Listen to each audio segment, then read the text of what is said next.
in the earpiece. No, Now I you can may, hear you. Now you okay, can. now, Yeah. okay, yeah, okay. All good. her mic's open and everything.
From the Sinclair Content Center in San Antonio, this is Your Voice, Your Vote 2024. Texas Decides. Welcome to the Your Voice, Your Vote Texas Decides live stream. My name is Jordan Elder. We'll be taking you through all of the results as they come in this evening. And it will be a historic evening. Yes, it will. We got a good one tonight. Yeah. Yes, I have Professor Juan Sepulveda here with me from Trinity University. How are you doing? How are you feeling? Doing great. Got just getting started, but it's going to be a really long night. Yes, we have already been very excited in here watching some of these results come in, and we're excited to share them with you as well. Now, in addition to us, you're also going to get to hear from three experts. They are across the way from me right now. I'm going to introduce them. This is former Congressman Charlie Gonzalez. We have former Housing Secretary Henry Cisneros and former Congressman Henry Bonilla. Thank you, gentlemen. How are you feeling tonight? Great. Another historic night ahead. Ask me in an hour. Good answers, good answers. You might remember they joined us in 2020 as well, so they are going to offer some great perspective for us tonight. So I also want to introduce you to the crew that's making all of this happen. I wish I could show you everyone behind the scenes here at Sinclair San Antonio, but this is the crew that's going to be handling me all evening and handling all of this technical stuff. We have our live shot coordinator, Josh Larson, over here. We have Chris and Javier, our directors. They're going to be making sure you can see all the video we've got coming into our newsroom as it comes in. And we have producer Jordan, who is going to be helping me stay organized and making sure all of our reporters out in the field are coordinated.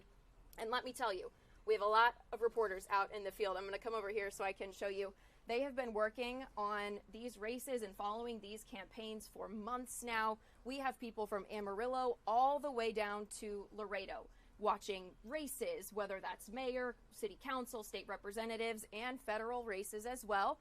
You're going to hear from all of these reporters over the course of this evening. So one of the big races here in Texas that we're keeping our eye on is, of course, for senator. We have Ted Cruz seeking his third term in the Senate, and challenger Colin Allred looking to unseat him. This has been a historic race in terms of the money spent, and I'm sure you've seen all of those ads on TV. Right now we've got Erica Harris with us. She is in Houston with the Ted Cruz campaign. Erica, what's the mood like so far? Well, hello, Jordan. Of course, the mood is a lot of media hustling, bustling, trying to get in place. The doors for the public will open up at 7 o'clock. So right now the media is getting in place. You can hear the music behind me just getting started up. But back to what you mentioned about big money. There is a lot of money that has been poured into this campaign. At last check, about $160 million, the most money spent in a Senate race this election cycle. So when we talk about what's at stake, well, the Cruz campaign is expecting to pull off a big win here tonight in a race with razor-thin margins against the Dallas area Representative Colin Allred. And if you have been keeping up with the polls like most of everybody in the universe, you know that this is a tough race for the longtime Texas Republican senator, and the polls have this race at a dead heat. Also, this race, there's a lot at stake. The outcome of this race could determine the balance of power in the Senate. So, of course, when we're talking about expectations, Senator Ted Cruz is expecting to win a third term, and the Republican Party is expecting to hold on to this seat in Texas. Jordan, it's going to be a big night ahead. We will be definitely on our toes trying to make sure that we keep up with the latest numbers out there, county by county. But for now, it's just a media jungle. Everybody's trying to get set up. And we'll check back in with you when people start coming in as well. Now, Erica, you mentioned those razor-thin margins. Senator Cruz has been in the hot seat before in a couple of his other races. How is he feeling compared to some of those previous election cycles? Well, I haven't spoken to the senator personally, but I have been keeping up with him on the campaign trail. The senator has been doing a bus tour crisscrossing the state of Texas for the last several weeks, and he's telling his supporters that this is probably one of the toughest races that he's ever had. Of course, we remember the race against Beto O'Rourke, which was very close, and the senator was able to pull that one off. So they're hoping the same here tonight. All right, Erica, thank you so much. Like I said, we'll check back in with you in just a little bit. All right. Now, Professor Sepulveda, I want to ask you as well. We talked about those razor-thin margins. We talked about the amount of money being spent on this race. What do you make of that? What does that say to you that so much is being poured into this? Yeah, Texas is a big state. It's a lot of media markets. It's an expensive place to go statewide. So in that sense, that's not so out of the question. But the huge amounts of money, the $160 million that we're talking about. What's interesting, though, is also when you're thinking about the content of what's going on in the $160 million. And so we know from all the polling that the issues that voters are most concerned about is around the economy, around inflation, about kind of what's going on in their day-to-day lives. But yet you're looking at someone like the incumbent Senator Cruz, and if you actually, and we all have been bombarded with the ads, what's interesting is you're seeing the most content being around transgender issues and social issues. And so it's interesting, even though he knows and the campaign knows that those are the other things, they're deciding to go to what they feel are kind of the lightning rod issues to kind of really kind of see what they can kind of do. But, you know, also 2.6 points has what he lost last time against Beto O'Rourke, when everything was kind of perfect for Beto. What's interesting is that we're at a 50-50 country this time, so you don't see the same kinds of things. I think people are kind of surprised that the polling is this close at this point, but we know because this is a Texas statewide battle, this is going to be the classic battle between the urban and the rural vote. And so I'm going to be really curious to see what happens in Tarrant County tonight, for example. We know the other places are blue already. That's one that hasn't gotten there. I'll be curious about places like Williams and some of these kind of growing suburban areas. And then also, once again, whether Colin Allred is going to be able to cut any of the margins of the rurals. That's been tough for any Democrat. But those are some of the things I'm going to be looking for tonight. Absolutely. And we've got Michael Adkison with us now, who is with the Allred campaign in Dallas. Like we were saying, this is kind of an uphill battle for Colin Allred. He's looking to do something that a Democrat hasn't done in about 30 years. Michael, what is his attitude going into tonight, and what could be a very tough battle? Well, Jordan, this is a race that we have a lot of attention on here. I'm just standing alongside all of the media. We were let in about a couple of hours ago. We've got local, state, and national outlets who are all watching this election very closely to see if Colin Allred can pull off what Beto O'Rourke was unsuccessful at 6 years ago. Beto O'Rourke's race came just 215,000 votes shy of where Ted Cruz was ultimately victorious. The question is, will Allred change that. He went with a more moderate campaign versus O'Rourke's more progressive campaign. So that's one key question, is whether or not that will be more appealing to voters. Allred has also put a lot of attention on the abortion debate, putting a lot of attention on Ted Cruz's stance and the fallout after Roe v. Wade was overturned. The question is that going to be a winning issue for Texas voters? We're waiting to figure that out. The watch party begins officially at 7 o'clock, right as the polls close. So we're still waiting on a little bit more action here tonight, but we're going to be watching exactly what Allred has to say later on as these votes come in, Jordan. All right, Michael, thank you. Unfortunately, I could not hear Michael in my ear. I'm hoping that you on the live stream could hear him. I do want to ask our panel as well. We're going to check back in with Michael in a bit. We've seen so much money put into this. We have seen so many ads. If you were running in this race, what would you make of this campaign strategy to have ads with this tone, with this frequency, and to the level that we've seen across Texas? Well, a whole lot of effort goes and research goes into targeting specific groups. So there's so much technology now out there, whether they're tracking people on computers or on their phones or whatever. And a lot of times they defer to their people, whether you're Republican or Democrat, to target the right individuals who are likely voters. And depending, again, where do they live? Are they in South Texas? Very different from East Texas. Very different from the Panhandle, and very different from West Texas and the large metropolitan areas. So all of those commercials that are run in one market, for example, might be very different from another market. So there is a lot of research that goes into this. All this emphasis on the transgender issues, I think, is a national strategy for the Republican Party, because I've been in various states and I've seen essentially the same ad with just the name changed on the Democratic candidate. And the reason is because it polls well. If you can be linked to wanting to put boys in girls' restrooms, which is clearly unacceptable, and I can't even imagine that these people actually did vote that way. There may be some, obscure sentence somewhere. But the reason that's so important is because literally the balance of power in the Senate hangs on just a couple of races. It's likely that Senator Tester will lose in Montana. He's way behind, something like 8 points. And Sherrod Brown is in danger in Ohio. That would be 2 Democrats down, and the Republicans would take charge of the Senate at that point. And so this race becomes important, really important. But when a race gets that level of national attention, then it's almost out of the hands of the local candidates. The national consultants take over, and they say our polling shows that if you can nail the other guy as in favor of transgender legislation, you win. So it's a really ugly way to do politics, but it's a modern American politics. And it's a culture war issues, and these things sell, and they sell well in Texas. When you're talking about the border or the transgender, about boys in girls' bathrooms, and Henry's absolutely right. It's a misrepresentation of some very complicated votes that are taken in Congress. But nevertheless, you only have a few seconds to get the message over. So it really doesn't inform the public. It's not a good policy debate. But that's what a lot of this advertising's all about. It's not really substantive. There's a pretty good chance it works. Oh, it works. It's a winning strategy. I mean, that's what. And the money that's coming in, it's not necessarily all Allred personal raised money. It's like Henry is saying, you have all the PACs, you have the party apparatus bringing in that money. They decide that message. You can't coordinate to begin with. And one thing that's very important, and I think it's commonly known now, the intellect of the general public, whether you're on the right or the left, is lower than ever. And most people, a huge chunk of the population now admits they get most of their news from TikTok or Facebook or other social media. And then they're just perpetuating it before they even check if it's true. Half of it's wrong, as you know.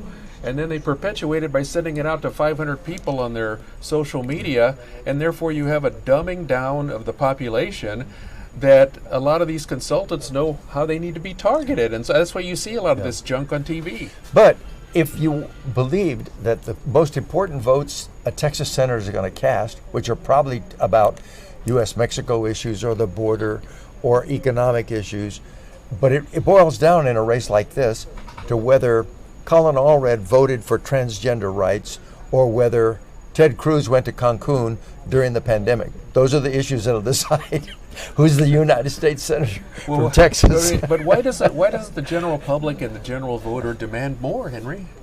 Well, how do you demand? you tune out on all this garbage, and you instead say, you're not going to listen to that, and you're instead want to go to a town meeting. Maybe, that's in the old days, of course, but listen to a Q&A and some reasonable debate. Unless you're a college professor or a student, they're gonna dive deep into that. People don't have time, man. Please. I really mean it. How many hours do they spend each week watching? I watch TV too, but watching television, watching streaming, and then playing the gaming industry. And then I don't have time to. And sometimes the more important races are the local ones about school boards and school bonds. And even in our great state, sometimes the turnout is only 3%. That's pathetic. No, it is pathetic. And then the parents say, I don't have time. Well, but you can only expect so much time and attention from the average voter. And you got to grab their attention immediately. Yeah. And it's like Henry is saying, you do it with the stuff that really is of no consequence to the quality of life and the kitchen table issues. You appeal to their emotions. Well, there has to be a way. And you remember when Henry and I, Mr. Bonilla and I were in Congress, we disagreed on things, but we would discuss these things in different forums that did get some circulation. You've never through civic Henry, Mr. before. Well, I had to because I've got the two Henrys. Can y'all change this? Let's get another Charlie. Gentlemen, I want to move in Professor Sepulveda. So he teaches so much about campaigns and this strategy. What do you make of this and what our panel was saying about? Sure. And I wanted to throw a question back to you guys. First of all, Charlie, stop picking on professors and students. But I wanted to, obviously, when I think about the campaigns that you guys had to run, there was a different notion of how people were getting their news, right? And so as you guys are just talking about right now, you've got this challenge where it's fragmented, right? And Axios did this incredible piece where they kind of looked at the electorate and said there's probably about 12 different ways, 12 different groups who are all getting their news in a very different way, And so I'm curious from you guys now when you think about what it takes to run a campaign today. If you guys were running it right now, with that kind of fragmented the way folks are kind of getting it, what would you do, or how would you kind of go about thinking about it differently, knowing that people are kind of getting what they want, right? It's the classic, I'm not going to hear something that is opposed to what I believe, kind of going into my isolation, but it could be TikTok, it could be influencers, maybe a handful of folks are still reading the New York Times, Washington Post. How do you guys think about that from the campaign? Well, unfortunately, you have to tap into some of those, garbage mediums that are online, because that's what people are watching and that's what they're listening to every day, and then they tell all their friends about it. A relatively small percentage of the news that people get comes from newspapers nowadays.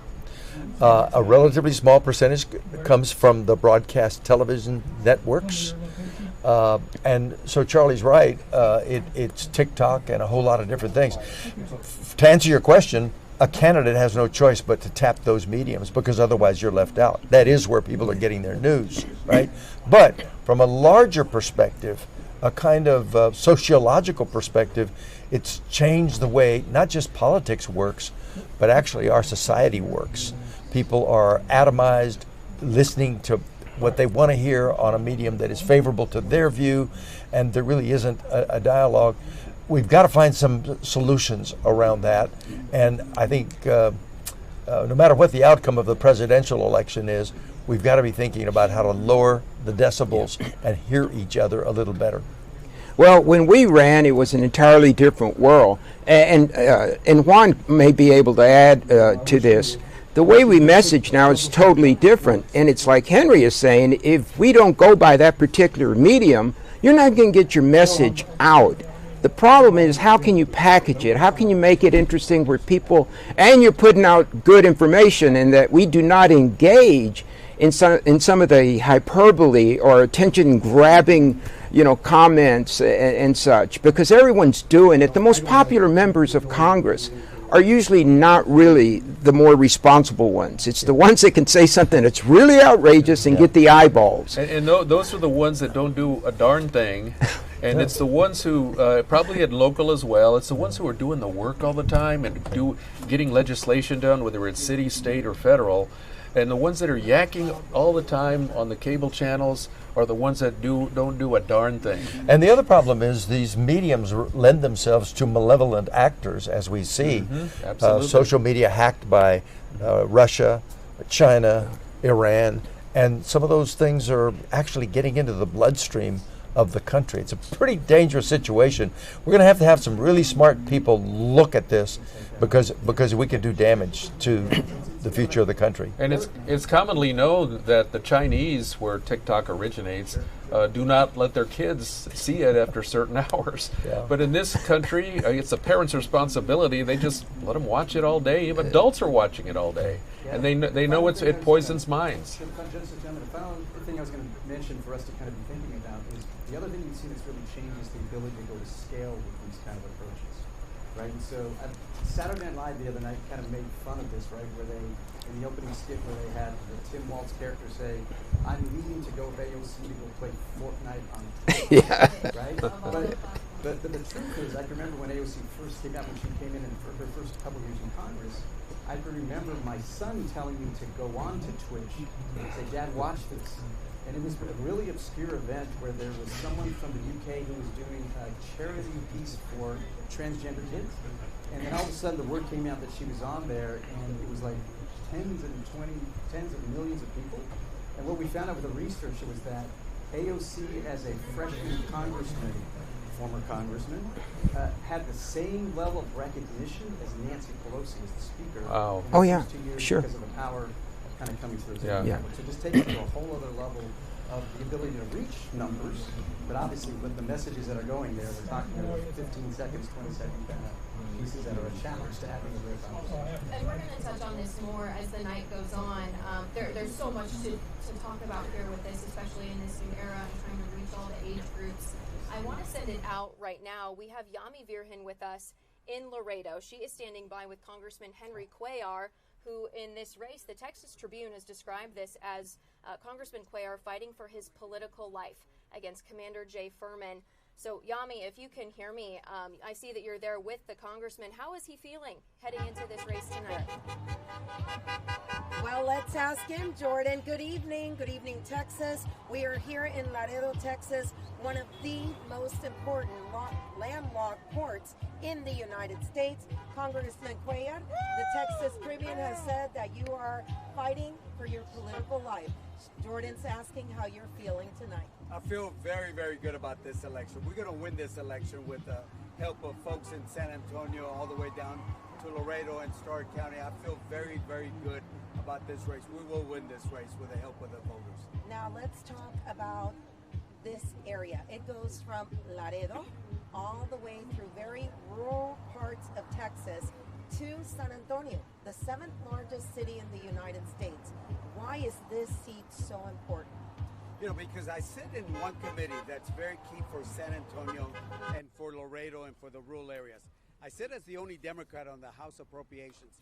I sit on the Homeland Subcommittee and Appropriations, which is so money to make sure we add Border Patrol technology so we can secure the border.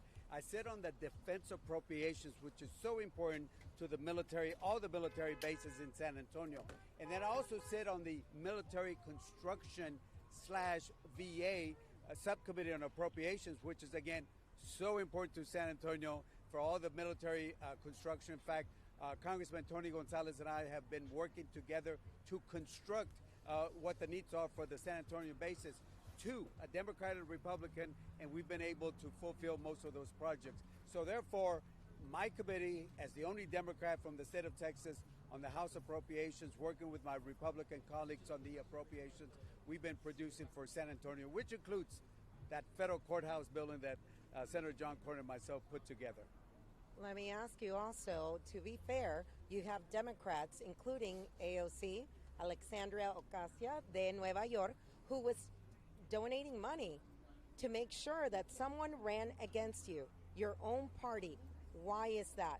Well, you know, again, I'm a moderate, and I work with both Democrats and Republicans. But look, let me tell you, the far left and the far right are what's causing a lot of problems we have in D.C. About 80% of the people want us to work together, or we work together. And I'm very bipartisan. I'm a Democrat, but I can work. Doesn't matter if it's a Republican president or a Democrat president.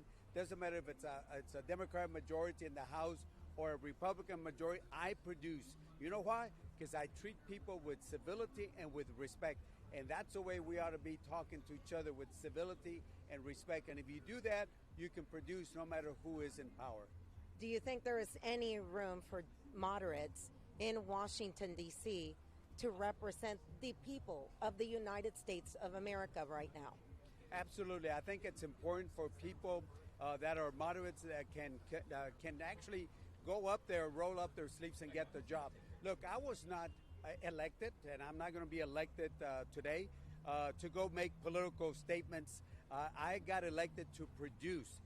I'm a congressman, but I run like a mayor. And let me tell you what that means. I talk to the people and say, what are the needs? It's at roads, it's at water, it's at education, and that's what I do. Is I listen to the people. I don't take those talking points from Washington, D.C. without due respect. I listen to the people. I travel. My district, I represent 9 counties. Guadalupe, from Barrett County all the way to Atascosa, McMullen, Webb County, Duval, Jim Hogg, Zapata, and Stark County. So I represent 9 counties, and I do a good job because I listen to the people. Reproductive rights, that is a big one. Reproductive rights is one of the reasons a lot of women are going out to vote. Your stance on that, some people don't agree with. Can you share with the people watching tonight what it is? Well, look, I'm a pro-life, but I don't work against people that want to have some sort of balance in life. There have to be exceptions. You cannot say there cannot be no exceptions. And so I take a very moderate position when it comes to reproductive rights. If somebody needs to travel like they do here in Texas to somewhere else, I've supported that. But again, here we are in front of my church, the St. Patrick's Catholic Church. But again, I take a very moderate position when it comes to reproductive rights. Well, and I want to bring someone in if we have a minute. It's two Cuellar. It's the sheriff. It's the sheriff, your brother. Both from Laredo, Sheriff Cuellar. Tonight, tell people what's going on. You're already done running, correct? That's correct. I don't have an opponent, right now. Talk to us about how important it has been to have support in Washington, D.C., whoever gets elected, for what is going on here at the border. Many times I have called you and I've asked you to talk about immigration, and you have said, no, because we're doing what we have to do here. How important is it to have a congressman that is bringing money back to the border and working with both sides of the aisle? Well, it's very important. Now, if I may say, I've been in law enforcement for about 44 years. A lot of that time I spent with DPS 27, and I was a sheriff 16. It's very important. I recognize the importance of my brother Henry because I believe in him. He has been very pro-law enforcement since he was a state rep. A lot of people don't know that he was a state rep, and he was very pro-law enforcement. While I was with DPS, he helped DPS, secure funds for buildings, for everything, public safety. He continues to do that. And I think it's important for him to continue working with us. And, Henry has the same stand as law enforcement. And let me tell you why. Because as law enforcement, when we answer a call, we don't say, hey, are you Republican or Democrat? No, we take action and we service the people regardless of what they are, right? That's how it should be. Henry does the same thing. He crosses the aisle, and that's what he does, and he works together to provide the best service for his people, and that's what he does, and we need him here. All right, thank you so much, Sheriff and the incumbent, Henry Cuellar. And your wife here. Thank you tonight. And we will be talking to you a little bit more in depth after the polls close. I'm looking at the time, Jordan. It's 6:56. There is a line. I don't know if you're going to be able to see it. There is a line in front of the fire station here in Laredo. People are still lined up waiting. Have you guys seen anything like this before? Never seen that. We have never seen anything like that. It's just amazing what we're seeing right now. And it's not only here, but at different posts also. All over the country, we're seeing long lines. Well, we're going to be here in Laredo People are going to finish voting, and then we are going to come back. We are doing the watch party here in Laredo, and we also are attempting to get a hold of Commander Jay Furman. He is driving back to San Antonio. We have posted a few live hits that he has done, so we will be going to him also. And you still got some time. You got 3 minutes. If you're driving by a poll, just stop the car and go and vote. I tell everybody, do not complain to me if you do not go out and vote. Many Americans have died, have given up their lives, including my own father who was in the military. So every single one of us who is a U.S. citizen has a right to vote. Sending it back to San Antonio and Jordan. Yami, thank you so much. We'll check in a little bit. I could tell throughout that interview our panel is itching to talk. Since we are approaching 7, though, I do want to remind you statewide, if you are in line to vote by 7 p.m., you can vote. Stay in line. And we are seeing a lot of these lines around Bexar County as well. I want to check in with our panel, and then I want to show you some of those lines. We have our chopper up in the air. You start. Okay. So for our crew over there, if we could see chopper after this. And then we have reporters that are, oh, look at that. We have it right now. Don't you guys love live TV? That sound that you're hearing is our chopper. Everything is okay. Don't be alarmed. So these are some of our polling locations here in Bexar County. We have seen long lines just like they're seeing in Laredo right now. We're going to check in with one of our reporters on the ground here in a little bit. But for our panel and for our viewers who may not know, Congressman Cuellar was indicted recently, and he is facing bribery, money laundering charges, and working on behalf of a foreign government. These indictments were nationwide news. He is running against Commander Jay Furman, who Yami said we're working to get in contact with for an interview this evening.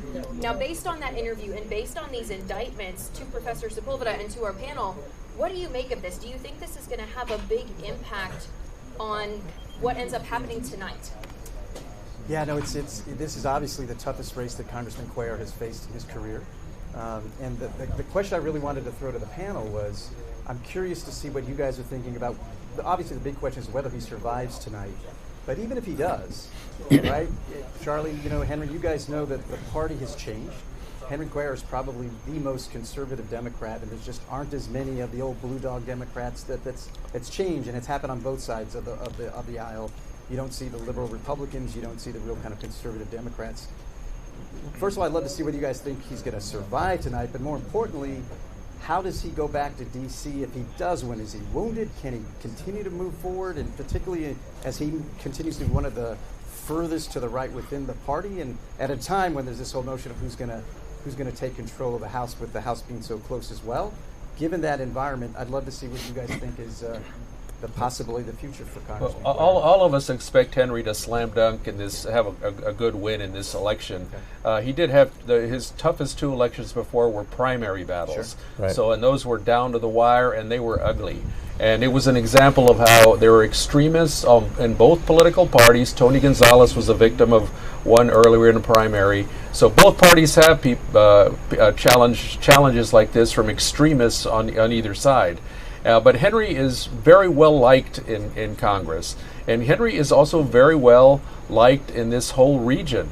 I was just sharing with the panel here how he's probably still gets more Republican support than any other Democrat in the country, and that continued even after this indictment. And Charlie and I served with a couple of members over the years. There are a couple of them from California, House members, a senator from Alaska, where the Justice Department just raids your home, destroys your career, and at the end of the day they go, hell, never mind. Now, of course, not all cases are like that, but I've heard some very interesting information about this case through someone who's connected indirectly to the Public Integrity Unit of the Justice Department, who sent out some indications that this case is not strong.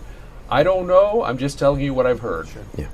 Well, real quick, Henry survives because redistricting and gerrymandering. You can gerrymander any Democrat out of existence, which has happened in the past few years. We used to have a lot of what we call blue dogs. Those are the conservative Democrats. They were pretty moderate when it came to social issues and such, education, healthcare and such, and then very conservative. But they were all gerrymandered out. And the reason Henry's been able to survive is that district still has not been gerrymandered to the point where a Republican would probably be able to take out a Democrat. But Henry is a real dying breed because of gerrymandering on both sides of the aisle. They've done away pretty much with the Blue Dogs, or at least the old Main Street Republicans, which would be the more moderate ones. As far as the criminal charges, very serious. It is an indictment. It's not an investigation. But there is the presumption of innocence, and that's something that you accord everyone, whether it's a member of Congress or a person off the street. And it's really important because I think that's due process, and we have to respect that. So until that happens, Henry's going to be fine. Tonight, like Henry was saying, we believe that he's going to do exceedingly well, as he always has. And it appears that Laredo is really turning out, which is an exception. Laredo doesn't turn out in great numbers. That's his county, too. That's his home. That's his home. I want you to be careful with how you use the word Henry here tonight. Oh, yeah. Because you've got Henry Cuellar, Henry Bonilla, and Henry Cisneros. And, you know, you got serious stuff we're talking about. We could have a whole Henry caucus. Just I think So- we should call And you guys. his dad was Henry. And my dad was Henry. So we can't. Who knows about the merits of the case? As Charlie said, it's a serious matter, but the courts will address that in due course. I do know that there have been such abuses in the way Justice Department and other prosecutorial groups have gone after people that they're not viewed by the public in the same way. People want to wait for finality. The courts will speak, and we'll see what comes of that. But in the meantime, Henry Cuellar has been delivering for that district. Laredo is a phenomenon today. The population growth, the freight crossing at the border, the building of logistical facilities, and Henry Cuellar has been deeply involved in that every step of the way.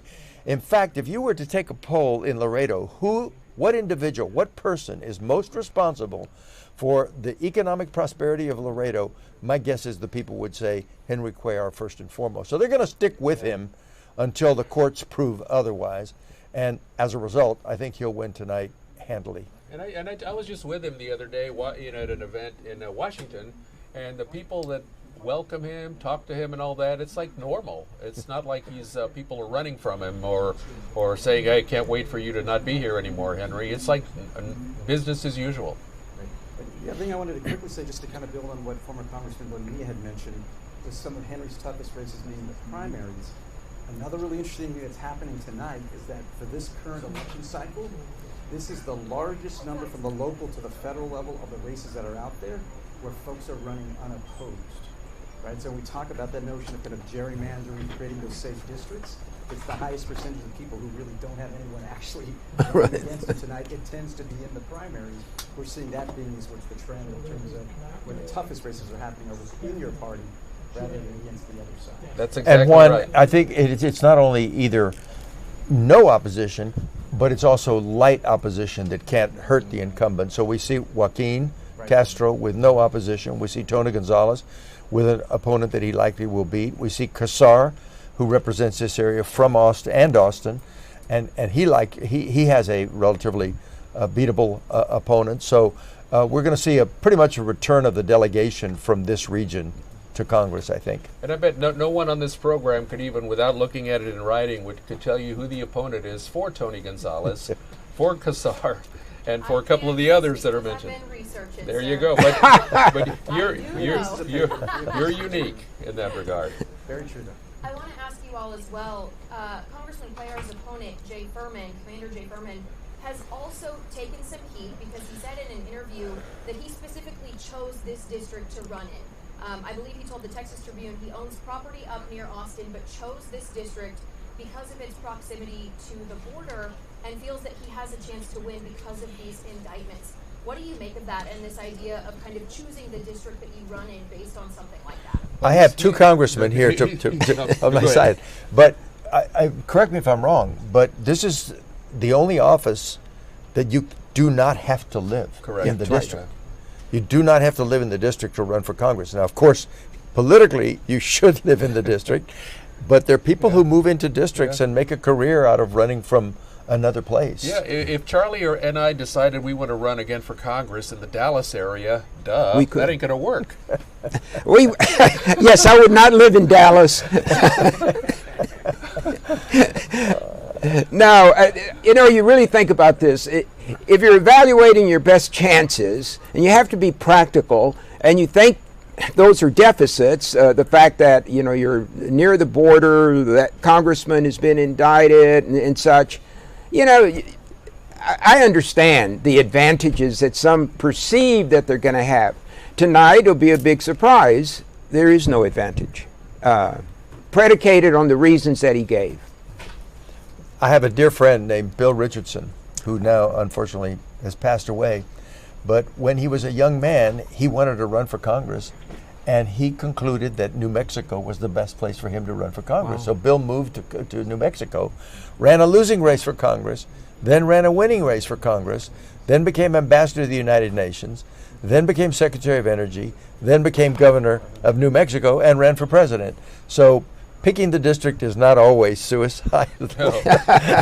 but you bringing up his name brings back some fond memories Great for man. me. We had some Good work friend. we did together on to pass free trade. Yeah. Oh, yeah. And he was just always a joy to work with. Yeah. And he didn't just pick on somebody because they were Republicans or whatever. He tried to find out who here is going to work on significant issues, and let's get it done. He also made a reputation getting Americans out of hostage situations elsewhere in the world. He could go anywhere in the world. North and sit Korea, down, Africa, and the Caribbean, negotiate, like you said. Cuba, get people back, get Yep. people out. Yeah. Thank you all. We're going to check back in with you here in just a little bit. I'm going to turn us to a Texas State House race now. Oh. We have several in this area that Lujan. are pretty competitive. And a lot of these center around the fight for school vouchers, which is something that Governor Greg Abbott has been pushing for. We have Matt Roy with us right now. He has been covering the very competitive and very controversial race between incumbent John Lujan and Kristen Carranza. So Matt is joining us tonight from the headquarters for John Lujan. What has the attitude been like so far, Matt, in this race? Yeah, I mean, the attitude so far here at the Mission Open Air Market on the south side is pretty optimistic. I spoke with Christian Carranza's campaign. They're pretty optimistic as well. But I'm not sure how many Henrys are in this room. I'll ask so we can figure it out for the panel. But guys, John Lujan is very optimistic about this. Do you? Okay, good. John Lujan very optimistic about this race right now. 50, 60 people in here, and we're expecting him here at the Mission Open Air Market in about 30, 40 minutes. I caught up with Christian Carranza down at Precinct 1 while she was kind of talking to voters, giving them the last second face-to-name action. She was very cautiously optimistic as well. They anticipate this race coming down to 200, maybe 300 votes, so every single one counting in a district that's gone back and forth between Democrats and Republicans over the last 5-10 years.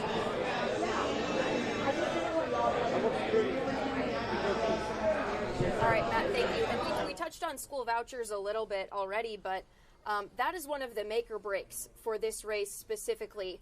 There's been a campaign in Texas to get people in the House of Representatives who are willing to vote for that. Where do John Lujan and Christian Carranza stand on that, and how could that play a role here today?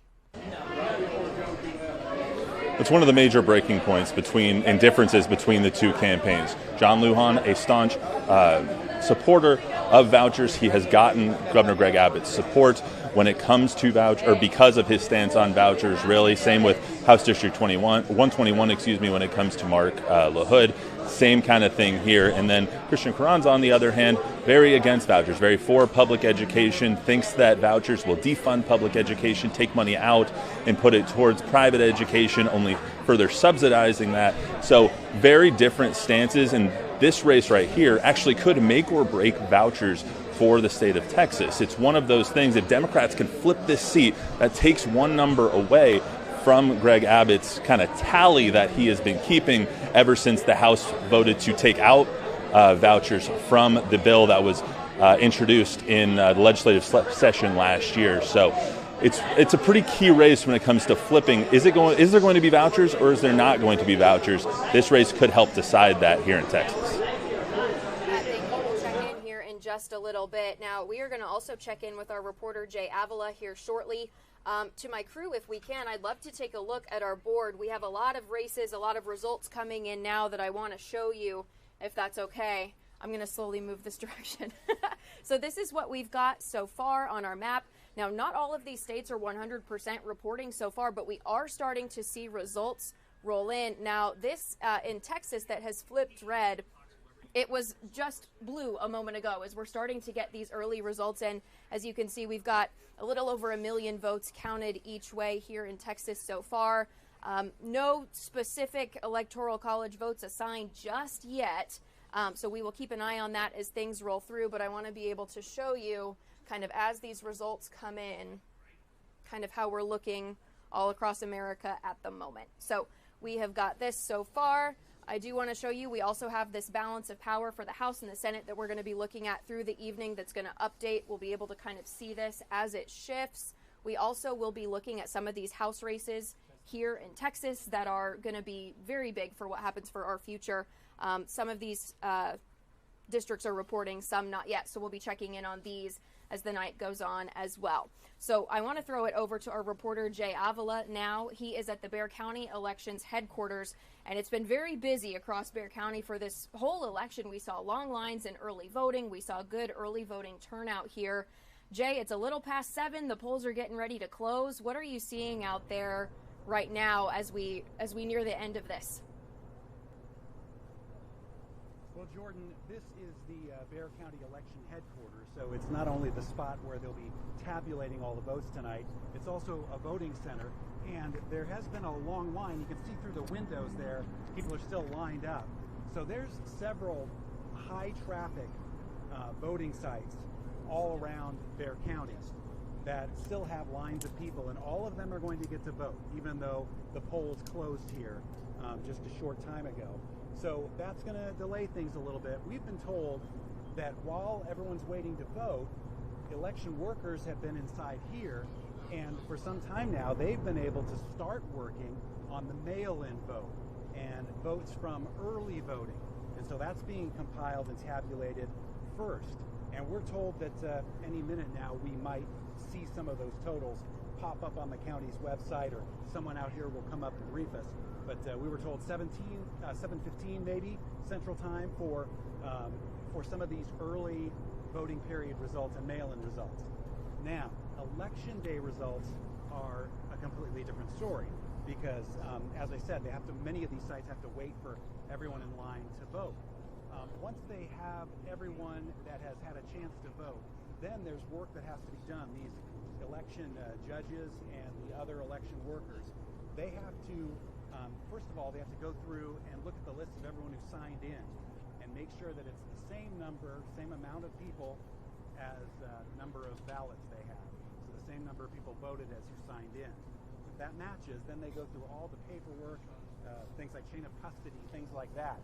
And once they get all that straight, then all of the election workers at 302 voting sites throughout Bexar County, they've all got to take their thumb drives with the voting information to one of 5 substations, they call it. This is one of the substations that it's actually where they come here and they input their information directly in person. But the other 4 substations, they send the information via a hard line that is secure straight here to Election Central. So all that has to take place after the polls close, and that's kind of what they're in the process of doing right now. So bottom line, we're told we likely will not see Election Day returns from today start to pop up until around 8:15 at the earliest, and of course we won't get them all at once. They kind of trickle in large chunks. So that's kind of the way things are working right now, Jordan. I'm told there are several other sites that had really heavy traffic today, and they are still waiting for the lines to go down. And Jay, you have been a really key reporter for us when it comes to looking at a lot of the election security, election integrity conversations that have been happening in Bexar County. There has been a lot of back and forth with AG Ken Paxton. Excuse me. You have obviously learned so much about this process. You totally laid out for us how this is going to go now that the polls have closed. What would you say has been your biggest takeaway about election security, election integrity, getting that inside look at this process? Well, many people are worried about the security of the voting totals and information as it comes in. And as I just told you, that they're using a secure line from these substations to send in the data. They say that line is only used on election day, and that it is triple protected and encrypted. And many of the election judges are bringing the thumb drives in here themselves. So there are always going to be concerns. I know this afternoon they had some glitches and some problems with the actual touch screen and the laptop that has the voter registration roll on it. They had some glitches where they went down for some time, and people worried I'm going to lose my voting information. Also, the glitch was caused by some MiFi devices that only allowed that laptop to talk to the terminal where you use the touch screen. It wasn't on the internet. It was kind of best way to describe it as they only transfer names back and forth. There's no voting totals that do it. So it gets so complicated that they just know that at some point things must be compromised. But we haven't seen that on a wide scale. Hopefully that will not happen. They go to great lengths here to keep things secure. All right, Jay, thank you so much. I know you have another hit to get to here soon, so thank you so much for your time. Professor Sepulveda, I wanted to ask you, this has been such a huge conversation in Texas about election security and making sure things are running the way that they are supposed to. We saw raids here in Bexar County from the AG's election integrity unit. What do you make of that and the conversations surrounding all of this, especially this year? Yeah, this is one of those classic things where it all depends on how you see the world, right? On one end of the spectrum, if you really believe that there are challenges, even that the term election integrity is something you've heard a lot coming from the Republican side, particularly former President Trump. And so this notion of kind of needing answers to problems that don't really exist, but the notion of, hey, it's better to be safe as we're kind of moving forward. On the other side, you're kind of seeing this as a political side, a move from the Democrats, right, of kind of saying, when we think about voter protection, when we think about how we're targeting folks, I mean, just think about what happened. There's just the images of kind of these grandmothers who were kind of being, their houses kind of being raided because of what they were supposedly kind of doing. And so, once again, it kind of reinforced the notion of the two bases as kind of being as opposed to what we were talking about earlier, that notion of trying to come across, almost that notion of folks in the middle or the moderates, like you're on a side, and depending on how you see the world, you'll kind of play it out. And you'll see, for the Texas side, obviously, this is a really big thing in terms of the amount. There's been the question of the amount of money that's gone statewide to kind of these efforts to really not find anything that's there. And so there's all that question for folks who in the past, when the party had been talked about a party of efficiency and lower budgets and kind of less intrusion from the government, you've had one side coming at them and attacking them for that position as well. But it's really one of these things. It all depends on how you see the world. Absolutely. Well, even today, we were learning that the AG's office had undercover people at some of those bigger ballot counting locations just to make sure. There's been a back and forth with the Department of Justice about if the federal monitors whether they could even be here Texas in person, right? Yeah, we're going to check in with our panel about that in just a little bit as well. We have our reporter Stephanie Esquivel standing by now. She's also at a polling location. Stephanie, I see a lot of people behind you still, so we're approaching 7:30 right now, and still all of these people are in line. What are you seeing out there? Well, Jordan, I am actually not at a polling location. I am now at the watch party for Lena Prado, who is the Bexar County Precinct 1 Commissioner candidate. She is the challenger. Now, I have spoken to Prado in the past, who tells me her number one priority is to update the infrastructure for Precinct 1, which geographically speaking is the largest. It's South Bexar County. It goes all the way up to Alamo Ranch, and she says the infrastructure really needs to be updated to better serve the community. I did also speak to incumbent Rebecca Clay Flores, who tells me she's not hosting a watch party tonight, but she's more than confident voters will elect her to serve a second term. Clay Flores tells me she's proud of what she's already accomplished in Precinct 1 and is looking forward to serving a second term. Now, we will be updating voter results throughout the night for this race, but for now, Jordan, I'm going to toss it back to you. All right, Stephanie, thank you very much. We're going to check back in here in a little bit. Now, I'm hearing from our panel that we're getting some proposition numbers in right now. I'd love to toss it back over to you guys. What are you making of what we're seeing so far as these early vote totals start to come in? What I have just seen in terms of the propositions is that they're all passing at the moment. Now, I don't know whether that represents all of the early vote, probably, because when they release the early vote, it's all of the early vote. But the one that I think is the most critical is Proposition C, and that's the one that would have allowed the city council to set the salary for the city manager and tenure for the city manager, undoing the previous charter amendment, which would have restricted the salary, very dangerous when you're competing in the marketplace for talent, and set the tenure so that the city manager, Eric Walsh, would have to leave office. No matter whether he was doing the best job in the world, he'd be forced out. So it's a positive thing for San Antonio, in my opinion. I wrote an op-ed urging people to vote for Proposition C, but at least at the moment, I don't know what the today election results would be. It looks like in the early vote, all the propositions are carrying, and that's very progressive for San Antonio. Let me just say, I firmly believe the people of San Antonio appreciate the long-term progress of our city. We've had a pretty good consensus, both with the public and our elected officials, mayors and city councils, about the economic growth, about bringing people into the mainstream economically, and we needed these propositions to keep that train going. And as you know, Henry, the business community spent a lot of money pushing, especially for C. And then you had the firefighters that were, but I hear in the last week or so that there was a diminished presence of firefighters at the polls. Maybe you heard that as well. Yep. The firefighters were the ones who passed this proposition when they were having a fight with the previous city manager, Cheryl Scully. I thought it was a mistake for them to get into this fight because Cheryl Scully's no longer here. We have a city manager who's doing a tremendous job. But there's some people who believe that if you have a weaker city manager, you can then go around that person and go to the individual council members and get your way on the city council. If that were to become the rule, the way, that would be chaotic for our city and a very negative thing. We benefit from having the competence, managerial competence of a strong city manager, but also a good mayor and city council. So I'm happy this is going in this direction so far tonight. Yeah. Well, and another proposition that I wanted to ask you specifically about, sir, it would raise city council and pay for the mayor.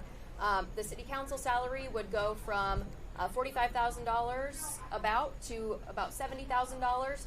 The mayoral salary would go from $61,725 to more than $87,000. I pulled this stat, Mr. Cisneros. When you were the mayor of San Antonio, you made $4,500 per year. One of the lowest paid major city mayors in the country at the time. That's almost 20 times less. Hearing that number, hearing that salary, what do you think that means for San Antonio? He got this suit. My enemies would say you get what you enemies would say you get what you pay for. But the truth of the matter is we're at 1.5 million people. We are the 7th largest city in America. That is a big job. And we want the best talent we can get on the city council, and of course the best talent we can get as mayor. And you can't ask a person to sacrifice their family's well-being so they can have the glory and the honor of being the mayor of San Antonio. You want someone who can afford to do it. And even at the prices even at the salaries that you just described, it's still not enough to compensate for what is a 24/7 job, Saturdays, Sundays, and every day of the week in a city of this size. And by the way, our system is working. We are a progressive city, respected all over America for our progress, making good progress on everything from crime prevention to economic development to educational initiatives. And I think we need to keep the momentum going and pay people if we expect them to work for us. Yeah.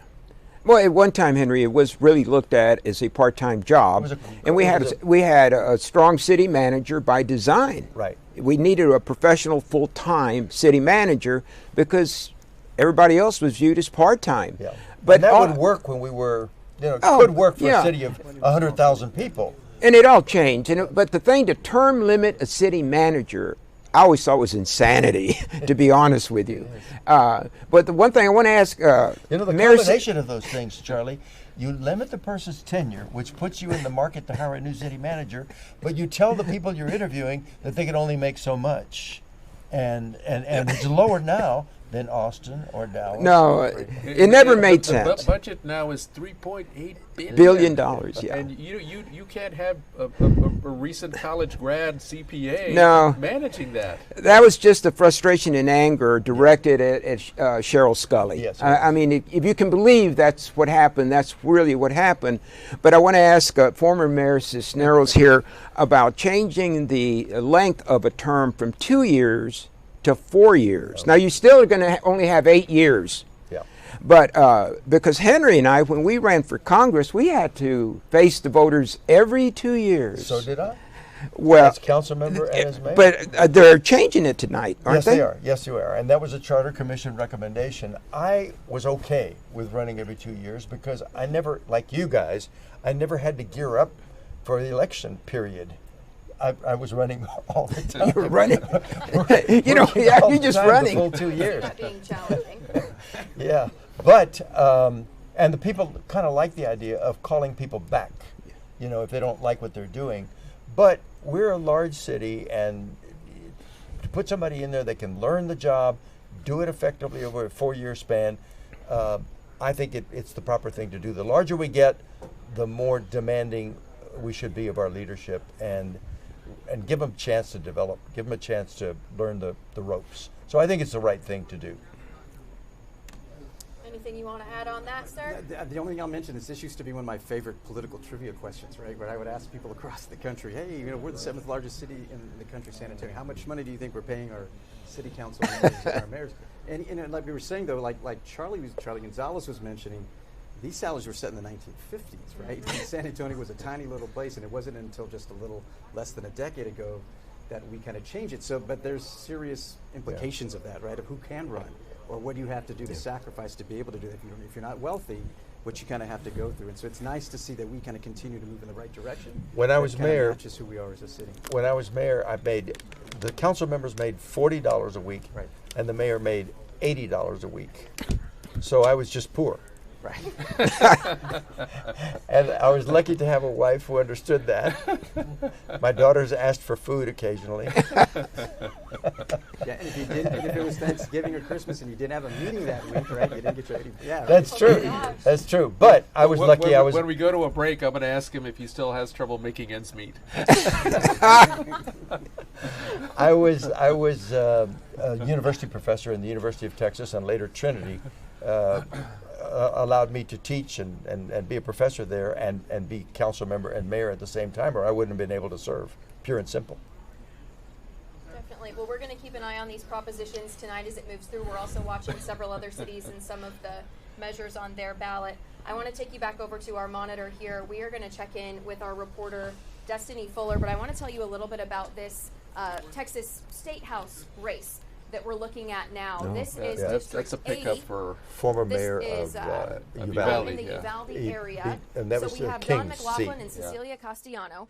If Don McLaughlin looks familiar, it's because he was all over our airwaves after the Robb Elementary School shooting in 2022. He was the mayor of Uvalde at the time, now running for this seat that was occupied by Tracy King, who is not running. So now we have these two candidates. And Cecilia Castellano, we were telling you a little bit earlier about some of the raids that we saw from the Election Integrity Unit at the Texas Attorney General's office, and her campaign was involved in some of those raids. There were officials that were sent to investigate surrounding her campaign, so a lot of eyes have been on this one. We have Destiny Fuller in Uvalde tonight with the McLaughlin campaign. Destiny, what are you hearing? What is the mood there in Uvalde? And I also would love for you to lay out for people how they do their election results, because it's very unique compared to what we see in other cities. Yeah, that's right, Jordan. Right now, it's still a little bit light out here as people are wrapping up. The polls closed at 7. Some people are still starting to trickle in. When we first got here, we are in downtown Uvalde, right in front of the local newspaper, which is the Uvalde News Leader. There was no one here. Now people are slowly starting to roll in. I'm going to step out of the way so Everett can show you some of the things going on behind us. There's a little bit of a crowd gathering right in front of the Uvalde News Leader, and they've also got treats and goodies. But if we focus on these little whiteboards that you see right here, that's exactly what Jordan was talking about. They are going to be keeping up with the totals of all of the votes that come in tonight the old-fashioned way. Someone is going to stand in front of those whiteboards as the results come in tonight, and they're going to fill out each and every one of those boxes. Each box is for a specific precinct, and then the row is for the corresponding race. At the end of the night, they'll tally them up, and they will have a hand tally of some of those races. And of course, the reason why we are here is to catch up with Mr. Don McLaughlin himself, and he is going to tell us a little bit about his expectations for this race, what campaigning has looked like for him so far. We also plan on catching up with Cecilia Castellano. She is at a private celebration. We haven't been able to catch up with her in person, but we do plan to talk to her tonight about her outlook as well. Jordan, we'll talk to you in just a little bit. I'm going to send it back. Destiny, thank you. And I wanted you all to see that, because where else are you going to see election results coming in on a whiteboard like that? We're over here checking our computers and checking our phones. But in Uvalde, it's a tradition. They go and they look at these whiteboards. We've covered several elections there now, and a lot of people come out to see those results come in. Every election, I think that is so cool to see. I want to bring Professor Sepulveda back in. What do you make of this race and the impact that it could have on Texas? Tracy King held this seat for so long. It's got Uvalde, it's got the border. There's a little bit of everything here. It's obviously a very interesting district, but you can see with the early numbers kind of where it's kind of potentially playing itself out. In that sense, probably not going to change the legislature much, but obviously just a different voice, a different kind of game, but also partly because of its little physical location, really going to be able to play itself into some of the key issues that folks are talking about. Absolutely. And walk us through some of those early results. What are we seeing for HD80 so far? They look, we're seeing right now is kind of a huge, and now, right now I don't see percentages here, right? So we'll have to kind of look at it, but in terms of how much of the vote is in, but it's looking right now like just a huge lead right now in the early stages. Right, for Mayor McLaughlin. Yeah. So we're going to continue checking in on that over the course of the evening as well. I want to bring in our panel if they're willing to. So this is a district that includes Uvalde. Obviously, over the course of the last few years, we saw the mass shooting at Robb Elementary, the mayor now running for this House seat. Is that something that we see fairly often if there is a tragedy like that or a headline-making event in a district that some of those leaders then seek bigger roles?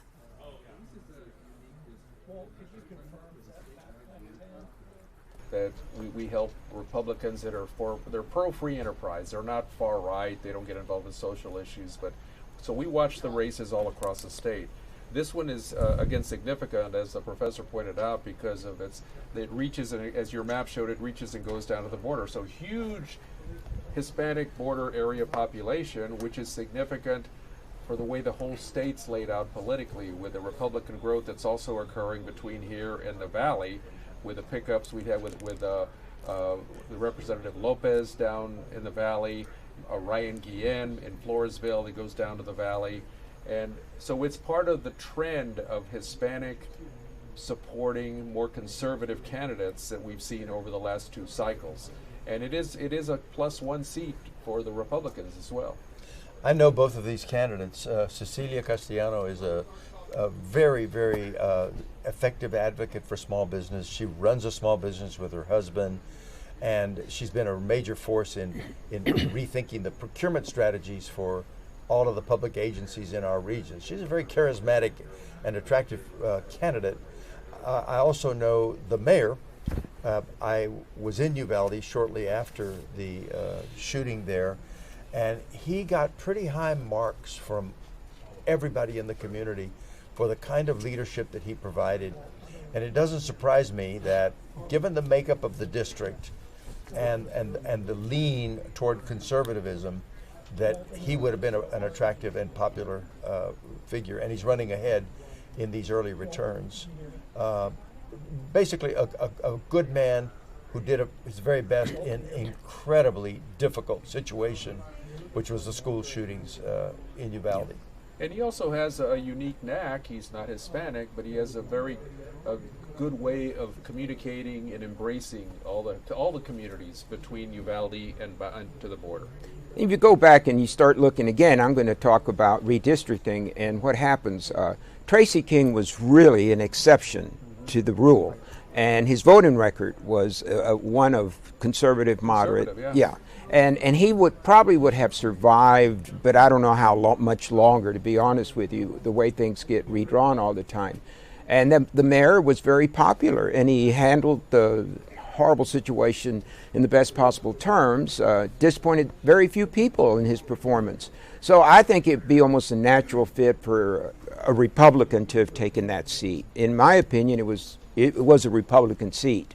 Even this last 2 years ago, when King still was good and survived. If he wanted to run again, he would have won. I think he would have won just because he was such a, respected, liked, and he listened and all that. But it's a Republican district, and I think the mayor, like I said, was pretty popular to begin with. You have a tragedy of that dimension, and you handle it well, and you still seek a higher office. That's a good thing. And he got a lot of press at that time. He was on the television a lot throughout the region. Everybody was glued to the TV, and he seemed like a person who was trying to create, some opportunity for the families that were impacted. He was trying to get money to help them individually with help for their children who were injured, people who had funeral expenses, and I think people looked to him as like one of the adult voices in the room when there was utter chaos around him. Absolutely. And one of the things that is noteworthy to us as journalists and as reporters, especially here in San Antonio, because we were out there from day one. I was one of the first people to get to Robb Elementary that day. And from the day that it happened, the mayor was always one of the people that was calling for transparency. He wanted every police department to release their video and their documents. He has been calling for that the entire time and is still calling for that. I also want to note, we actually have a district here in Texas too. This one, there we go. Rhonda Hart is also running for U.S. Congress. Her daughter was killed in the Santa Fe school shooting back in 2018. She also is seeking office now. A lot of her platform is based around gun laws and things like that after that event. So we are seeing this in a couple different races here in Texas. Well, and we just came through a Senate primary in which Senator Gutierrez from San Antonio was one of the candidates against Colin Allred, and his whole campaign was Uvalde and the gun situation. Absolutely. So we're going to circle back on that race. I want to take you now to a race that we are closely watching here in San Antonio, and that is the Tony Gonzalez race. As you can see, a lot of border in this district, specifically District 23.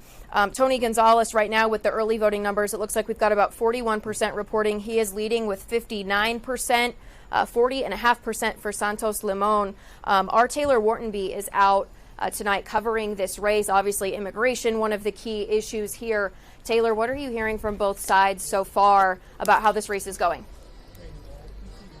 Hey, Jordan. So I'm currently at the Cowboy Dance Hall. This is the Democratic Watch Party for Santos Limon and other Democrats here. I'm joined with Juan, who lives in the 23rd District. Tell me, what are your thoughts about If you guys weren't here tonight, you'd be at that Santos event. Limon, he's out there Right there. to a lot of the communities. Serving beer. It's a big district, I believe 29 counties, and just trying to listen to our concerns early on. I know he talked to a lot of community leaders in my hometown, so hopefully there'll be a good victory tonight. So I'm looking forward to a Congressman Limon in the future. And what are your thoughts of this being his first race? And also, he's a civil engineer. Well, a first-time candidate. I mean, you're going out there, you're talking to a lot of the political folks out there that understand the landscape, and just listening to those folks, and listening to the concerns of the people. I think that's what's going to make a successful candidate. And like I said, he did the work talking to a lot of the folks, at least in my community. I know that he went to other communities nearby and just listening to those folks on the ground, I think that that's going to help him tonight. And what do you think about the crowd here tonight? Oh, it's a really great crowd. I've talked to a couple of folks that are on the way, and we're just kind of happy and it's uplifting, and hopefully we get some more victories up and down the ballot. We're looking forward to a Democratic landslide. Thank you, Juan. So I did reach out to Tony Gonzalez earlier today. He did decline an interview.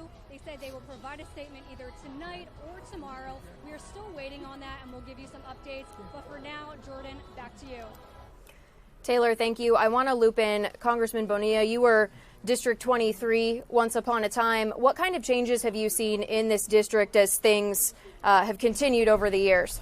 Well, it has changed. The boundaries have changed. It's a little bit more favorable to a Republican, and it's interesting to note that before you put that up, I got to pay attention to politics. I didn't even remember the opponent's name in the general election because that opponent is really insignificant in this race. Tony didn't spend any money at all on television for the general election, or I don't think he spent much on mail either. He was sending emails out and some social media, but his battle was in the primary. And it's really, again, like Henry Cuellar was challenged by the radical left, Tony was challenged by the far right and in this primary, and that was his race this year. So this is a slam dunk for Tony. I've known him since before he ran for office. He's a good guy, and a hell of a lot of Democrats out there also agree with that. And I would say further, Henry, that if someone were writing a Profiles in Courage book like the one that President Kennedy wrote, Tony Gonzalez might well be in that book, because after Uvalde, he advocated as a conservative Republican for some adjustments to the gun laws, which were reasonable. Red flag and other things. For that, he got a primary opponent. And then there came several other issues during the time where he just took the centrist but reasonable stance, and he took a beating for it. They censured him in some meetings and such, and he just said, look, I'm a former Navy seaman. I know what's good for this country, in my opinion, and I'm going to stand up for it no matter who attacks me. And, well, tonight he was rewarded by his constituents with a win. And then he had also the state party that was targeting him as well, which is insane, that you have your own party, your own family. I always used to say you don't agree on everything in your own home or your own place of business or your place of worship. And some of these nuts on politics, whether it's on the right or the left, oh, you weren't with me on, there were 25 issues, and on one thing, number 25, I think you said something in committee or you didn't vote the right way. And we're coming after you now. Henry, please don't compare politics to home life or a house of worship. It's not that kind of a house. It is a house divided. But, seriously, and Juan knows what I'm talking about right now. And we are suffering in this country now because of gerrymandering for political purposes, which only recently, in the last few years, has been sanctioned by the Supreme Court of the United States. In other words, a partisan legislature can redistrict all of the state and federal congressional districts, representative and state senator districts for political advantage, and it's not unconstitutional. And once that started, we see what's happening. You just heard some great praise of Tony Gonzalez. What did he win his primary by, 300-something votes? I forget. The runoff. And the person that ran against him, the other Republican, his nickname was what, AK-47? Right. Juan knows what I'm talking about. But until we start figuring out how we get away where you get primaried out because you're a moderate, we're going to have issues. And here's another thing about that primary. In a Republican runoff, I think the turnout for that runoff was like 5 or 6%. Do people even care anymore? Again, all of these issues that are happening are not all the fault of the candidates at all. Oh, no. Or the people running. It's about the people who don't demand better. Well, and I want to pull you into Professor Sepulveda here. That primary was quite difficult for Tony Gonzalez against Brandon Herrera, and you're right, his nickname was something of that nature. Right. Why do you think he faced such an uphill battle? Well, I think it's exactly how they were just talking about right now. The real race is because of the gerrymandering, because of the way the districts have been drawn. The real races now are happening within the party itself, right? And so, and once again, you either have that, or we talked about earlier, or you have no opposition, right, when you're kind of coming into it. This is a district that is, like former Congressman Benito was saying, the lines have changed, but, you know, just a cycle or two ago, this was a competitive seat, right? You look at the Cook Political Report, Inside Elections, Sabato, all the national folks, all of them saw this tonight, exactly what our guests are saying, as a solid slam dunk for Congressman Gonzalez. And so, you know, once again, the extremes that get pulled out on both sides lead to the kind of politics, and also, like we were saying, turning off voters and leading to really kind of low turnouts as well. So it's kind of in a strange way even easier to win. Closer races within your primaries, but almost nobody participating. Probably not a good recipe for us and for democracy. Right. So we'll continue to keep an eye on that race, but right now Tony Gonzalez does have a healthy lead. I want to switch now. We have reporters in cities all over Texas watching some of those more local races. In Austin right now we have Walt Macaborski joining us. There are judges on the ballot, school board decisions, different propositions. Walt, what are you watching most closely tonight in Austin? You know, we're obviously following all the local races, but you wake up this morning and we're in national headlines because Joe Rogan endorses Trump, and then you have Elon Musk flying out to Florida to watch election results with Trump. So all of a sudden, not only are we on the national map, the big races in Austin are the future of affordability. So the mayor's race is key, and the incumbent Mayor Kirk Watson, a strong lead tonight with 53% of the vote so far. You know, he was a mayor in the late 90s. He was then a state representative for about 17 years. He's the incumbent mayor, and he is doing very well tonight with 53% of the vote. You know, interesting, we thought Kathy Tobo, who was on the council, was going to be his biggest challenger, and she is actually in third tonight up against Carmen Yanez-Polito with 20% of the vote, which is a great showing for her. We didn't really expect that, but two interesting propositions to talk about tonight. Austin ISD Proposition A. They're trying to get teachers raises, and they only can do that with a VATR, a voter-approved tax rate. So they look like they're going to get this passed and give raises to about 5,000 teachers. But it's a double-edged sword here, mainly because, you know, they're going to raise $171 million, but only get $41 million because of recapture. So a lot of voters were saying, why should I vote for this if 75% of my money is going to go back to other counties in the state for other school districts? But it looks like those, so far, the teachers are going to get their raise. But it's going to cost taxpayers about $420 on their tax bill. Also, they have another proposition, Proposition A, in the city of Austin that will go to affordable child care, and it looks like that is passing as well. So voters are adding money to their tax bill, but they're going to give teacher raises, and it looks like a lot of the employees in Austin will get some child care benefits, which will be great because we know child care is so expensive. Another interesting note, Williamson County, usually very strong Republican stronghold, and it looks like in the Senate race that they're voting for Colin Allred more so than Cruz, which is interesting. Williamson County, is it turning purple? Now, Walt, you said so many interesting things. I came up with a million questions to ask you. I want to start with, you pointed out that Elon Musk is going to be at Mar-a-Lago watching with Donald Trump. The Texas Tribune is also reporting that our Attorney General Ken Paxton will be there, along with Agricultural Commissioner Sid Miller. Now, about those propositions for putting money toward teacher raises, a lot of districts across the state are putting things like this on the ballot. And at least here around in the San Antonio area, we're hearing a lot of kind of animosity for the State House for maybe not allocating all of that funding so that people have to go to ballot measures like this. Are you seeing that in Austin as well? What is the attitude toward the legislature and kind of the path that has led a lot of districts to do this? A lot of angry voters. You know, they want our teachers to have raises, and they want to keep the money in Austin. They're raising $171 million if this passes tonight, but only $41 million stays here. So the big debate for everybody at the ballot box was, is it worth it that I'm sending my tax money around the state? 75% won't even stay here, but it looks like the teachers are going to get their raises, but that's a problem. So I think there's going to be a lot of lobbying at the state legislature to say, hey, keep our money local, keep our money for our teachers, invest in the teachers, the programs, and make sure our education system keeps that money. So you're exactly right, Jordan, a lot of angst there. But you were talking about Rogan. You know, we were looking at polling places throughout Austin and in Travis County, and we went to the University of Texas.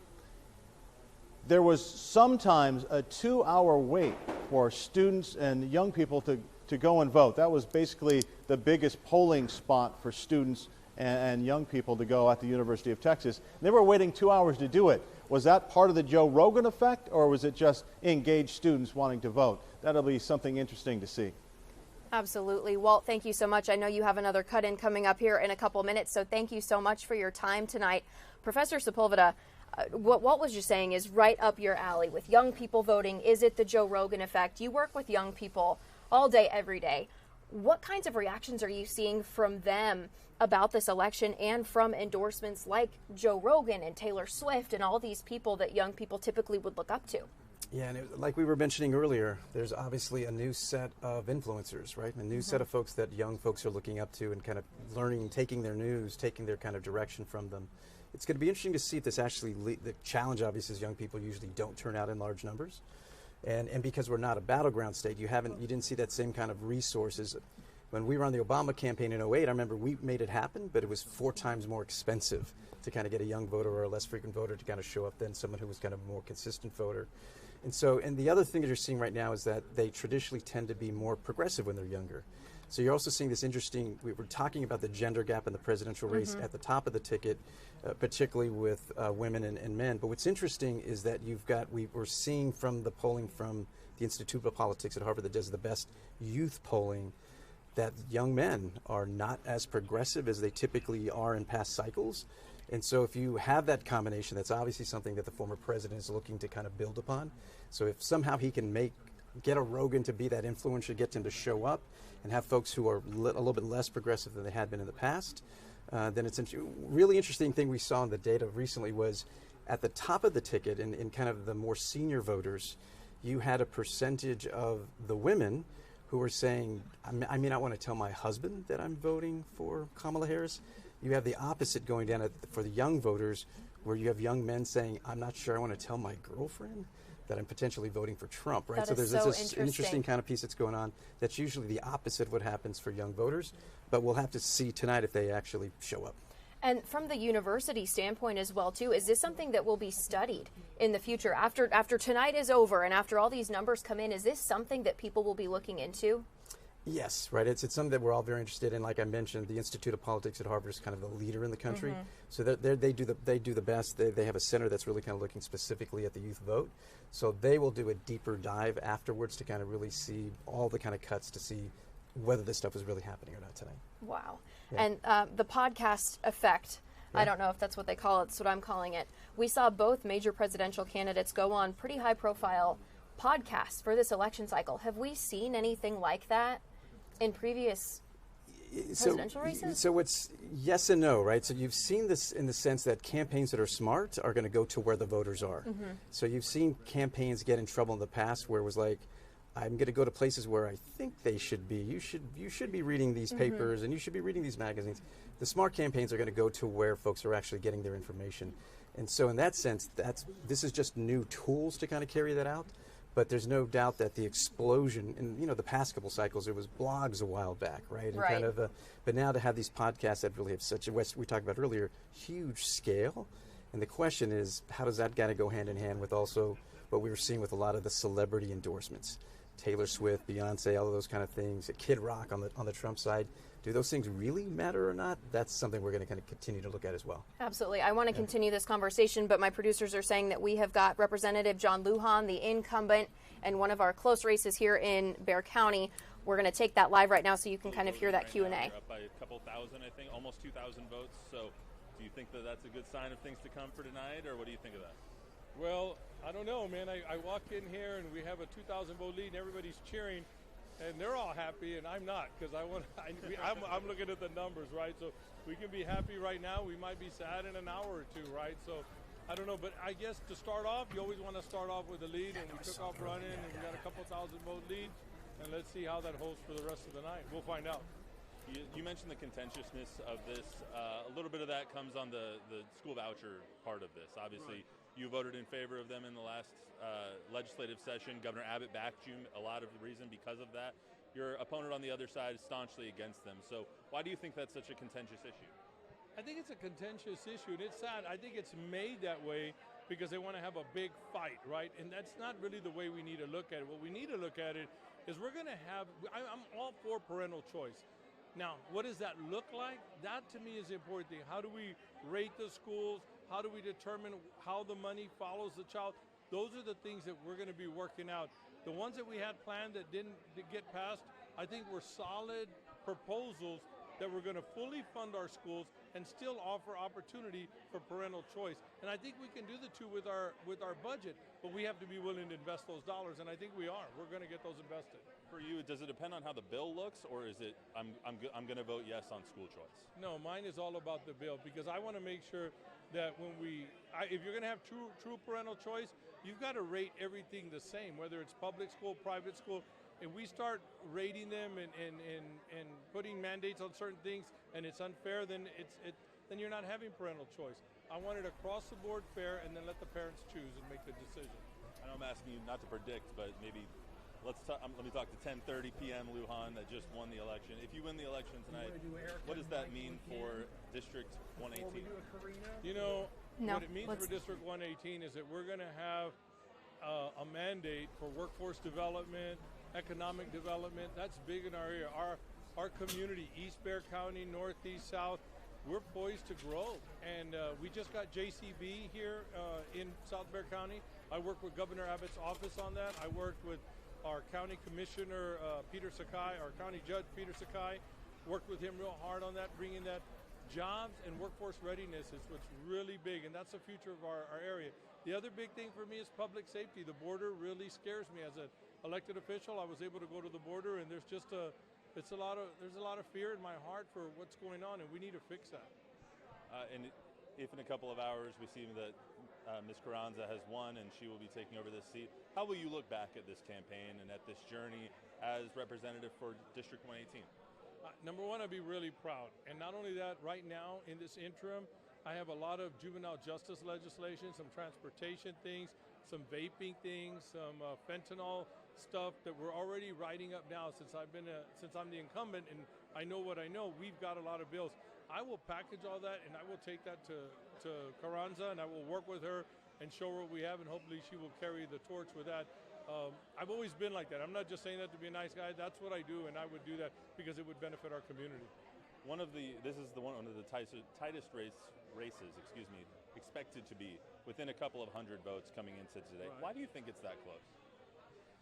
Man, I hate to say negativity, but negativity plays a big factor in this. And when you start scaring people with lies and things, it's really, really sad. When I seen out in the polling side some people that said they didn't vote for me, and then it came out and we talked about it. Oh, I didn't know that. I thought you were, you wanted to force women to have babies that have been raped. I thought you wanted this. And that's sad, man. And I think that makes it closer. The other thing is this district is a 52% Democrat district. I don't go running vote Republican. I go, man, how do we better our community? And everybody knows that. I work well with my colleagues across the aisle because I do what's right. I'm a man of faith, and I cry out to God for wisdom, and then I want to be able to be strong enough to do the wise things that we need to get done. You've mentioned the hate that came along with the comments that you made on the radio about a hypothetical daughter and wanting her to be carry a baby to term no matter what. Why do you think those got taken maybe out of context or got kind of blown up on the other side? And what do you have to say? Well, the sad thing is that's politics, but man, that's the sad thing. We shouldn't have it like that. Using the immediate headline was John Lujan wants to force women. I never even used the word force. I said I would want to have the baby, but we have a family structure that could support that. But I couldn't answer for other families that might not have that support structure. So That's why I've always been pro-life, with the exceptions of rape, incest, or life of the mother. And they take one piece of that, add some more to that, and man, run a whole campaign on it. And that's sad, because that's not me. And the people that are here that know that's not me, you know, they spread the word, but it made it tough. And the bad thing is, if something like that wins, then people kind of tend to do those things to win versus doing the right thing, and that's sad. That's all I got for you. Anything else you'd like to add? No, I'm excited about tonight. Let's see what happens. We can check back in a couple hours, see how I feel. I'm sure we will. Thank you so much. Appreciate you. All right, that is Matt Roy live with Representative John Lujan, the incumbent right now.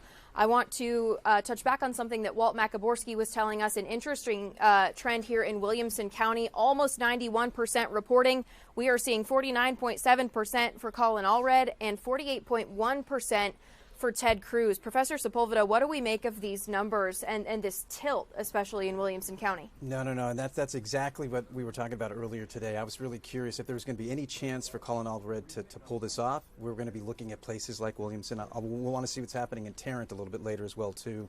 But you can see here, right, that this kind of puts him in contention, right? We know the numbers are going to be tough, so I've told folks, you know, if Colin Allred can lose within single digits, that's a victory, right? We think about Beto in his last gubernatorial race is still losing by double digits at 11 points. Obviously, you want to win, but if there's any shot for him to win, it's going to take something like we're seeing right here in Williamson. We're going to have to see what happens in Tarrant and some other places, but that's obviously a good sign for the Allred campaign. Right. All right. For Javier and my team, let's take this full so we can click through some of these counties and see. Never mind, we cannot take this full. All right. In that case, we are going to go national for a second. We are going to check in and see how we're doing on the Electoral College for our presidential race right now. I need this to reset for me. There we go. All right. For my panel, for my experts, this is what we're looking at right now. Right now, former President Michigan? Donald Trump at 120 Electoral College votes, 99 for Vice President Kamala Harris. Professor Sepulveda, I'm going to start with you. What do you think about this so far? Now, not all of these are 100% called. Some of these are the way that they're leaning according to the Associated Press. But what are we thinking about this so far as we're looking at the vote totals? Yes, I think that's an important thing for folks to understand with Yes. this map. So the 120.99 is basically matching in the states that are not the battlegrounds of what we thought was going to happen. Right. So if you look about here, you'll see Michigan, you'll see Pennsylvania. Those are not done. You'll see North Yes. Carolina, Georgia. Now, when we look to see kind of, that shows you where the lead is right now. Those things aren't done. Those are not included in the 120 to 99. Right. That would be a very different game. So far, the 120.99 is telling us it's happening what we thought would happen in the non-battleground states. What's going to be interesting as we kind of delve deeper into getting the results from some of these states, like we mentioned before. Pennsylvania is going to be a little bit later. Georgia, North Carolina tend to be a little bit earlier, so it'll be interesting to see where we are in terms of percentages. And I think that's where we're going to get to the really interesting stuff. Absolutely. I'm going to toss it over to my panel now. So some of these states are still leaning. Texas has not been officially called yet. Florida, it appears, has been called for Donald Trump. Same with Louisiana, Mississippi, Alabama, Arkansas, Oklahoma, North and South Dakota. Right now we're seeing New York called for VP Harris. Same with Massachusetts, Rhode Island, Connecticut, New Jersey. Are there any surprises on this board that you see right now, or any states that you're watching closely over the next few hours to see which way this is going to lean? Jordan, nothing is out of what was projected with respect to what would be red and what would be blue, which, as I recall, if you looked at all of those but the 7, it ended up with something like 219 for Harris and 226 for Trump, something like that. And so what has to happen this evening is the allocation of those 7. Now, it looks like Georgia is the only one where there's enough of a count to see a trend, and Trump is up. I wouldn't be surprised if within the next few hours they would call Georgia for Trump. North Carolina, which is supposed to be a toss-up, there also seems to be something of a lead for Trump. On the other hand, Harris is leading in all of the blue wall in Michigan and Wisconsin and Pennsylvania for now, but they're very, very close leads. So until something happens in the in those 7 that's actually callable, right now it's still the tight race that everybody expected. Now there's one aberration that I noticed in the last map that I saw, and that was Virginia, which is counted generally in the blue, is right now the Trump leading. If that were to happen, it changes the whole evening, because there will be no way to make that up, even with the blue wall. And also the margin in Georgia is a little surprising. It's as not large just 1 as or it 2 is. points. Yeah. But I know it's early, but it is a bit of a surprise to see in the teens. Yeah, and now in Georgia, I just got something from a friend, because we can't keep up so we're hoping that friends will text us. But they were saying that Fulton County, which is very Democratic, and because of the bomb threats, everything was delayed and everything else. But there are a lot of votes still in Georgia. But I'm not even counting on Georgia. I think what Henry and I were talking about is Virginia. The Democrats cannot lose Virginia. No. Put it that way. You got to take the blue wall, Wisconsin, Pennsylvania, Michigan. Yes, you take those, but you can't lose Virginia. If you do, then we start looking at North Carolina, right? Or Nevada. Well, Nevada doesn't have as many. Yeah, Arizona. It's a Nevada-Arizona combination. Yeah, and Arizona, to me, is going to be really hard. But North Carolina then becomes central to us. Right now, as a Democrat, I just want to take the blue wall and then start worrying about where we're going to make it up if we lose something that we should have had it, like Virginia. Now, the thing about Virginia is it depends where the vote is from. Yeah. If it's from Western Virginia and Southern Virginia, it can be red. But you get into the Washington suburbs, and those are blue, and they generally come a little bit later. So maybe I've noticed something that is meaningless, because we don't know where the vote is coming from. It was early, but it was a surprise. Yeah, but surprise. Yeah, and just as a reminder, kind of if everything plays out the way it should in the non-battleground states, Vice President Harris will start with 226. Former President Trump will start at 219. That's the numbers I gave. I just had them inverted a little bit ago. So that's kind of the starting point, right? And I think you're right, though. I think typically that kind of D.C., that Northern Virginia area, usually comes in a little bit later. So we'll have to see, but I wouldn't be surprised if that's kind of what's going on with Virginia right now. Right. We are going to continue checking in on this. That was the AP map that you're looking at. It's got kind of the lighter colors if states are leaning one way but not fully colored yet. So we are going to keep an eye on that, especially as these totals continue coming in. I want to take you now to Marisa Mendoza here in Bexar County. Commissioner Grant Moody declaring victory. We're hearing in our county commissioner race. I'm going to take you to her live right now so she can fill us in on what's going on there. Hi, Marisa. Hi, Jordan. That's exactly right. Commissioner Moody is with me. He declared victory about 5 minutes ago. He is very confident with a very different mood from what it was in 2022 when it was a narrower lead. Joining me is Commissioner Moody. Commissioner Moody, great night for you tonight. Why did you feel that it was important to declare victory so early on? Well, I mean, we were just looking at the early voting results, and we're up 10 points, which we're really pleased with. We're really excited about. And ultimately, right now with Texas, you got 75-80% of the vote is coming in early. So really, it's a mathematical impossibility at this point that the outcome would be changed. So we just wanted to go ahead and be able to share that with our supporters here tonight, and be able to come out and talk about it. And again, really excited about it. I just think that it's been a good night for us, and it's based on all the hard work that we put in over the last 2 years. Precinct 3 has always leaned conservative. You've really leaned into being the conservative voice on Commissioner's Court. You focused on responsible fiscal management, infrastructure, and law enforcement. Talk about a few of those things that you've managed to do on your time on Commissioner's Court. Yeah, no, those have been our priorities from day one. Public safety has been our top priority, and we've been able to add 136 law enforcement officers over the last 2 years. That was a huge victory. It's really shifted the narrative around public safety in Bexar County and the city of San Antonio, and we're really excited about that.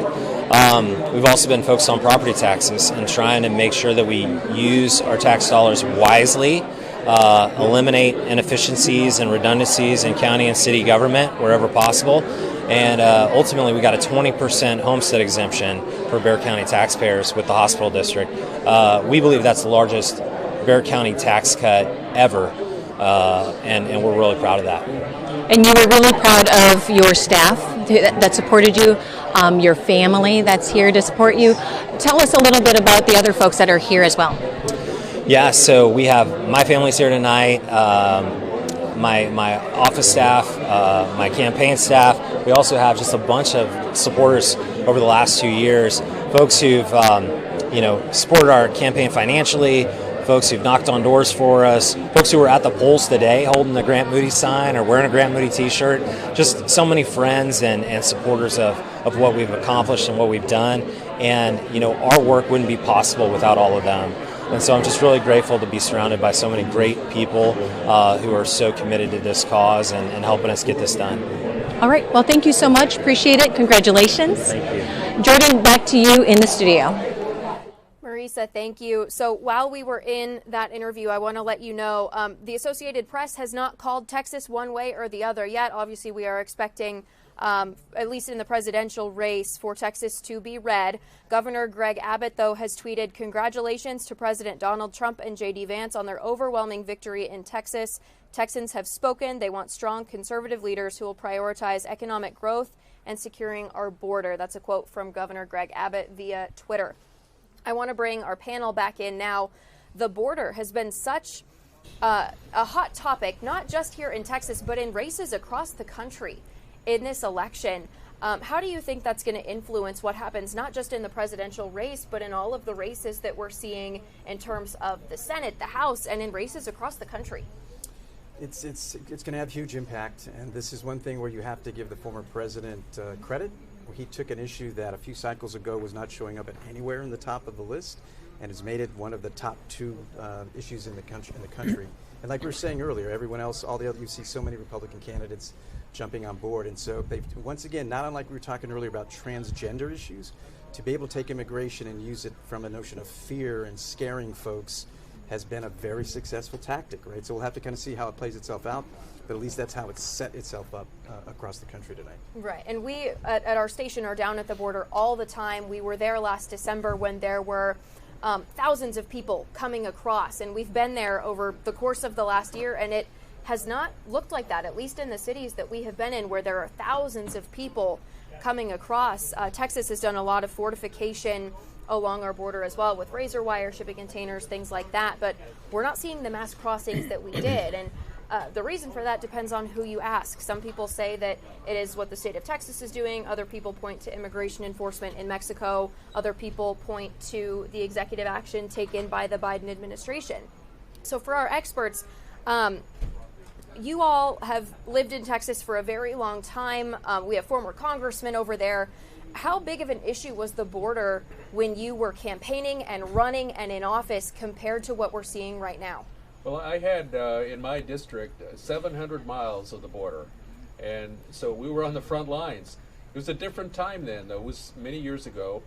In the last handful of years, it's become a nightmare, and we were talking amongst ourselves earlier, and on the front line in the Hispanic communities, they are absolutely for border security, and they do not like seeing what's happening in those areas, which probably has a tendency to also dovetail into a little more support for those who are for border security. Like Henry Cuellar is a strong supporter of border security. They don't believe in sanctuary cities, and they believe in following the law and all of that. But then again, because governors in Texas, our governor started shipping the illegals to the big cities, it then became more of a national issue. And it's impacting New York big time. It's impacting Chicago and other cities where they were bussed and flown. And also the Florida governor helped do that as well. So that became much more than just a regional issue here in Texas and along the border. Yeah. But if you think of how former President Trump made this an issue by demanding, instructing, and getting obedient members of the Republican Party, and this is where I get pretty partisan, to defeat a bipartisan bill in the Senate that would have provided more resources to secure our border, whether it's drugs or illegal entry, all of that. We had a bill Would it have passed in the House? To be honest with you, that would have been almost an impossibility too. But it was at the urging of President Trump, so you could continue giving life to this issue when there is an answer. Congress has not fulfilled its duty and responsibility to come out with comprehensive immigration reform. Henry and I always talked about it. We disagreed on certain parts, but we knew that we needed it. Now, I'll tell you where they love an open border. It's called trade and NAFTA and the dependency that we have on Mexico and what they have on us economically. We ignore all that at our own risk, by the way.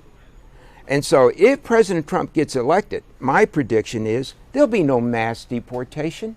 I think we do need to do something about the basis to seek asylum, where you just can cross and present yourself as a matter of legal right to come across the border, turn yourself in, and simply say, I'm seeking asylum. Now give me a hearing and maybe even a lawyer, and we're inundated.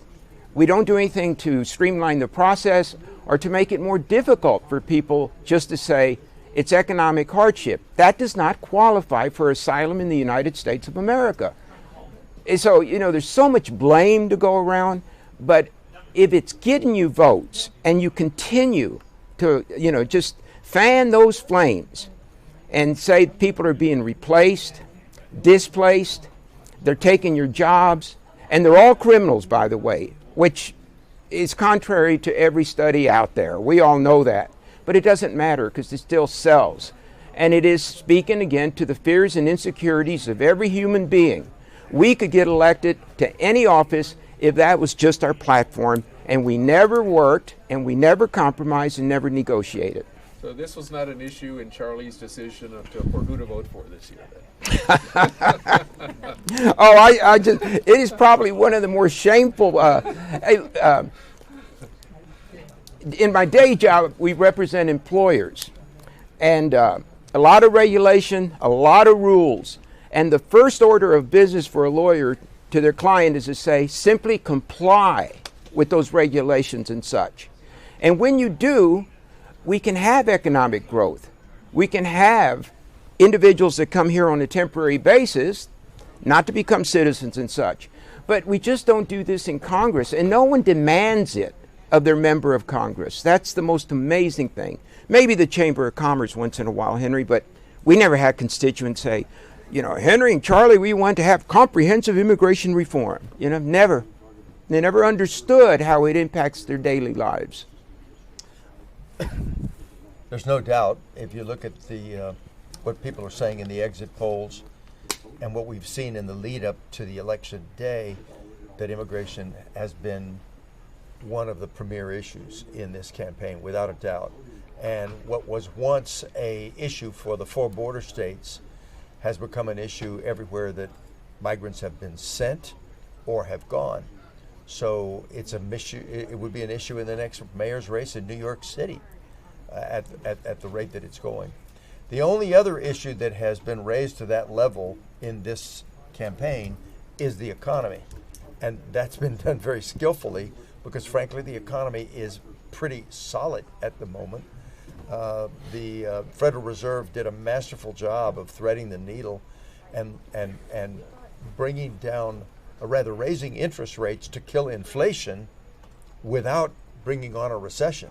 So here we are with jobs being created, interest rates coming down, no recession, and yet people are voting in this election on the basis of what they feel is a bad economy for them. Because of the prices. They're still higher. It's because some prices, gasoline and eggs and milk and some basics are still high. So anyway, it's in the context of the conversation we were having earlier about how you do politics nowadays, finding that issue that you can weaponize and then working it hard. And I think it's been done very well this year so that we have the tight election that we do. Definitely. We'll continue circling back on that. I'm sure as we hear from candidates as the night goes on as well, the border is something that a lot of them will bring up all across Texas. I want to turn now. There are some very big issues on the ballot in Amarillo. It's something that our sister station has been covering extensively. There are city charter changes, council term limits, and then the one that I think most people's eyes are on, making Amarillo a sanctuary city for the unborn. We've got David Bradley with us in Amarillo tonight. David, walk us through some of these proposals that voters are considering.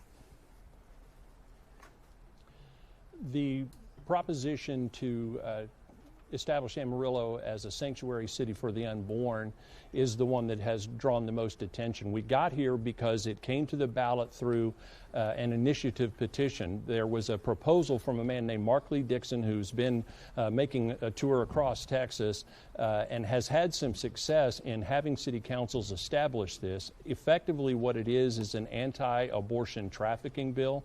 It's very similar to the state law that's already in place in terms of being enforced by civil lawsuits, but it would prohibit travel through Amarillo or giving travel through Amarillo to get to a site for an abortion.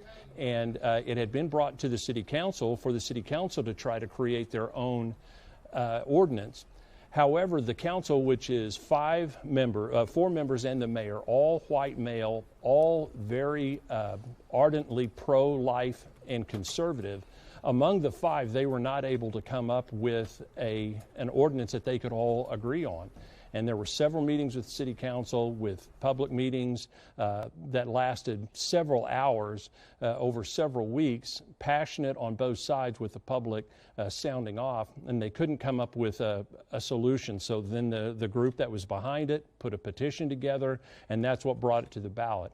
So we really weren't sure how it was going to go, because there was, even though Amarillo and Texas Panhandle at large is extraordinarily red, there were many that objected to it, including Mayor Cole Stanley here in Amarillo, that just felt, 1, that it was an example of government overreach, and 2, that it was duplicative of the state law that is already in place. We don't have the final numbers in just yet, but the most recent ones that we do have show that it looks like it's going to be rejected. The last numbers I saw had it 58% against, 42% for, which was a little bit of a surprise, simply because this is a highly conservative area, and at first blush you would think that this would be something that would probably pass. Like I mentioned, some of the other cities, Lubbock, I believe Odessa, San Angelo, they have adopted these sanctuary cities, but at this point it looks like it'll take a miracle for that to be reversed. So we're believing that the sanctuary city ordinance for the unborn is just not going to pass in Amarillo. And David, as part of this ordinance, is there an enforcement arm of this? Like, is this something that the Amarillo police or county deputies would be involved with if this does pass? No, it's similar to the state law in that it would only be enforced through civil lawsuits. So, for example, and the examples that have been laid out when the state law was coming into play, it was simply, if I ran across somebody that I knew was wanting an abortion, and I knew that this person got into a car with somebody and they drove to New Mexico to get the procedure done, then I would, as a private citizen, be empowered to file a civil lawsuit against the person who was aiding and abetting getting a young woman or any woman to get an abortion. And so that was another very dangerous aspect that we heard some of the people talk about during open council meetings and public forums, that they felt this kind of an ordinance would be divisive in the city, and that it would turn into neighbors that were snooping on one another and potentially putting people at odds over one another. There was also a general objection on the part of Mayor Cole Stanley, who again is clearly anti-abortion. He's pro-life. Very conservative, but he was concerned about whether it would have the legal standing to actually stand up in court. And so he was very reluctant to pass it just on behalf of the council, because he didn't believe that once this gets put into the canon of laws for the city of Amarillo, there would likely be some type of a legal challenge down the road that would then the city would have to get themselves involved in defending this ordinance that they have. So like I said, we still have a few votes to count, but it looks like that it will go down to defeat here in Amarillo. You had mentioned earlier some of the other things that we did have on the ballot. One was a proposition to change the length of the size of the city council Currently, there are 4 city council members and the mayor. This proposition would expand the size of the council to 6. Now, the background to this was when it originally was drawn up by the Charter Committee in Amarillo to review these kind of things, they were also looking at changing Amarillo's structure, which right now all of the council people and the mayor are elected at large.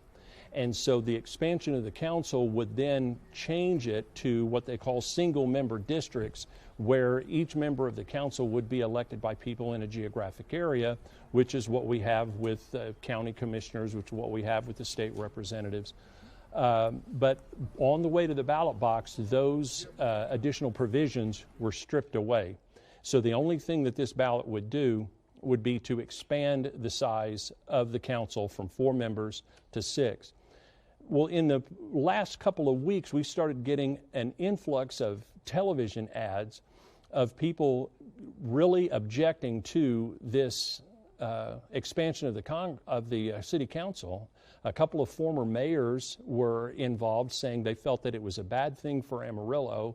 And it was really hard for me and some of the other people trying to kind of connect the dots as to why they thought it was bad. But they did not like the fact that the council was going to get bigger. I was surprised to see that it looks like that is also going to go down to defeat. So it looks like Amarillo will go ahead and stay with a 4-member council unless some pockets of votes come in that will flip things around. But it looks like that council will stay at 4. You also mentioned there about the term size. Right now the council serves 2-year terms. What this would have done would have been, this other proposal, Prop D, would have expanded the terms to 4 years in length rather than 2, because as it is right now, every 2 years the entire council rolls over. So they would expand it to a 4-year term and then stagger the terms, so only half the council would be up for election every 2 years. But that also appears to be going down. So, I mean, a short answer to the situation, at least for these questions, Amarillo is not really on board with wanting to change with the status quo, with the things way the things are here with the Amarillo City Council. Well, David Bradley, thank you so much for joining us on the Your Voice, Your Vote live stream. We appreciate it. We will check back in with those Amarillo results here in a little bit. I want to circle us back to the abortion measure that is on the ballot in Amarillo. This is something else that we've been seeing popping up in lots of ads across Texas and across the country from the campaign side. Is that similar to some of the other kind of hot button issues that we're seeing pop up? Is, you know, it is something that gets everybody talking, and it can be a very divisive thing.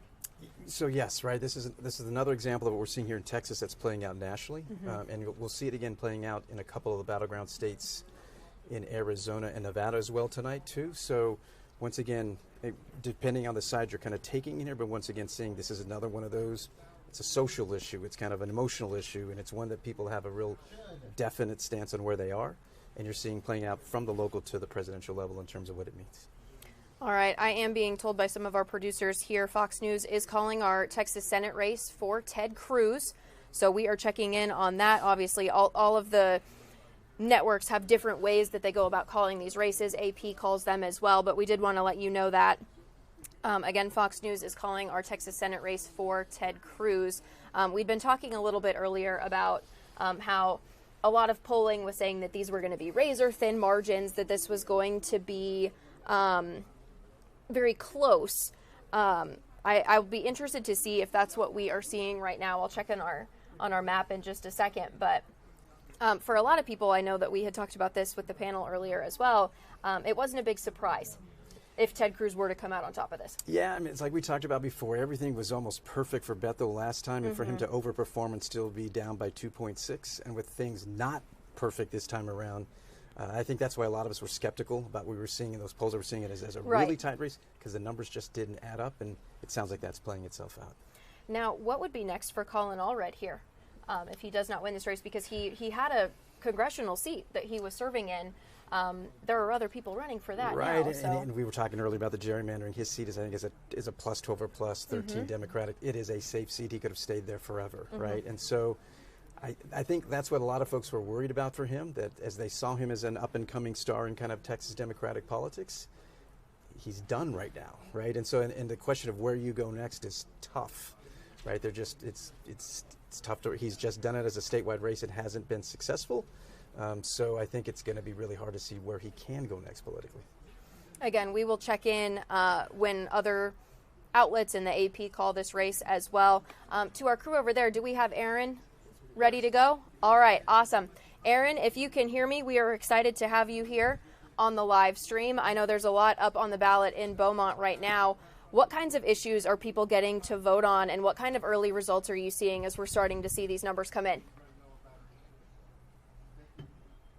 Yeah, Jordan, the early vote total for Jefferson County, the largest county here in this area, took a while to come in. Usually that first batch is dumped about, 7:10, 7:15. It came well after 8 o'clock tonight. But it was just a few months ago that the entire state of Texas was watching what was going on here in Jefferson County, here in Orange County, and Jasper County. That, of course, was the Texas House District 21 runoff between embattled Texas House Speaker Dade Phelan and his Republican challenger, David Covey. But tonight, I kind of wanted to talk a little bit about some of the themes that we'll see here tonight. We have two congressional districts here. Both are expected to go Republican. The Republican candidates are by far in the lead. That would be Randy Weber and also Congressman Brian Babin. I also wanted to talk a little bit about some presidential race trends in 2020 and touch on a couple of local positions, and you'll understand why. The Jefferson County Tax Assessor Collector, also Jefferson County Sheriff. Now, this area used to go blue long before they went by red and blue. It was always traditionally a strong Democratic area throughout the 70s, the 80s, and that started to change really in 1994. I wanted to show some quick results from 2020 just to kind of show what is representative here in Beaumont, Port Arthur, Orange, known as the Golden Triangle across Texas. There's really one potentially toss-up county, and that's where we are right now, Jefferson County. Beaumont is the county seat. Port Arthur also part of Jefferson County. Look right here. Donald Trump won Jefferson County by just, 0.2% 4 years ago. The initial numbers show that he is up by more than what we had 4 years ago, by at least 3 or 4 percentage points in the early vote. But all these other neighboring counties all around here, Orange, Newton, Jasper, Hardin, Liberty, Chambers, not only red counties, they are deep red counties. Now, things started to change back in 1994 here. Your panel will certainly recognize this man, the late Congressman Jack Brooks. He represented Southeast Texas from 1953 until 1995. He was ousted in the Republican Revolution of 1994 with Bob Dole and Newt Gingrich leading that cause. But and you may remember him from history, the last surviving member when LBJ was sworn in as president. But the reason I bring him up, and it's kind of representative of the shift we've seen here in the Golden Triangle over the years, his daughter is running as a Republican. She is Kate Carroll. She currently is in the lead by about 5 or 6 percentage points for Jefferson County Tax Assessor Collector over Sean Webb Locke, her Democratic challenger. So, longtime congressman in office here for 42 years. His daughter not running as a Democrat, but running as a Republican. But we do have one Democrat, Jefferson County Sheriff Zena Stevens. She made history in 2016 when she was elected the first black female sheriff of Texas. She is being challenged by Republican Stephen Broussard. She is leading in the early vote by a fairly decent margin. So we'll closely watch this race where one Democrat in Jefferson County is expected to be reelected. So that's pretty much what's going on here in Beaumont. A little history lesson of the political trends. Jordan, we'll throw it back to you in San Antonio. Aaron, thank you so much. Definitely very educational. It's interesting to see kind of over time how these trends have changed. I'm sure that's something that you get to look at Sure. all day, every day. Absolutely. Yeah. It's so interesting to me. I want to take us back over to our storyteller board here. You and I had been talking about Tarrant County So I've got it pulled up over here. They've got about 60% or 68% reporting now. Yeah. What is standing out to you Yeah, about and this now? Like we were mentioning, those of us who thought there's going to be any chance for Colin Allred, obviously the big urban areas were going to have to really produce for him, and Tarrant was going to be the one that has not been reliable. And once again, it looks like it didn't do for Colin what he needed tonight, right? So even that little margin there is what you're going to see that kind of ends up hurting him. We're starting to look at the other county results. Obviously, Ted Cruz coming from Harris, which is a massive vote, but because it's home for him, only kind of a +10 for him there. He was really going to need Williamson was pointing him in the right direction, but Tarrant just didn't get him there. Looks like even here for us in Bexar County, a +16. Dallas 28, Travis 45. Those are the kinds of things that was going to help Colin, but he needed Tarrant not just to win it, but to get a decent chunk, and it looks like he didn't get that done tonight. All right, so here are the statewide results that we're looking at right now across Texas. Almost 62% reporting on this U.S. Senate race, 52.3% for Ted Cruz so far, 45.8% for Colin Allred. If we can, I'd like to bring our panel back in. 52.3 to 45.8, not necessarily the razor thin that a lot of the pollsters were predicting. Walk us through your thoughts. What do you think it would take for Colin Allred to come back from this, and what do you think overall about what we're seeing? Well, I think the race is called, so I don't think he can come back from this. And again, I think with the early vote trending more conservative, that was a huge factor. The Hispanic community in Texas is trending also more conservative as well.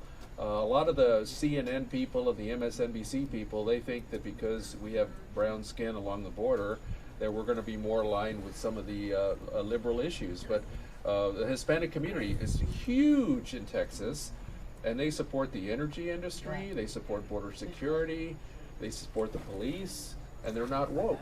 So when you appeal to Hispanics in even some of the poorest areas in the state, that starts to trend into votes that turn out as well that weren't there maybe 20 years ago.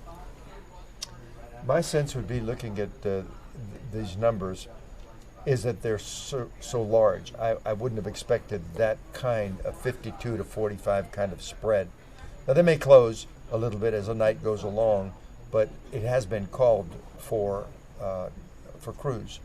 So it's not going to close to the point where Allred is back in it. But my point is, the polls were showing 3 points, 2 points difference. This is a 7-point difference.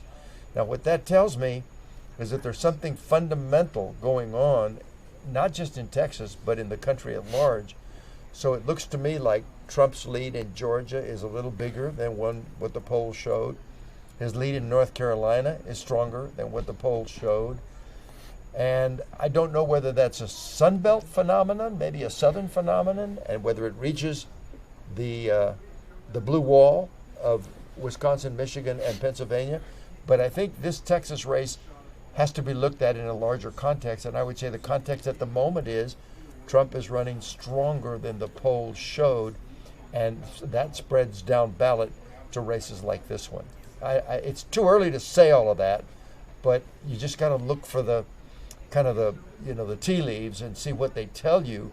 And right now, I would say this race has implications nationally. The Democrat hasn't won a statewide race since 1994? 94. Since 1994. And everybody is really speculating, I think building on what Beto was able to do, in 2018, which was not a presidential year. So we thought, as Democrats, maybe this is the opportunity because it's a presidential year and we do better. But when those numbers started coming in that it was a real horse race, everyone was really questioning, where are they getting this information? A lot of money was spent based on those numbers, so you have to start suspecting how some things get manipulated.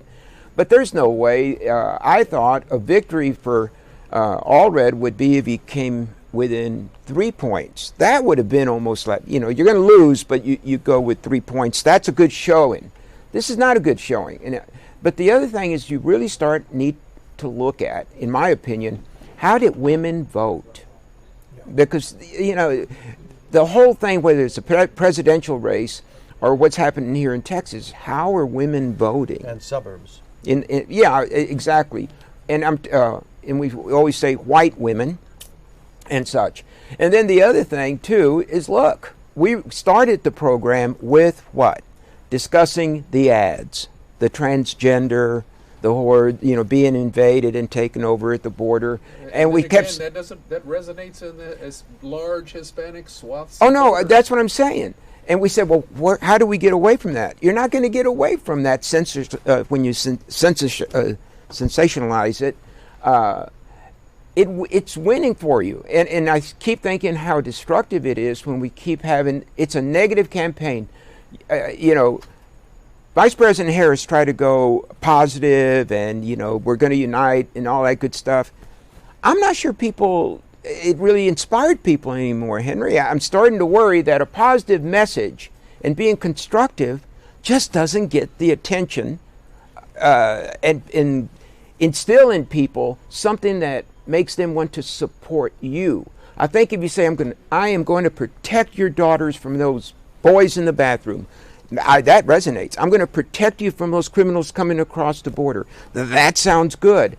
All of that. Or else, the other thing, too, is we're going to do something about oil and gas so that you don't have to pay a lot at the pump.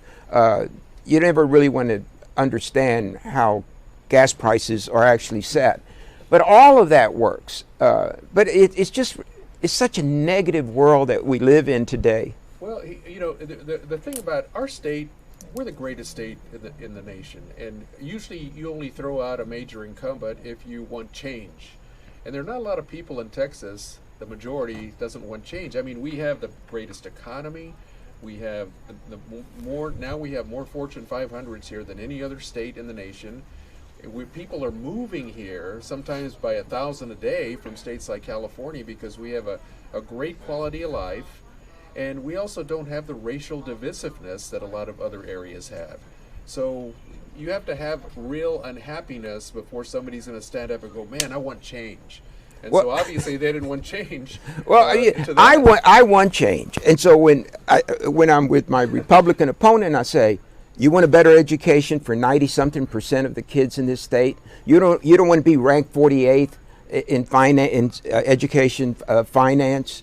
You want to do something about what's happening with oil and gas and the transition to renewables, because we know our air and everything. You want to have more people have health insurance rather than leading the nation in uninsureds. And I'm putting them in real negative. These are issues that we should be working on, because I love Texas. I'm a Texan, but we're not, a perfect state, and we have the riches and the resources to make it better for everyone. But that's not the way you get these votes. I'm just telling you. And you want change. We're a happy state, and generally more than almost any other state. Because again, from these other states like Illinois, California, New York, they all move here because they want to be here and live in this great state. I think Charlie did touch on something that's really important from these numbers for Cruz and Allred, and that is, what is the women's vote doing tonight? The great hope for some kind of Democratic sweep tonight was that women were going to respond to the reproductive rights issues and to Trump's ungentlemanly style and his crude language in talking about women, going to do something for them whether they like it or not, would resonate, and that would fuel some kind of flipping to blue. But it hasn't happened in this race, and this is a race where it could have been seen. And from what we're seeing about some of the other states, there's no evidence of that on a large scale. We'll see what happens before the night is over in the three northern states, but it doesn't seem to be making any kind of dramatic change in Georgia or North Carolina, and even Virginia is in some jeopardy at the moment. Yeah, I was just going to add one final piece. So I think it's going to be important to kind of see what happens with the female vote tonight in Texas. But I think I differ a little bit on the numbers. I said this a little bit earlier. If we think back to Beto's loss against Governor Abbott, which was 11 points, that's when we look at the data, that's kind of the norm, kind of a plus 11 for us at Texas. And so I think in a strange way, these polls kind of created an unrealistic expectation. I've been telling folks, if Colin were to come in single digits, that actually is a victory. And so if it turns out to be this kind of margin of 6 or 7 points, when we look at the data, the number of Republicans versus Democrats who actually are voting in Texas right now, that's moving in the right direction for the Democratic Party. Not enough in Tarrant County, like we said tonight in Fort Worth, but still, this shouldn't be seeing this as, oh my God, something horrible happened. He was supposed to kind of get it done. We know that those polls are a little bit, were definitely unrealistic. And if he goes down, it looks which he's at right now, that 6 or 7 margin, that actually is a movement in the right direction for the Democratic Party. Well, but there's another issue there, and that is Beto tried one strategy, which was a overtly progressive strategy. This was a moderate kind of, This is a different kind of a moderate strategy. In fact, he stayed away from some controversial questions that Democrats would have liked him to speak to. He was softer about it. So those are two approaches. Right. To move different approaches. To move forward, and neither one of them seems to have generated quite enough. Right. And I do want to point out, too, the Associated Press, it does not look like has called this race yet. Fox News did call it for Ted Cruz. We're still waiting. Right now, AP has Cruz up plus 8%. We do have Michael Atkinson standing by in Dallas. He's with the Call an All Red campaign. Obviously, Michael, these are not the numbers that the All Red campaign wanted to see. What are you hearing in that room tonight? What is the mood like? Jordan, there's sort of a subdued optimism here in the room. These folks are obviously still hopeful that things could turn out in their favor, but they knew it was going to be something of a long shot to flip what has been a Republican seat for years and years and years. What's been interesting to watch as you look at the vote results is that really the Cruz and Allred race has almost mirrored, according to the Secretary of State's websites, the results of the Trump-Harris results. They've almost been bar for bar matching one another, and you've seen that in this room tonight, that they've really been echoing all of the Harris campaign rallying cries. You watched, as we see Harris winning certain states on the feed behind us, that there's a huge roar in the room, as well as something that's been an Allred campaign priority, which is when we saw the results of a constitutional amendment for access to abortion in New York that went in favor of that amendment. You heard a huge roar from this crowd, and that really kind of shows exactly what the values of these folks are, something that Colin Allred has really prioritized in his campaign. So, as I said, subdued optimism. You have folks here still holding out hope that results are going to turn in their favor, but it hasn't exactly gone their way so far, Jordan. Michael, thank you. I want to check back in on a couple of our Texas House races now. Greg Casar has been declared the winner in his district. Tony Gonzalez's campaign has just declared victory as well. I just got that email a few minutes ago. I'm going to take you back over here to our touchscreen board so we can look through some of these House races and how they're going right now. Obviously, all of the vote not in yet. You can see here in District 35, Greg Casar declared the winner. This district stretches all up I-35, San Antonio to Austin. We've seen a lot of growth in this area. We talked with our panel a little bit earlier about candidates being able to run pretty much anywhere in Texas, and Stephen Wright was an example of that. He was actually a sheriff's deputy in Riverside, California, and came to Texas because he didn't like the California policies. So he is now a Texan. He was running for House. Greg Casar was declared the winner there. We're going to check back in on these races here in a second. My producers are saying that Bexar County incumbent Sheriff Javier Salazar is speaking, so we're going to check in on what he's saying, and then we're going to come back and look at some more of these House races. Y esto, si puedo declarar victoria, es algo bonito para nosotros. Hace rato te preguntaba yo, ya llevas 2 términos, un tercero, ¿qué es lo que quieres terminar? ¿Qué es lo que todavía crees que puedes hacer en otros 4 años? Bueno, el público han respondido bien a lo que hemos estado haciendo hasta este punto, entonces vamos a seguir haciendo lo mismo, peleando contra la violencia doméstica, seguir reclutando y contratando oficiales como lo estamos haciendo. Vamos a seguir haciendo lo mismo. All right, we're going to check back in on that in just a second. Now, if you are familiar with Bexar County, this is not something that will be abnormal to you. Sheriff Salazar does all of his press conferences in English and in Spanish. Here in San Antonio, we have stations that speak both languages, and he speaks both languages, so he goes back and forth. So we will check back in and bring that to you here soon. I want to check back in over here as well. Like we said, Tony Gonzalez declared victory here, 61.5%. We're still at about 55% reporting here against Santos Limon. I'm going to take you through a couple more of these as well. Let's check in here. This is Congressman Cuellar's district. Commander Jay Furman in the lead right now, 51.3% over current Congressman Cuellar. Still only less than 40% reporting here, I do want to point out. But right now, this is swinging toward Commander Furman. Aryami Virgen is out there. We'll check back in with her a little bit, too. And this is a district that we have been watching, too. Monica de la Cruz and Michelle Vallejo. They competed against each other in the last race as well. It was a very interesting matchup. And Professor Sepulveda, feel free to weigh in on this. Right now, a pretty comfortable lead for Monica de la Cruz. Still only about 13% reporting, but this is a big difference right here. Yeah, and once again, 13%, so really low in the count. Very early. Yeah, and once again, as we mentioned earlier at the top of the show, only 3 House races that were even kind of potentially competitive, and this is one of them. And I'm thinking back to what Henry C. Sneddles just mentioned to us about the two kind of Colin Allred and Beto's kind of approach. In a strange way, you had Michelle, who was being accused of doing both within the same campaign. Right. Being a progressive, but then really get called out by her supporters for putting out an ad that was talking about the chaos at the border that seemed to be a little bit of that moderate move to the center kind of strategy.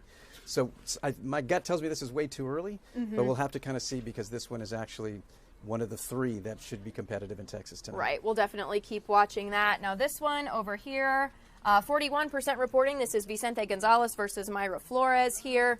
Still early. This is looking very close as well. This map tipping more toward Gonzalez at the moment, who was in District 15 for quite a bit of time as well. So I'm just going to go through and check on a little bit more of these for us. Michael Cloud with a healthy lead here. He is the incumbent in this race. If we zoom in, no surprise here, unopposed. Joaquin Castro will be the representative. No surprise.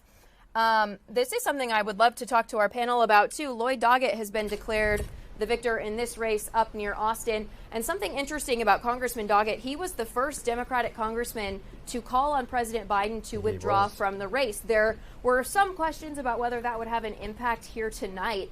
Was there a doubt in your mind, Professor Sepulveda, that Lloyd Doggett, that would lower it for him at all? That's an easy one. No. I heard it from our panel across the way, too, immediately. Yeah, district obviously carved for him, so yeah, no problem at all, right? And this is the third matchup between these two right here.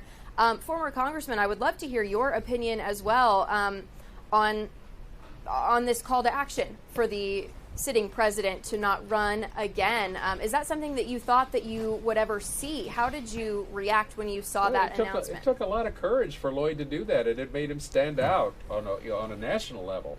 But Lloyd is extremely effective with his constituents. He is always out in his communities. He listens to his constituents. He's very accessible. I remember many years ago when I would sit in rooms and they would be talking about redistricting, and the discussion would be, don't try to write Lloyd a bad district. It doesn't matter what you write him, he's going to win. Because he does that. He has that kind of political retail strength that is just almost unmatched. Well, I remember one redistricting session where the Republican legislature drew I guess it was the 35th, from Austin all the way down. Yes. Remember, all the way down to the border. And so we referred to it as the Fajita district because it looked like a fajita strip. And you know what Lloyd went? He went over there and worked it. Yep. No one outworks Lloyd Doggett. And he whipped everybody. You cannot defeat Lloyd Doggett. He's really quite an incredible public servant. And what he did with President Biden, he pointed out something that was very obvious. What the public doesn't know is behind the scenes there were many, many members of Congress and former members of Congress that were reaching out to the White House in very diplomatic terms and saying that it was time, definitely. And then, of course, the president stepped down basically from the nomination process. So it was pretty painful for a lot of people, but as it turned out, it was the right thing to do, and Biden did what it was, again, the prudent and something that cost him basically the last, what would have been his last campaign. But we did well, and it does say a lot about what Vice President Harris was able to do stepping in so late. it's incredible that the organization came together Well, as it did. There's no doubt, but that President Biden would have gone down hard if he was the Democratic nominee at this point. And Lloyd Doggett has always been independent and courageous, brave, willing to say what no one else does, and because he does the constituency work and because he's usually right in that independence, he does very well in elections. And I would say secretly, in their heart of hearts, people admire him for what he did and acknowledge that it was the right thing. And obviously, you mentioned that Vice President Harris stepped into this race a little bit late. What impact does that have on a campaign level? How overtime do you have to go when you step in at such a late hour? Well, even if you run for a local office, you have to be all in. And I always tell candidates, sometimes I know they talk to my colleagues here as well. They come up, people think about running. Oh, how hard is it? How hard do you have to work? You have to be all in. But I have been associated directly with a couple of presidential campaigns, and they are, as these guys have, they are phenomenal. They are, you have an army of people that are scheduling you every day. They're giving you advice every hour. You only stop when your body gives out and to sleep. And then you get up the next day, and sometimes they make fun of a candidate because they get off a plane and they say, "What city am I in?" It is nothing against them. It is hard to remember. I have been with candidates before where they go, "What city?" Good candidates, "What city am I in?" So it is more grueling than anything that you can imagine. Well, and beyond that, there takes a certain length of time for the public to get to know you, and that's what the primary process is about. Candidates usually announce in the fall of the previous year, and then they start working to get to Iowa in the first of the caucuses, and then New Hampshire. And over time, in multiple debates and multiple, the New Hampshire primary is retail politics. It's in people's living rooms, and they get to know you. So because President Biden was holding the position, she didn't actually get to become the candidate until July. So July, August, September, October is all she had for a process that usually takes 2 years. For you to get known. And I think it matters because in this election, I can't tell you how many people use the analogy of saying, and this is a little crude for people to say, but they would say, "I'd rather go with the devil I know than the devil I don't know." Imagine that. I'd rather go with the devil I know, which in this case was Trump and all his shenanigans, with rather than the person I don't know, because I just don't know him. I'm not comfortable with him. Don't know enough. And fundamentally, she never had the time to get known at that level, in my opinion. But then when people did start to know her, they saw shenanigans with her too. Different shenanigans. Nothing. Here we have a partisan divide. Nothing compared to. So the other piece I would bring. So if you look at the actual time, right? So former President Trump has been running for 2 years. Mm-hmm. No, 40. Yeah. So he never stopped, right? But officially kind of 2 years. Yeah. Vice President, 107 days, right? Yeah. Wow. Now, but the other thing I think was a plus for the Vice President, and I think what could be the difference tonight, we'll have to go to see where things are with the presidential race, but she inherited from President Biden a campaign infrastructure, right? And so this is a lot of folks who have been part of the Obama campaign, who kind of knew how to do this. It takes month, it takes money. And so she got handed something that was ready to go, that then they still, 107 days is short, but it wasn't like she was 100% starting from scratch. And, this past weekend, I was hearing from the campaign, 90,000 volunteers on 3 million door knocks over in the battleground states over the weekend. Today I heard from the campaign that there were 100,000, more than 100,000 door knocks a day just in Pennsylvania alone. So, and the Trump campaign took a very different approach and decided to outsource their ground game to Elon Musk, to Charlie Kirk, Ralph Reed, who's probably the one who really knows what he's doing. These other guys are new to it, but kind of billionaire, super PAC kind of stuff. And so that's a very different. So you're going to see out tonight a very different approach to what it means to actually kind of get it done at the presidential level. Right. and that's going to be an interesting. Not many people know this because I did it on my own and I did it on the quiet, and some of it was not even with the campaign. But I was in Phoenix in Arizona for Kamala. I was in Tucson another weekend. I went to Pennsylvania, and they sent me, this time the campaign, to Allentown, Reading, Bethlehem, Lancaster, and Lebanon. And then this last weekend, I was in Raleigh and Durham in North Carolina. I came away optimistic because I saw the ground game, and I thought, God, these are just people working incredibly well. The system is working. Now, it appears from where we are right at this moment, and we haven't talked about the national in a little while, that she has to win those 3 blue wall states. That's what it's going to boil down to. If she does, it is a result of exactly what we're talking about, inheriting that campaign organization and having made it work. It will be a very tough thing to win those 3 tonight or in the next couple of days. Absolutely. But that's what this is getting down to. And even I'll just mention, the final part is a Texas piece. Texas is a non-battleground state. But even here locally, we had folks like Judy Hall, who's been a long-time activist, Jennifer Longoria, Lauren, a lot of these folks have been out.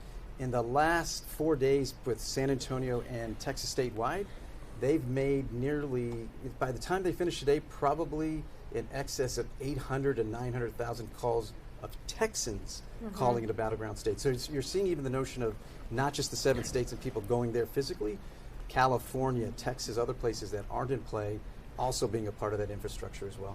Do you think that will continue moving forward in campaigns? I believe it's a smart. That's how we won with President Obama, with Senator Obama, and I think it's before it was so hard to do, but with technology and with the amount of resources that people are contributing now, you can do it. And now people usually, other than the Trump campaign this time, usually kind of have to do that, right? So. Well, we have a lot to get to. We are going to go to Yami Virgen, who is standing by with the Henry Cuellar campaign. Then let's look national again. We're going to show you that AP election map. And then I'm also told that Ted Cruz is going to be taking the podium soon. A lot coming up. Let's go to Yami Virgen now. Yami, we've been looking at some of the early results coming in. How is the Cuellar campaign feeling? Well, he's standing right next to me, and I have to say this. He said we have the dream team in the House with Henry Cisneros, Henry Bonilla, and Charlie Gonzalez, and Professor Sepulveda. The congressman wanted to say hello. I certainly want to say hello to all 3 of y'all. Charlie, of course, Henry Cisneros, Henry Bonilla, and of course the professor also. Thank you for what y'all do. So good. I hope to see y'all soon. All right, Congressman. We're down to your mero mole. This is your area. Zapata and Webb County are still out. What are you hoping for? Well, I think once Webb and Zapata come in, that's going to get us at a pretty good lead. And then we'll wait for election day. But those are the 2 big ones. I did win Bexar County by a little bit over 56% in the early vote. So Bexar County, thank you so much. And then, of course, the other big one is going to be Webb County. So we're waiting for that. So it's looking very good right now. Tell me what your biggest concern is tonight. Of course, your own race, but then if we send you back to Washington, what are you looking at? Are you going to be able to carry out the wishes of the people of Texas if the House is flipped? Well, first of all, right now it's a Republican majority, and I'm still doing very well working with the Republicans.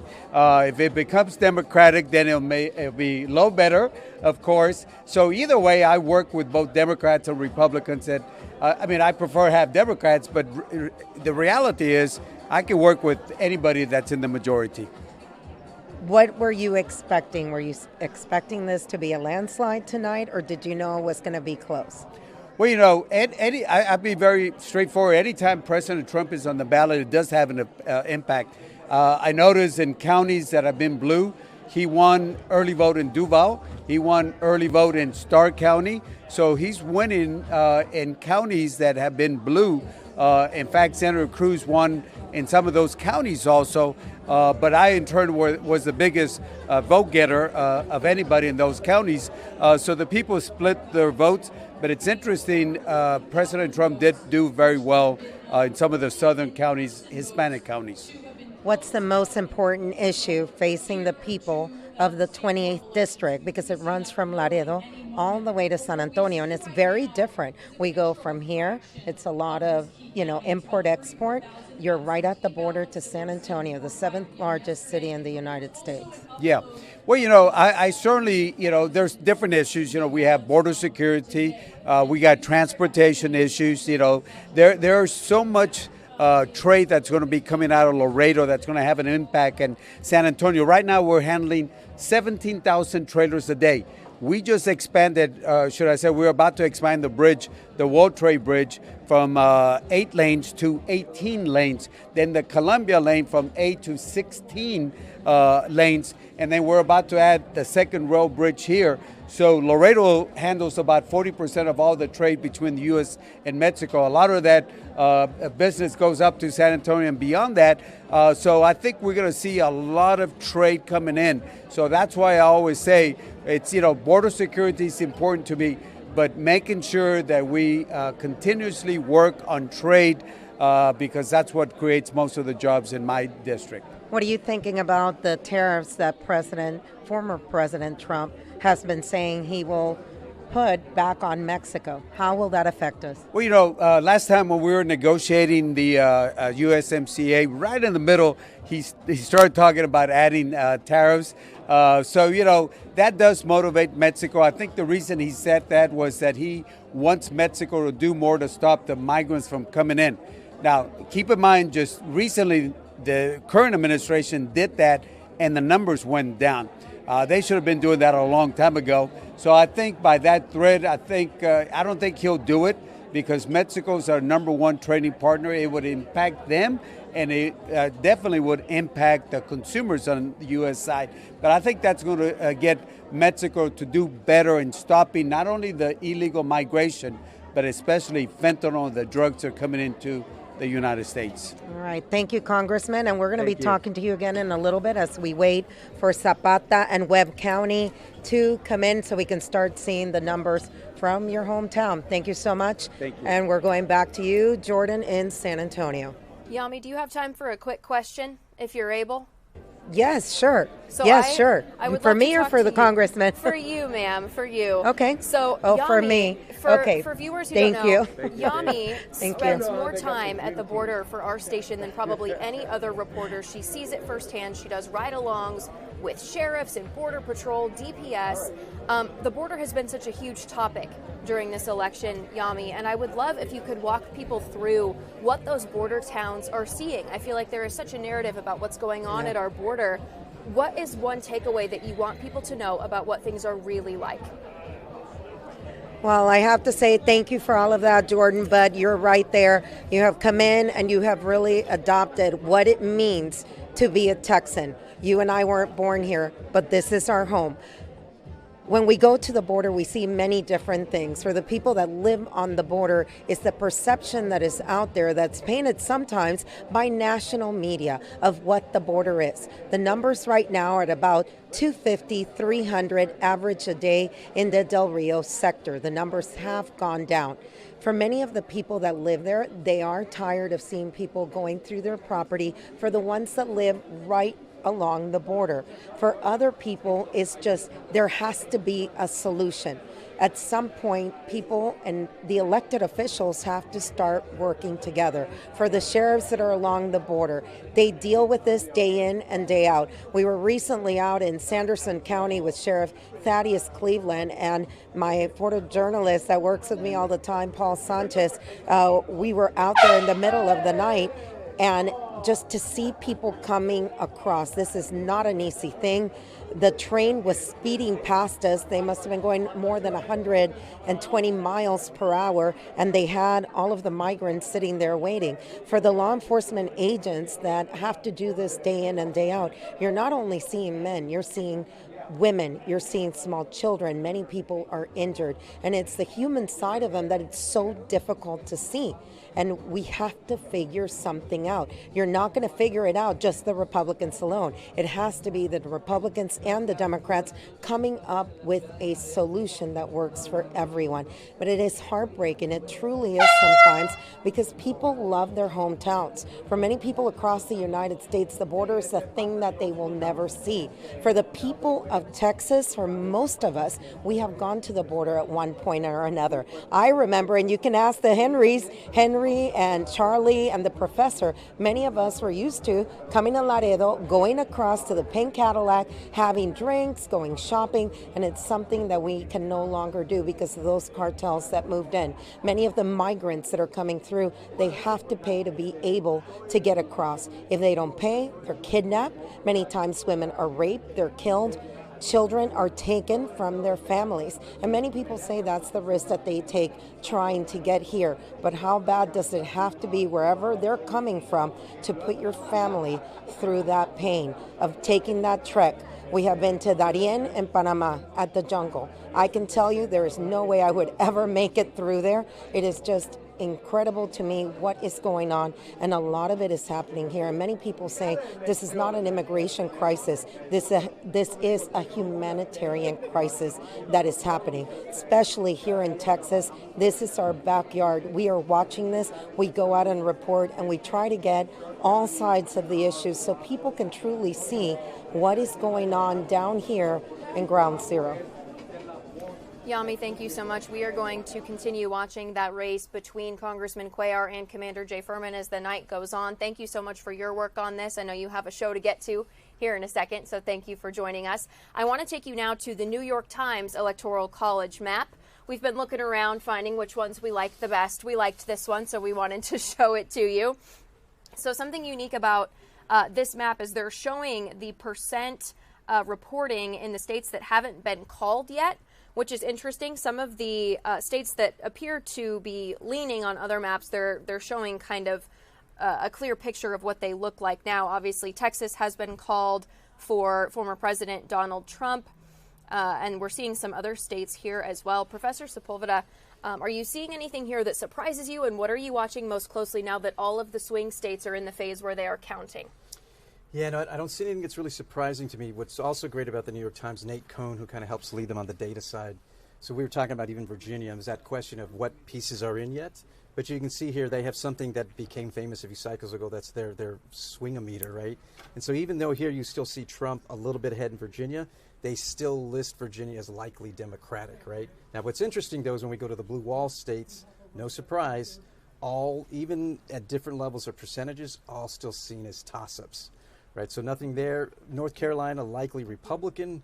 Georgia, likely Republican. Obviously not a good thing for the vice president, but that kind of shows us where we are right now.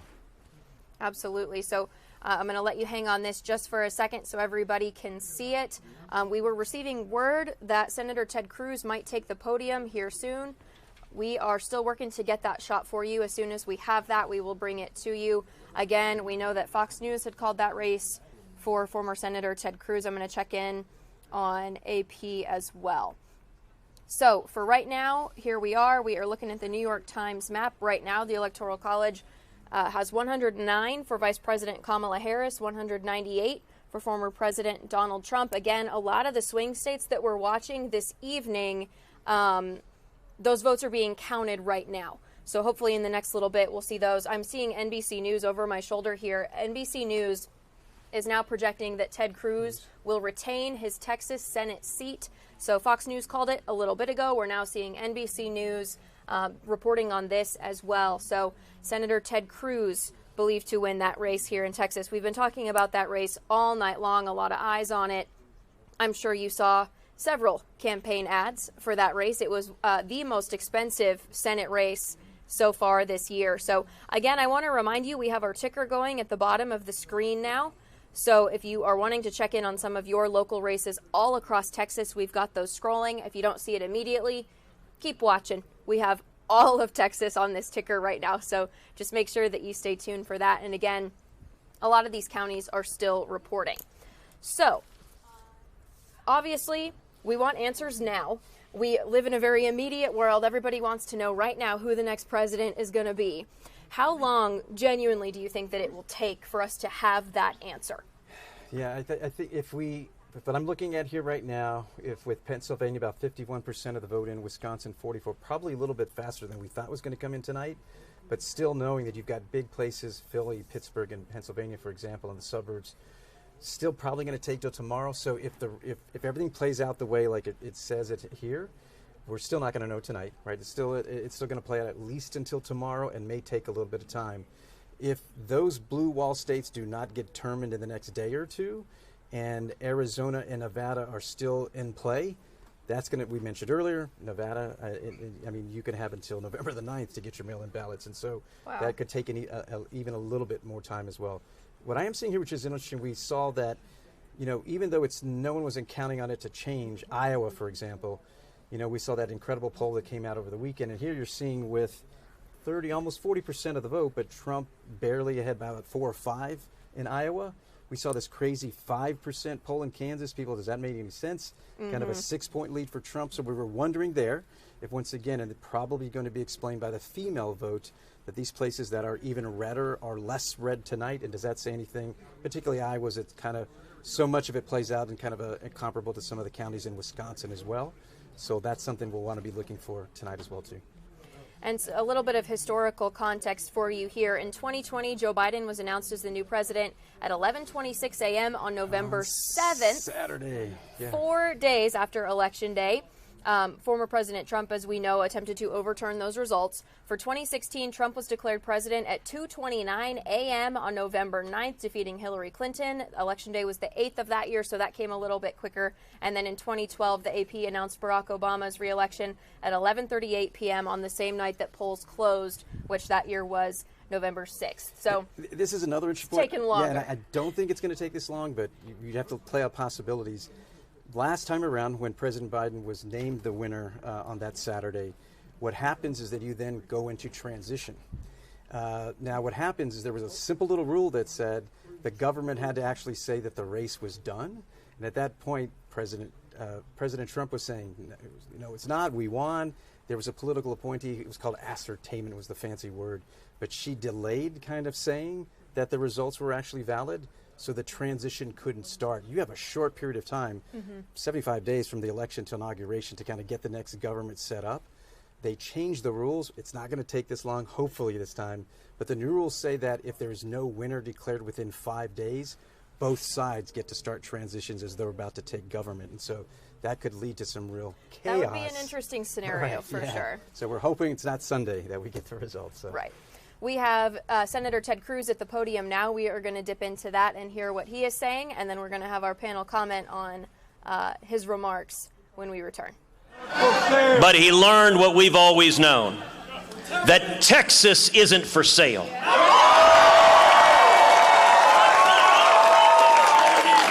And Texans can't be bought.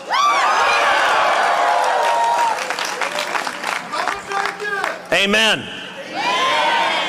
Over the last 2 years, I've traveled every corner of this state, from the Panhandle to the Valley, from deep East Texas to far in West Texas. We have traveled 9,094 miles, 53 rallies all over the state of Texas.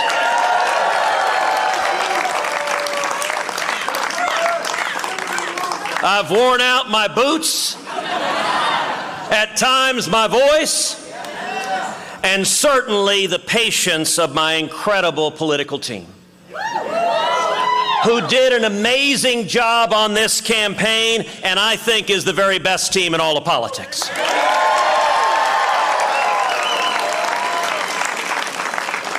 And what I found traveling the state of Texas was worth every single mile. Because everywhere I went, I found something that gives me profound hope. Common sense isn't dead. It is alive and well in Texas.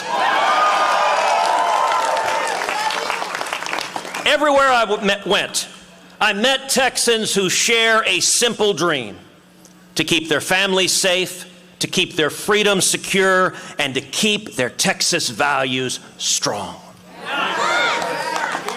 Tonight, we are witnessing incredible results, especially with Hispanics across the state of Texas.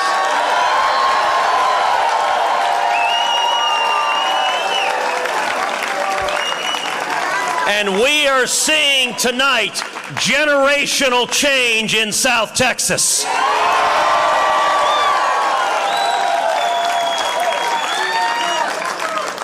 The results tonight, this decisive victory, should shake the Democrat establishment to its core.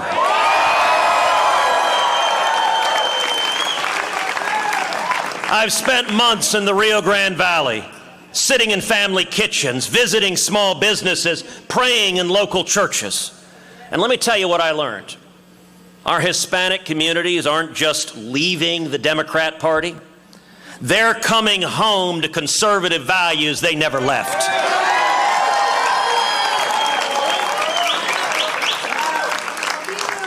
They understand something the liberal elites never will. There's nothing progressive about open borders. There is nothing compassionate about chaos. And there is nothing Latino about letting criminals roam free.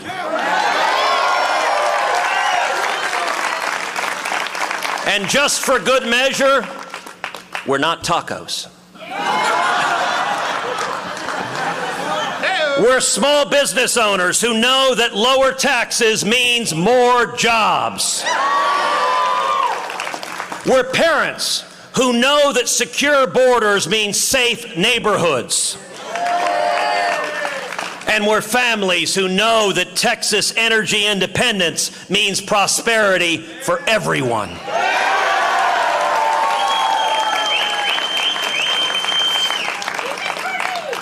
And I found this same awakening to common sense everywhere I traveled. I saw it in the eyes of Texas mothers, tired of being lectured to about their values, their faith, and their children's education. I heard it from energy workers in the Permian Basin and the Eagle Ford Shale, men and women who know that American energy independence isn't just about dollars and cents. It's about national security and freedom. It's about families being able to fill their gas tanks without emptying their bank accounts. Look, common sense isn't complicated. It tells us that borders have to mean something. It tells us that laws must be enforced, that children deserve innocence, and that prosperity comes from work, not a handout.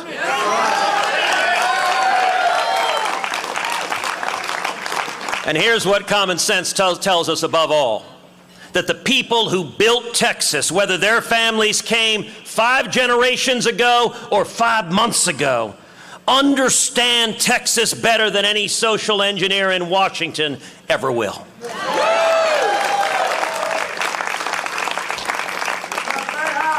When I return to the Senate, I carry with me not just a victory, but a mandate. A mandate from the people of Texas. And let me be crystal clear about what that mandate means. First, we must secure the border.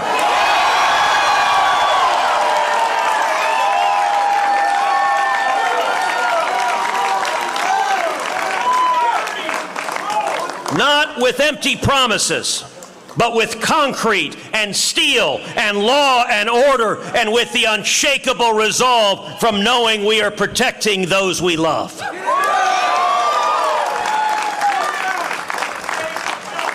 The cartels who poison our communities, the traffickers who prey on the innocent, their days are numbered. Second, we must unleash Texas energy.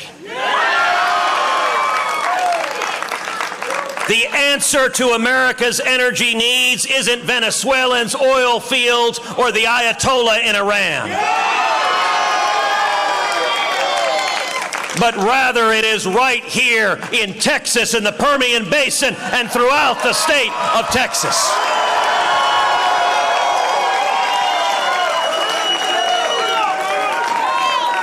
We will drill. We will frack. We will produce, and we will lead the entire world.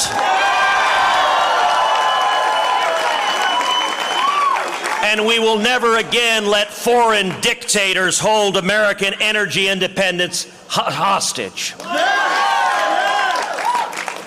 Third, we must defend our God-given rights. Not some of them, not most of them, but all of them. The right to speak truth in an age of enforced lies.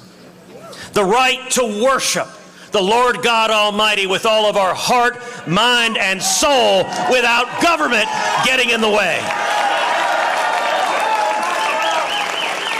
And the right to protect our families without asking bureaucrats for permission. But above all, this mandate means fighting for what we believe in. Fighting every day, in every way that matters, fighting for Texas jobs, for Texas values, for Texas families, fighting for the Constitution and the Bill of Rights. And fighting without retreat and without apology. Because this isn't just about politics. It's about preserving a way of life that has made Texas the last best hope for freedom for mankind.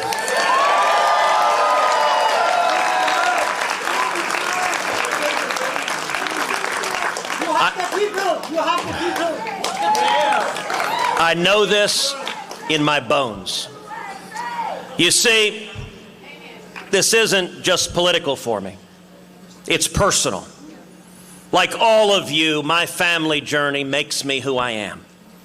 Many of y'all know my father, Pastor Rafael Cruz.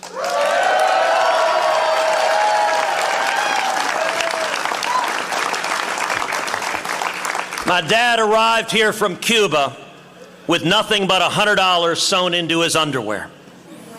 He washed dishes for 50 cents an hour. He learned English watching John Wayne movies.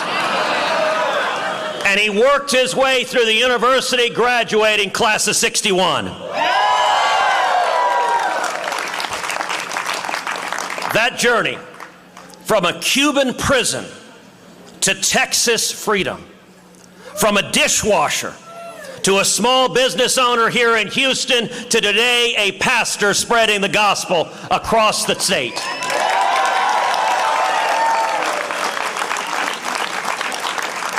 That's not just my story. That's Texas's story. Likewise, my mom.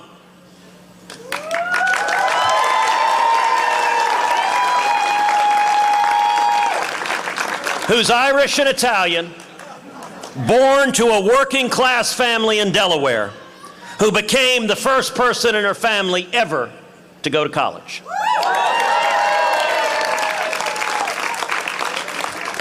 She graduated from Rice in 1956 with a degree in math, and she became a pioneering computer programmer at the dawn of the computer age.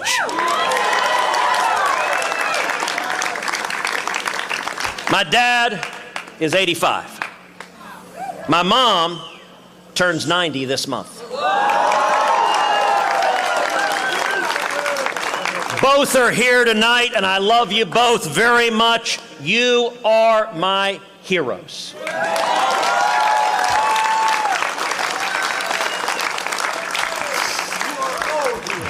And here is what Texas promises. Not equality of outcomes, but equality of opportunity. Amen. Not guaranteed success, but a guaranteed chance.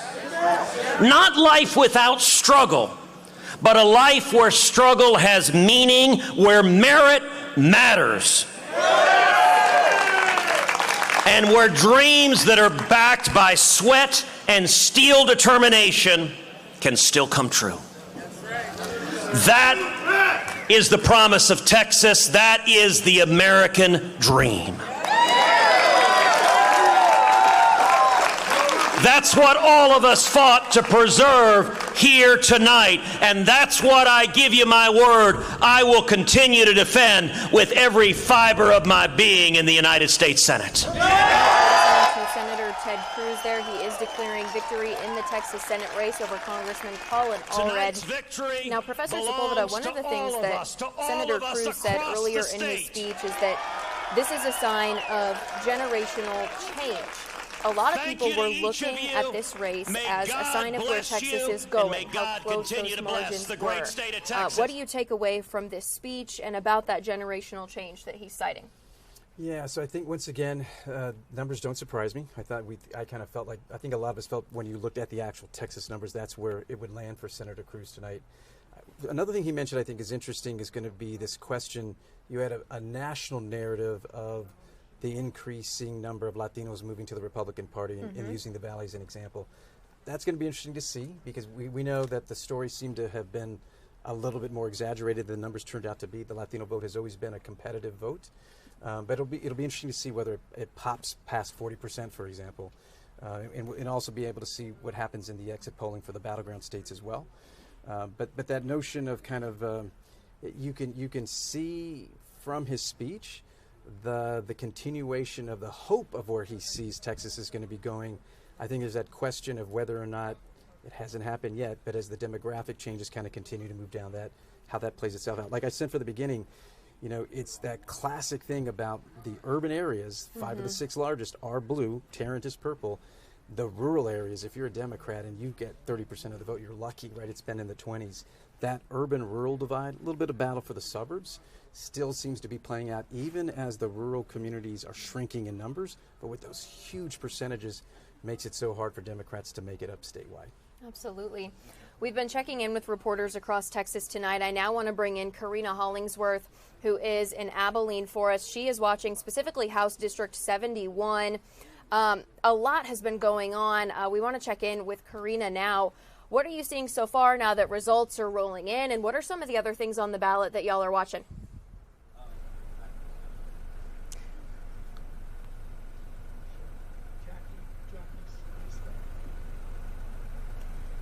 Karina, can you hear me? I can hear you now. Hey, Jordan. So, incumbent Stan Lambert has had a pretty eventful journey. During the primary election, Governor Abbott actually came here to Abilene to endorse his opponent, Liz Case. The governor said he was concerned because Rep. Lambert voted over 450 times in Austin, siding with Democrats. But Rep. Lambert did ultimately win the Republican nominations for House District 71, which brings us here to election night, where he's now facing off with the Democrat candidate, Linda Goolsbee. Now, those poll results have not come in here yet in Taylor County, but we will continue to keep a close watch on who will win House District 71. And I'll send it back here to you in the studio. Karina, thank you so much. Have a good rest of your night out there. We want to send it over now. Bexar County Elections Administrator Jackie Callanan is giving an update on the count and how it's going here in San Antonio and this Bexar County area. So we are going to go and check in on what she is saying so that you can hear that here in just a moment. Down here. And that's what we're seeing right now. Teams that are at the RSS sites they're amazing. They are absolutely amazing. And you can imagine some of those judges are exhausted. It's been a long day for them. But again, please understand that we check everything. They're checking the number of signatures they have. They're checking a number against the votes that are on that tape. And they're sitting there for a minute till it's transmitted.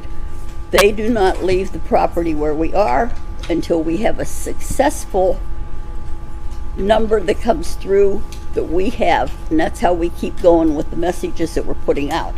So when I came out here, we had already spent 82 of those up, and really, really proud. So I hope you all just, like I said, please just say thank you to the officials. They did a fantastic job. And it was a difficult job. We had some real enthusiastic poll watchers. We had, some anxious voters that were concerned with people coming up to their cars as they were doing curbside voting. You know, we have a real high rate of curbside voting. That's what we do best, taking care of our voters. Curbside is for anyone who feels that they can't wait in line or they can't walk inside. And our judges take everything out to them, and they vote in the comfort of their home. But it does obviously take longer because the transition, because checking their ID inside, taking it, going back and forth. But again, please understand how hard those judges worked. They did a great job. I really can't say that enough. How can I help you? So, the final numbers on the turnout today? We won't have that for a while. Like I said, we've got 82 of 302 right now. And election day that we're showing right now is 37,224. That's how many votes that we've actually had into our system. So that number obviously will increase by the voters. It will increase as the sites come in. And we'll try and keep you up to date as fast as we can. All right, that was Jackie Callanan, the Bexar County Elections Administrator. They are doing press conferences throughout the day now on voter turnout. And you heard her stressing the importance of being kind to poll workers and election clerks. That is something that we have seen some issues with here in Bexar County specifically. I want to show you this clip from Sheriff Javier Salazar. Earlier, I believe it was about a week and a half ago now, we had an election clerk here in Bexar County who was allegedly assaulted as he was working. He asked someone to take off a hat that was supporting a certain candidate. That person did not react well and ended up getting arrested. So I want to show you what Sheriff Salazar said about that first, and then we're going to go to our panel and talk about just the tension that we have seen specifically in this presidential race. Nothing here is worth getting hurt for, going to jail for. This election is going to happen one way or another. In any particular race, one side's going to win, one side's going to lose. That's just the nature of things. But there's no sense picking up a criminal case, picking up a criminal history, or injuring or even killing somebody in the name of politics. It just doesn't make any sense. And so we're asking everybody to please, tone down the violence. It's just not something. There's no room for violence when it comes to the political realm. We just can't tolerate it. We can't allow it to happen. Nothing here is worth getting hurt. Again, that was Bexar County Sheriff Javier Salazar. For our panel, obviously we have seen a lot of contention surrounding specifically this presidential race. What do you make of the fact that not just here in Bexar County, but across the country, we have seen a few incidents like this where poll workers, election clerks are getting assaulted over the voting process? Well, I think it tells us that the anger in the country at large is very deep. And that anger is of a different quality than we've seen before. I mean, it's one thing to be angry and vent and then walk away.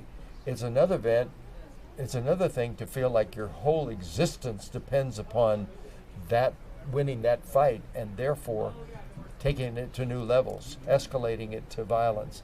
And that's what we're seeing, unfortunately, in our politics on both sides. But some of the escalation is a result of incitement to carry it to that level.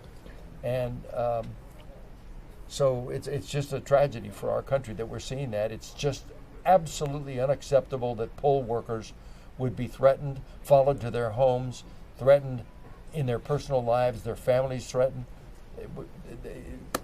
Democracy is precious. We have to keep it. And this is not a good thing. But it generally transcends just to everyday life as well. Just common courtesy has diminished in the last several years. Rudeness in restaurants and, people water gunning people in different parts, not just in the U.S., but in different parts of the world. It's unfortunate that we've gotten that way. The country became, I don't know whether it was coincidental or not, but during the last couple of years of the Obama administration, as the stuff started to really change, someone wrote one time that a happy country does not elect a Donald Trump. Is that true? I don't know, but it's a point to at least consider. Historically, an incumbent successful president, popular, will give the blessing to their anointed next candidate, and they pretty much would win. In this case, we had, after the Obama administration, whoa, you talk about a complete outsider that came in just kind of, beating the podium and with a strong message that won. So that was a transitional point in America. Well, the truth is something has happened to this country, and I don't have the reasons behind it, but you would hope that your leaders would lead by example. And the fact is, if you're name-calling, if you're not civil, and even if you resort to violence or incite violence, it gives license to people. Then why shouldn't every citizen, if your leader, your congressman, your senator, your president, can have that type of behavior and is acceptable behavior, then why shouldn't it be to every citizen? And you see it also even with, it's unfortunate, you see it with law enforcement. You didn't used to see people, whether it's in any city, New York or here or wherever, walk up to police and with disrespect, and they do everything possible to annoy them without actually hitting them. But that kind of lack of even common respect and common courtesy, it's unfortunate that we see a lot of that now in every state. Well, I mean, how do you explain road rage to the extent that we have it today? Resorting to, carrying a gun, shooting somebody because they honked or something. I mean, there is something really pervasive in our society today. I'm trying to figure out why. I mean, the frustration. And the weirdest thing of all, the violence that we had here in San Antonio was because somebody was violating one of the simple rules when you go to vote, is you can't display anything favoring a particular candidate or any candidate.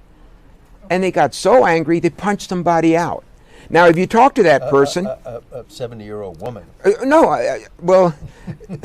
Unacceptable, period, Yeah, right? period. But if you talk to that person, they're all for law and order. Oh yeah, this country is going to hell because people don't have respect. But they don't look in the mirror anymore. Yeah. It's a serious issue, but I think leaders have failed, and I mean in a bipartisan way to come out and say all this is unacceptable. But that's not where we live today. It's a larger discussion too. It's poor parenting Well, across the board, and that's not a partisan issue. You have a very good point with respect to the role of leaders. I've noticed over the years that leadership and articulation of leadership can move the needle. It actually moves people because they listen and they get the tone and they kind of get expectations and they see an example, all of those things.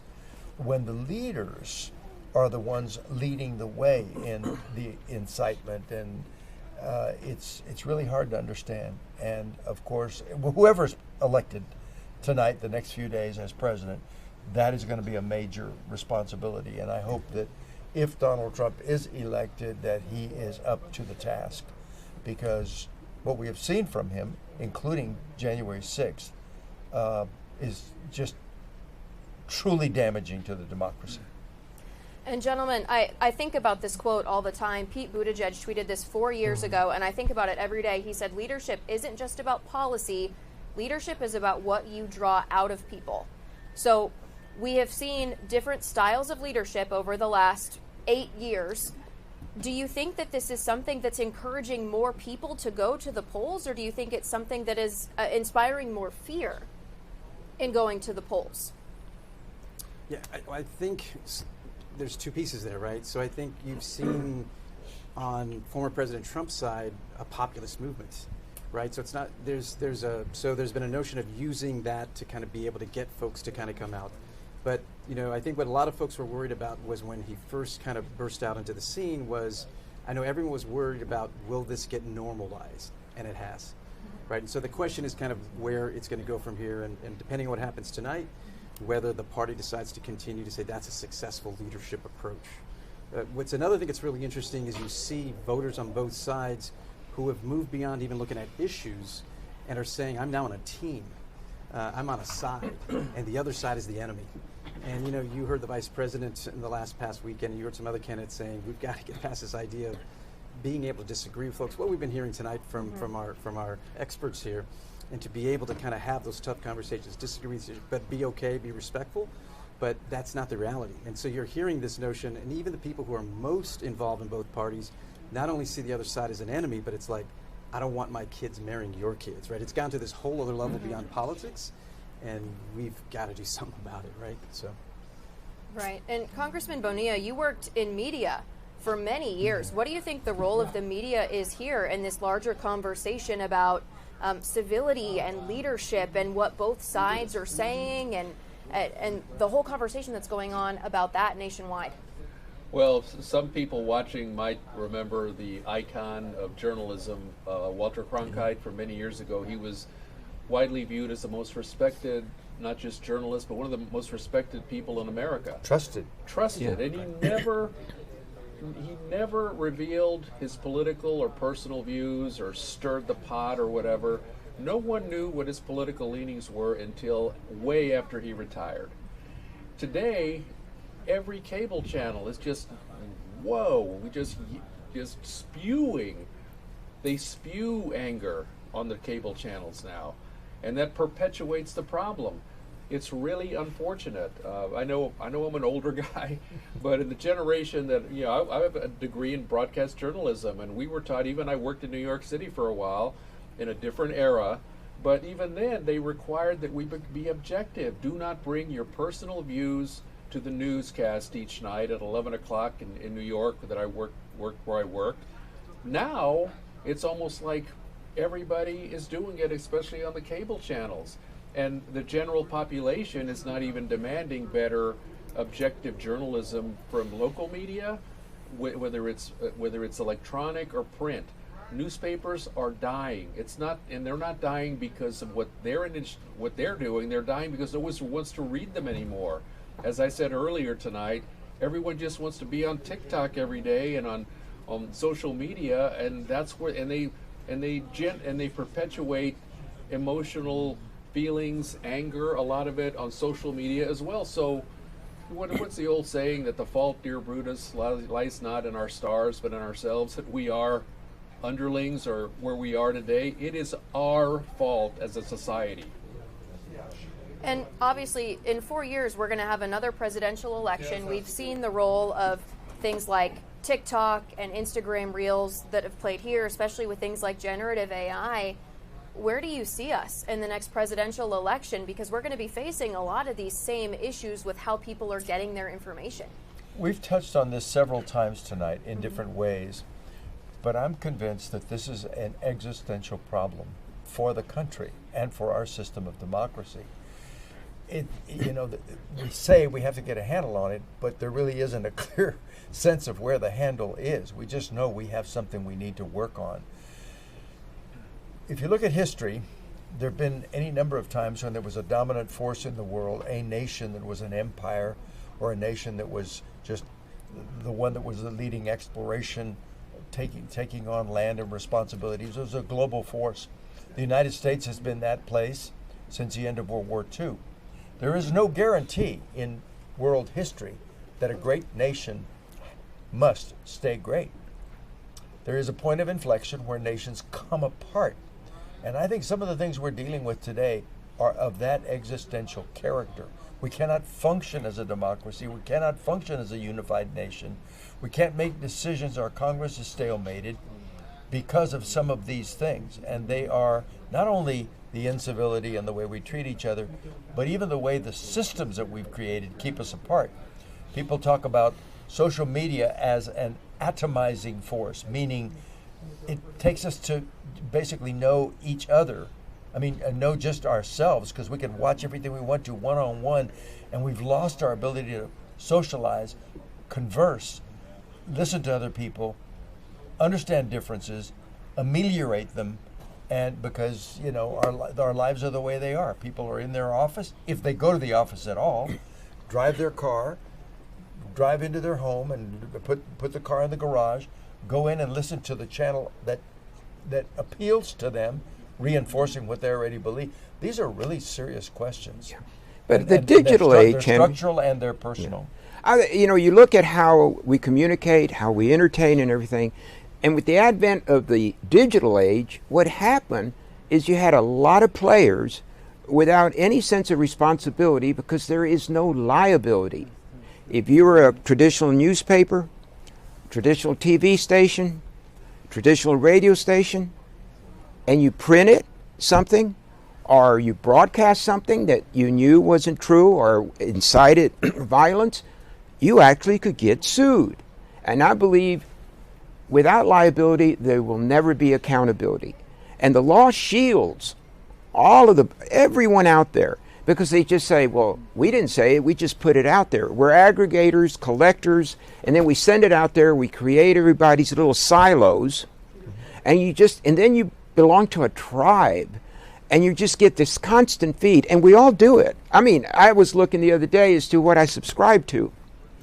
I guess the Wall Street Journal is probably the most conservative, viewpoint that all the others, to be real honest with you, are not that balanced. And I think we have to come to grips with what do we do in the digital age. Social media could be positive. All of it could be positive. But I remember, since I wasn't good at science, I took science for non-science majors. And the only thing I remember is that I think it was a Buddhist saying that said, the key that unlocks the gates to paradise unlocked the gates to hell, meaning science and technology. And that's where we are today. It could be for good, but it can also be for really bad. And it seems like we just traveled over to the bad path and just continue. We better come to grips and start figuring out how, and I know Charlie, are you talking about regulation and liability and lawsuits? In a way I am. There has to be some liability out there for what's going on. But when violence becomes entertainment, I mean, society has gone through a heck of a evolution, but in the wrong direction, and the digital age has accelerated that development. There's less trust in some of our primary institutions, like churches, journalism, fact-based journalism. Almost every institution is lost the trust that they once had. And it starts with good parenting, and nobody wants to hear that because it is our responsibility as parents to instill these responsibilities. Here in San Antonio, guy born on the west side, he's older now, he has two sons, one's 17, one's a couple of years older. The other day I was talking to him because they wanted a reference letter on something, and I met the young man, 17 years old. I said, I asked him about his phone. He said, sir, in our family, we're not allowed to have phones until we're 18. Who does that? This parent, again, West Side parent, is taking responsibility, and the student's doing well in school. He works, he's responsible. He said, sir, I don't need a phone. And my older brother, when we're 18, we get a nice phone. Oh my gosh. You talk about good parenting, and the father was sitting there, was proud of his son. The son was proud to be part of a family that had those principles. No, Gentlemen, I'm gonna circle back with you on this here in just a second. We have reporter Stephanie Esquivel standing by now. She is at where a lot of the Democrats in our local races are watching. Oh, I'm being told that they're moving. We're going to be able to continue on this. Professor Sepulveda, I've been wanting to ask you too. You work with young people all the time. What do they make of this and kind of the political climate and the rhetoric that we're seeing? And then also, like we've been talking about, how they get their information. We're not seeing students like yours sitting down and watching us on the news every night. They're getting the information from different places now. Yeah, and I think you see a real duality, right? There's both a positive and negative. We've been talking about a lot of the negative challenges that are here, but for a lot of the young folks, they're digital natives, right? That's all they know. And so it's interesting to see on the positive side how they're looking to artificial intelligence, how they're looking to kind of help them in terms of just taking on tasks and learning getting better with those kinds of pieces. At the same time that they also understand, what's interesting you're starting to see with the next generation is a little bit of a rejection of as much of the public facing of it. Mm-hmm. So you're seeing that next generation who are still going to be all digital natives, but are not so crazy about the idea of putting everything out there of your life. And so maybe there's a little bit of a learning kind of coming back that you're seeing from the next generation that gives me a little bit of hope of what's going to be kind of going on. But I think there's both pieces of this kind of the artificial intelligence piece, the generative piece that we're kind of seeing. Right. That's a challenge. That was, we all obviously did a ton of election stories, and the ones that I did in the last week or so were about AI and the impact that could have on elections. And one of the overwhelming lessons that I learned in working on that story is a lot of officials don't believe that artificial intelligence is going to have a major impact on the security of voting and our physical process of voting.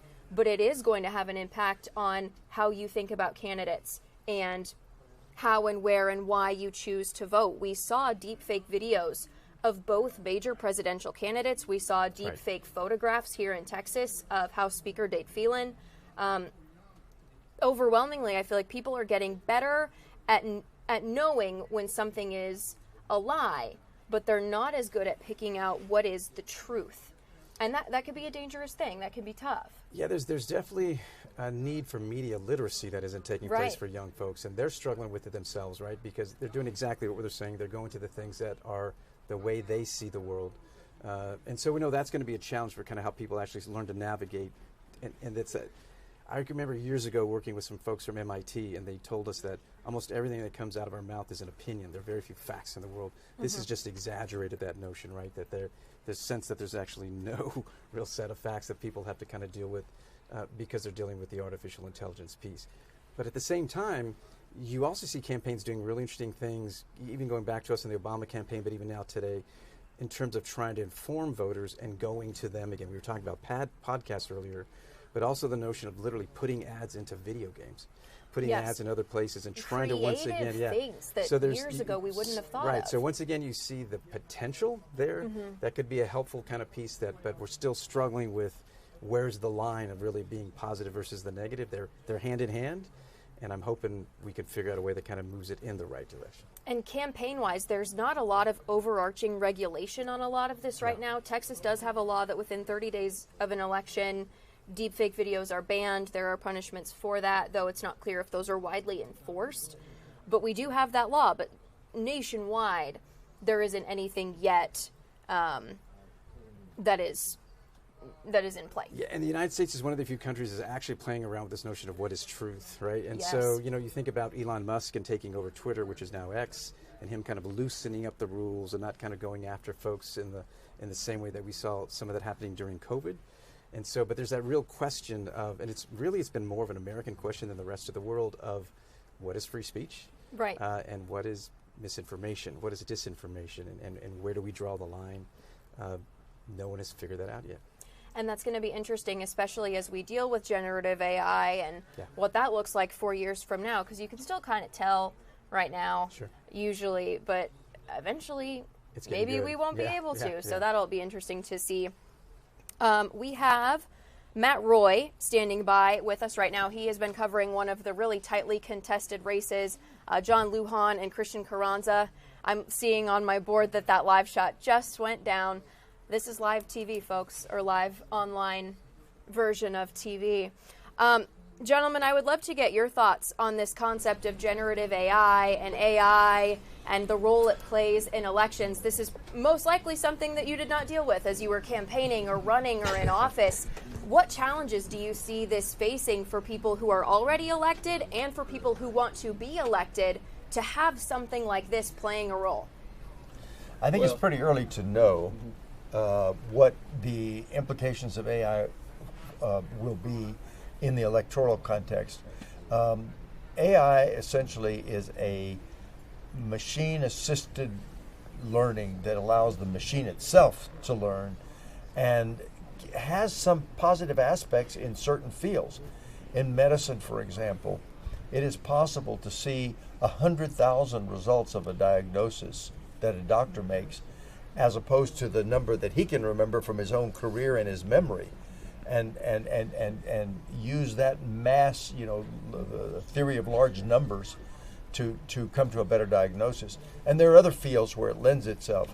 I don't think we know yet the full implications of how it'll be used in politics, but as Charlie said a little bit ago, if we have to talk about regulation in order to keep it used in positive ways, because the potential for negative power is so great, then that's what we'll have to do as a society. Henry, you were going to say something? No, just to concur with what you just said, it's a whole new world. And people have to learn, just like college professors are having to learn, for example, that when they go on ChatGPT or one of those websites and they've given an assignment to do essays on whatever subjects, that the student comes back with a beautiful essay, and how do they know it was not generated by AI? I mean, not just that, but they can make any one of us three here. They can generate a voice that moves with your mouth, and it looks like we're talking because they can generate the tones you also have. So, whoa, it's going to be hard to regulate those kind of mechanics. However, it shouldn't be hard to regulate to say you can't do any campaign commercials that have AI in them, but you can't regulate what you see on social media, and that's a whole different thing. And to Henry's point, when we talk about AI and its applications, because it can apply to just about any endeavor, anything, from the student who basically says, give me a term paper on, the election of 1800 or something. But it's much more sophisticated than that. It's even much more sophisticated than, somewhere creating my likeness and, my voice and saying certain things that I'd never said, and I was never even in the place where this likeness of mine appears. That's child's play. That's going to be happening, and I think that's easy to regulate. What we don't know is, as you start adopting AI in different, let's say professions, I'm still a lawyer and such, what is the basis of AI? It still has to go and gather information. And, CPAs, you'd have one expert CPA say something in court, then you have the other one that say the opposite, and you say, how can that be? And one of them would always say, garbage in, garbage out, meaning that the basis for the opinion starts off with bad information. That's what you have to worry about. What is AI taking in as it goes out there, gathers all the data, and then comes out with the solutions and such? Now, what Henry here was saying, it can be a lifesaver, time-saving in many ways, where it can go through all these documents and then identify, something that's relevant and come up with a solution. But someone is still feeding it, and if you can control quality information and data, you're going to get a pretty decent product. But that's not what's happening. So in the early stages of, the first ChatGPT, well, that was crazy. I mean, that just went out and came back. I think NPR had something today on a recipe, and they asked the artificial intelligence the question something, how do I make the cake or something more solid or where it doesn't? And they said, use glue. Well, that's stuff. But those are like little silly examples. But it's happening, and we need to understand it, but we're still in charge in what we seek from it and what we put out there as far as quality underlying data on which it depends. Switching gears, Jordan, we're just curious what the latest numbers are of the Cuellar race, because it was a little closer than we saw earlier. I would be happy to show you. Let's come over here to the storyteller. Watch this, and my crew is amazing. They could even double box this so you can see both at the same time. Cuellar is ahead now. We've got about 58.2% reporting. He took the podium just a little bit ago. We're having some server issues, so we're hoping to check in with Yami here in a little bit about what he was saying and how he's feeling about this. This whole time, he's been very confident that in the end he is going to win this, and I know that's what you all were saying as well. Is he's likely going to stay. But the margin's not as much as a lot of us might have thought. Yep. No. Jordan, can you cue up some of the national numbers just to get a yes, we can. reading? All right, let's go back to our New York Times map here. We are going to get that up for you right now. We have California that was just called. No surprise there. That one was called for VP Harris. Washington has been called as well. A lot of these numbers are starting to roll in these states. We've got a pretty solid red block down the center of the country right now. Yeah. Iowa. Do you have Iowa. an ability to look at what's happening in the 7 swing states? Yes. Yes, Professor Sepulveda is saying yes, he is on that. Sure, yeah. So it looks like we've got, like in Pennsylvania, we've got 70% of the vote in. Trump is up by 3 points. It's over. Okay. But what's interesting is you can go deeper here to kind of look into we know that the big counties, for example, for the vice president, those votes aren't in yet. So I think they're still seen as kind of they're still being designated as toss-ups. Okay. Michigan looks like we've got still early, only 29% of the vote in, so it's still early there. Wisconsin, 61. And what's the 5 points up for Trump, but once again, same thing. You don't have Wayne County, Detroit. some of the other big ones. Yeah, but numbers not in yet. Wisconsin with 61% so far. Let's see, Trump up by 2 points. Same thing. Big counties. Milwaukee. Right, Milwaukee's not in.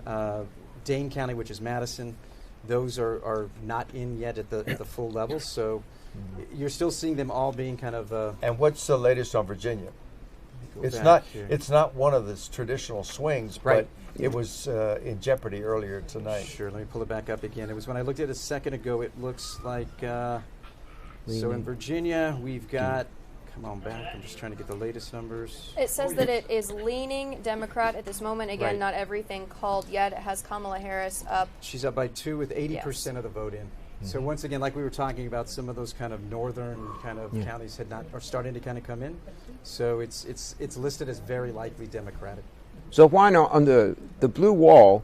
What you're saying is that there's a likelihood that some of the big urban areas, all those votes have not come in. They have not all come in yet, right? Now what's interesting is at the stage that they're at right now, it just changed a second ago. So they had them listed all as toss-ups.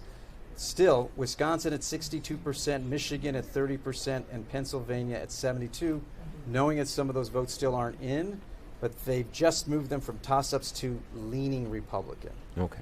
Right? And so, which is obviously not a good sign for the vice president. North Carolina, 87% of the vote in. Trump is up by 3%. That is seen as very likely Republican. We talked about Georgia earlier. Once again, it's closed in Georgia, but still a 3-point margin. But 93% of the vote in, that's also being designated as very likely Republican as well. Early figures in Arizona, 53% in, and Donald Trump is up by 0.2 of 1%. So, that's surprising. Yeah, so Arizona a little bit closer than folks had thought it was going to be, and that's a little bit more than half of the vote is in Arizona. So I heard an analysis a few weeks ago that said even though there are 7 states that were swing states, there were some analysts that were saying there's a 60% chance that the same person, whichever one of them it was, would win 6 of the 7. So what happens, and Henry and I were talking about this a minute ago, there come to be sort of underlying trends that reach the whole country, especially now that our media is so national. Everyone, is listening to the larger trends, and it appears that as of this moment, you could say something was in the air in the last days that moved just not one state or one county, but is crossing across state lines and crossing a number of places. Right. You mentioned the blue ball a little while ago, and all 3 of them were plus Trump at the moment. So something is happening there. I have to tell you, with regret, as a Democrat, that I remember this exact pattern for Hillary. Sure. When Pennsylvania came in, I told my friends sitting around me, but Philadelphia's not in yet, and Pittsburgh's not in yet. Right. Well, it didn't matter. When they came in, the vote was such a great bulk from the rest of the state. Then we went over to Michigan, going farther west. Right. Same thing. Detroit's not in yet. Well, it didn't matter when Detroit came in. And then finally went to Wisconsin and said, but Milwaukee's not in. It didn't matter. So either the turnout was depressed in the big cities, that was in the Hillary case, and it was a little bit depressed, some minority communities were angry at her because she had advocated things Right. like 3 strikes and you're out and so forth. So it didn't stimulate the kind of enthusiasm she needed in the big cities, and the rural areas were coming in. So it just feels like that there's some of that at Kind of work going here. on. Yeah, because the numbers in Georgia are bigger than people thought. Right. In North Carolina are bigger than people thought, and so in the blue wall, they don't have to be bigger than people thought. They just have to be enough, to keep them from going. And From right right now there, they're all plus Trump. And the labor vote in some of these states that Henry is talking about as well is not rock solid for Harris this time out. Well, and then Michigan, you have the Arab community, the Muslim community, Muslim absolutely community, right which there. is big. There's communities north of Detroit, right, where the entire city council and the mayor are Arab. Yes. So let me so I'll just jump in quickly. So Jen O'Malley Dillon, who's the campaign chair for the Harris campaign, she's just sent to the staff an email that says they feel good about the blue wall, pointing to outstanding vote counts in the main metro areas. What we do know is this race is not going to come into focus until the early morning hours. So why would they put them pink at this point, leaning Trump? Yeah, I think just because it's where it's at this particular point. I see. Yeah, is my guess. Yeah, but Okay. so once again, I think they're kind of once again on the data side, we know with all these polls that were kind of within the margin of error, but that also means you have a range, right? So when you look at those kind of 2-3 point kind of leads for Trump in some of these states, that's actually within the margin, right? So Right. it's not outside of what folks were expecting. In a strange way, with that race so tight with the data, you could have blowout on both sides. That's not happening tonight. Yeah. But these kind of 2 to 3 point ranges, where it seems like most of them are right now, seems like about what folks thought was going to happen for the So poll. what this analysis that I mentioned a little bit ago said was you could have a situation where they were really, really close in each state, but if that dynamic affects, let's say, 6 of the 7, you could have the electoral vote looks like a blowout. Right, absolutely. Because all of the electoral votes go to those winners, to the winner state. Hey, Juan, do you have Nebraska Congressional District 2, the blue dot? We do, yeah. Let me pull that up. I think when I saw it a second ago, it was still blue. Yeah. Let me see the margin. Now, while you're working on that, I'm curious, with the amount of results that we see in right now, all the states finalized, the percentages of states that are getting finalized, when do you foresee we will know for sure based on this? Yeah, I think once again, what you see with the percentages now, they're coming in faster than we thought in some of the blue wall states. But I think even what you saw from the campaign manager out to the rest of the staff, it's going to be at least tomorrow, particularly because it's this close. And once again, if Nevada or Arizona come into play, particularly Nevada, if those become important and it doesn't become someone picking up all the other battlegrounds, it'll take a little bit longer in the week as well. What I've been reading for the last few days is Pennsylvania and Arizona's systems are such that they will be late. Pennsylvania, because they were not allowed to count until Pennsylvania, Wisconsin were not allowed to open the ballots until today. Correct. Nevada, which is mostly mail-in balloting now, but like I mentioned, as long as you have your postmark today, you have 4 days for it to be accepted, right? So it could be November the 9th before we get the full. And even though they can't touch those ballots, a lot of the early vote around the country has leaned more conservative, in most states. Yeah. And Charlie, looks like Omaha is still up. This is early, but the vice president in Omaha, in the county, is up by 12 points. So going back to the early thoughts of the 43 states that are not the 7 swing states, nothing is unexpected at this point. Those have all played out, right? Every single one of them is where they were projected to be, with the exception of Virginia, which nobody expected to be this close. What is it again, Virginia? So Virginia, once again, I think let me go back. But what's interesting is even with those numbers, it's still, they still have it as very likely Democrat. So she's gone up. Probably Arlington and Alexandria has started to kind and of those come areas. in. Yeah. Now I did see that, even though she's going to win Virginia, and those places have helped her, she did not do as well in some of those counties as President Biden did in 2012. Yeah, so something's in the air there. Something is happening nationally that gives Trump a little bit extra oomph. Right. And has given him a little extra oomph tonight. Whether it's potentially that the women's vote didn't pan out to be what people thought, right, or minority areas are not coming out at the rate that was expected, or it's just a massive Trump turnout among his base. I don't know. Can't tell from what we have, from the information we have. Yeah, you're seeing a little bit here. I'm seeing a little bit here right now. They're talking about, particularly in some of the college towns, that once again, not horrible, but she's still doing a little bit worse than Biden did. And obviously, when the race is that close, that's amazing. That doesn't help, right? So, one of the national conversations that we've been seeing throughout the course of this election over the last year is the amount of time that it takes to get a final answer and to get finalization on a lot of these votes. I would love to get your thoughts on, do you think there is a better way for the United States to do things and for certain states and counties to do things so that we have those answers quicker, like some of the larger counties across the nation do, where by 8, 9 p.m. they're pretty much done? I don't think so, because it is almost written in Scripture that the states get to decide how they count their votes and how they set up their elections. And I just can't imagine anyone wanting to nationalize the election and get away with it. Well, there's an election assistance commission, wonderful folks. It's basically advisory in nature. And what you try to do is try to have some uniformity. And it's been impossible because, like Henry was saying, basically the states are in charge on how they want to run their elections. Right. And then you start getting into the counties and the equipment that they're going to buy. Now you have commissioner's court.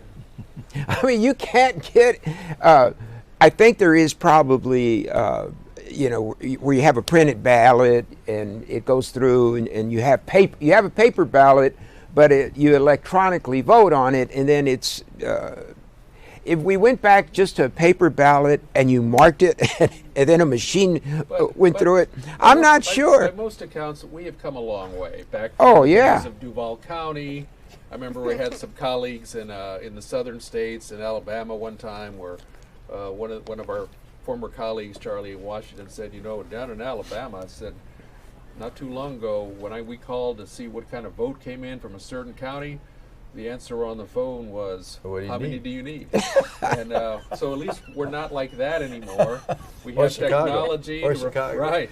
And when I ran for Congress as well, there would be neighborhood, they called them cañoneras. I'm not sure why in Laredo, but they were the people who gathered the ballots in the neighborhood, and no one filled out their own ballot. They turned their ballot over. And so anyway, we've come a long way from those days.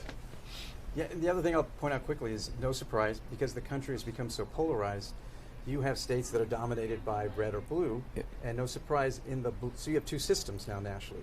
Each state can set up its own set of rules, but the blue states have made it easier for access to voter registration. If you're in some of the battleground states today, you could show up in Wisconsin and have same-day registration and vote, to Texas, where you can't register to vote online, right? And so the red states have made it even more restrictive, and for them, they'll talk to you about election integrity. And then on the other side, on the blue, you'll see these other kind of ways to kind of it's make not quite that simple, because I've been in a few states this fall, like North Carolina, where you could register to vote until Saturday at 3 p.m. Right. And that's very different than than our registration date in Texas, which is a month before or so to register. So you could register literally till 3 o'clock, and so the get out the vote people were getting people who were not registered to go out, and that's one of the conservative states with a conservative legislature. And there are several other places. Where was it I was watching on television today? Wisconsin, you could register today and vote today. Right, that's right. Wisconsin today, yeah. So, but I also, that's good. But I also say, man, if you want to vote, register early. I don't understand why people just don't do it early. What do you have more important to do? Watch another streaming series or yeah, of course. Or be on TikTok Yeah. no longer? Ask some of them, yeah. That's right. I don't give a you know what. If you're rich or poor, get your butt to register to vote But well in advance. You're going to miss a video game. I know. Yeah. That's what I'm saying. You know, that's what. So there's no excuse for any American to not register to vote in plenty of time. Well, I mean, you go to get your driver's license or renew it, you got a voter registration card, right? So we've made registration as easy as possible. It still comes down that you're lucky if you get 64% participation of the registered voters. I mean, it's just one thing after another. But I think you're right, Henry, on the reliability, on the accuracy, where you don't have the opportunities to basically cheat and everything else. Oh, we've come many, eons. It looks like what the Secretary of State in Georgia, he's Republican, but what he did completely transformed Georgia's principles of voting. Yeah. And he not only is describing a more accurate system, but one that would get the results out tonight. Tonight, Georgia will know what its vote is in his expectation. And why is it that the Californians who think they're so much above us and all the technology and advancements, they can't get there? There are going to be House races that are close in California tonight that we won't know the results for at least a couple of weeks. Why is an advanced state like that, I ask rhetorically, why is an advanced state like that one of the slowest ones in the nation to get their vote in? Will you stop picking on California? They're going to be our neighbors soon. Well, California's gone primarily all mail-in balloting, right? Yeah. Right? So that slows it down, right? So I want to take us back over here to our balance of power graphics just so you can kind of see how things are shaping up in the National House and in the Senate. Professor Sepulveda, you and I had been talking a few days ago about the impact of what these races are going to be depending on who the president is. Does anything stick out to you yet? I know it's still early with the way that things are swinging here for the House.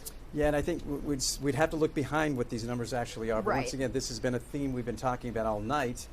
Of the 435 races, there are probably a dozen to a dozen and a half that are actually competitive, right? So it's almost nothing. Juan, there's about 6 races in New York State, right, which should have been called by now, I would think, or close, that will have a lot to do with what the makeup of the House. Right. So New York, California. So there's but we got about a dozen and a half that are really. So we'll have to kind of see where those races. That's going to determine the balance. Now, what's interesting is that not just what's going to happen in the House, but this is going to be rare for whoever wins the White House, that they will not have both the House and the Senate. Right. Yeah.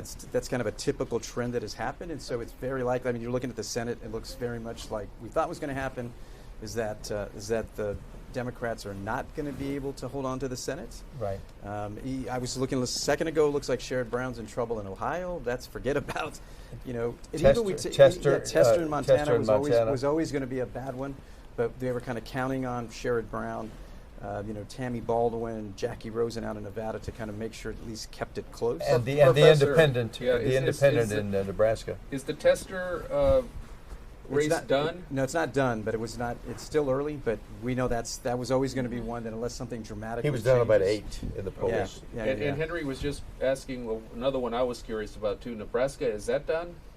It is not done, and I haven't. I'll check to go see what the Senate numbers are there. But okay. That was one that was probably going to be a surprise. It was starting to get people interested to see if it potentially could have an impact. Now, as we look for those, I do want to ask, for our people who are watching at home that maybe are not as politically savvy, what impact will this have to have the House and the Senate not necessarily siding with whoever is in the White House? What is that going to mean for the people watching? And I tell folks, if you think about it, it's a really interesting way when you think about the presidency, the House, and the Senate. If you could answer 2 questions, who wins the White House and who gets in control of Congress, you get 4 different stories. So the most likely story is whether it is Vice President Harris or former President Trump. Both of them are going to inherit a divided Congress, which means you get stalemates, right? You're not going to be able to get stuff. You'll be able to get some things done. You're going to try really hard, but you do not start. What typically happens when you come in is that you have both the House and the Senate. We had that in the first term with Obama, that you get a couple years to get some stuff done. Biden had that recently as well, too. Trump had that. That's not going to happen this time. And so in a strange way, no matter who wins the White House, it's going to be really tough for them to get anything through Congress.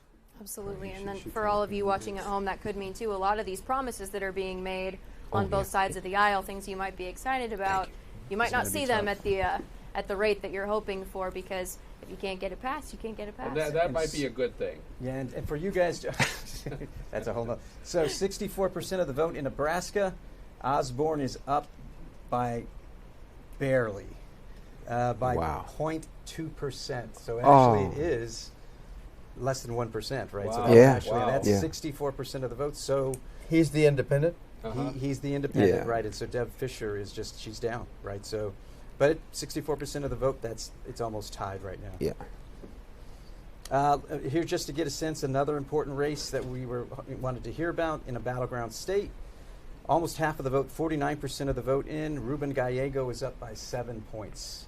He's been polling 6 up. Right, so he's up by 7 against Kerry Lake He was polling 6 up when Kamala was down 3, which is a real anomaly. But Ruben Gallego is an ex-Marine who really positioned himself as a centrist. Right. And just a lot of people are repelled by Kerry Lake for some reason that I don't understand.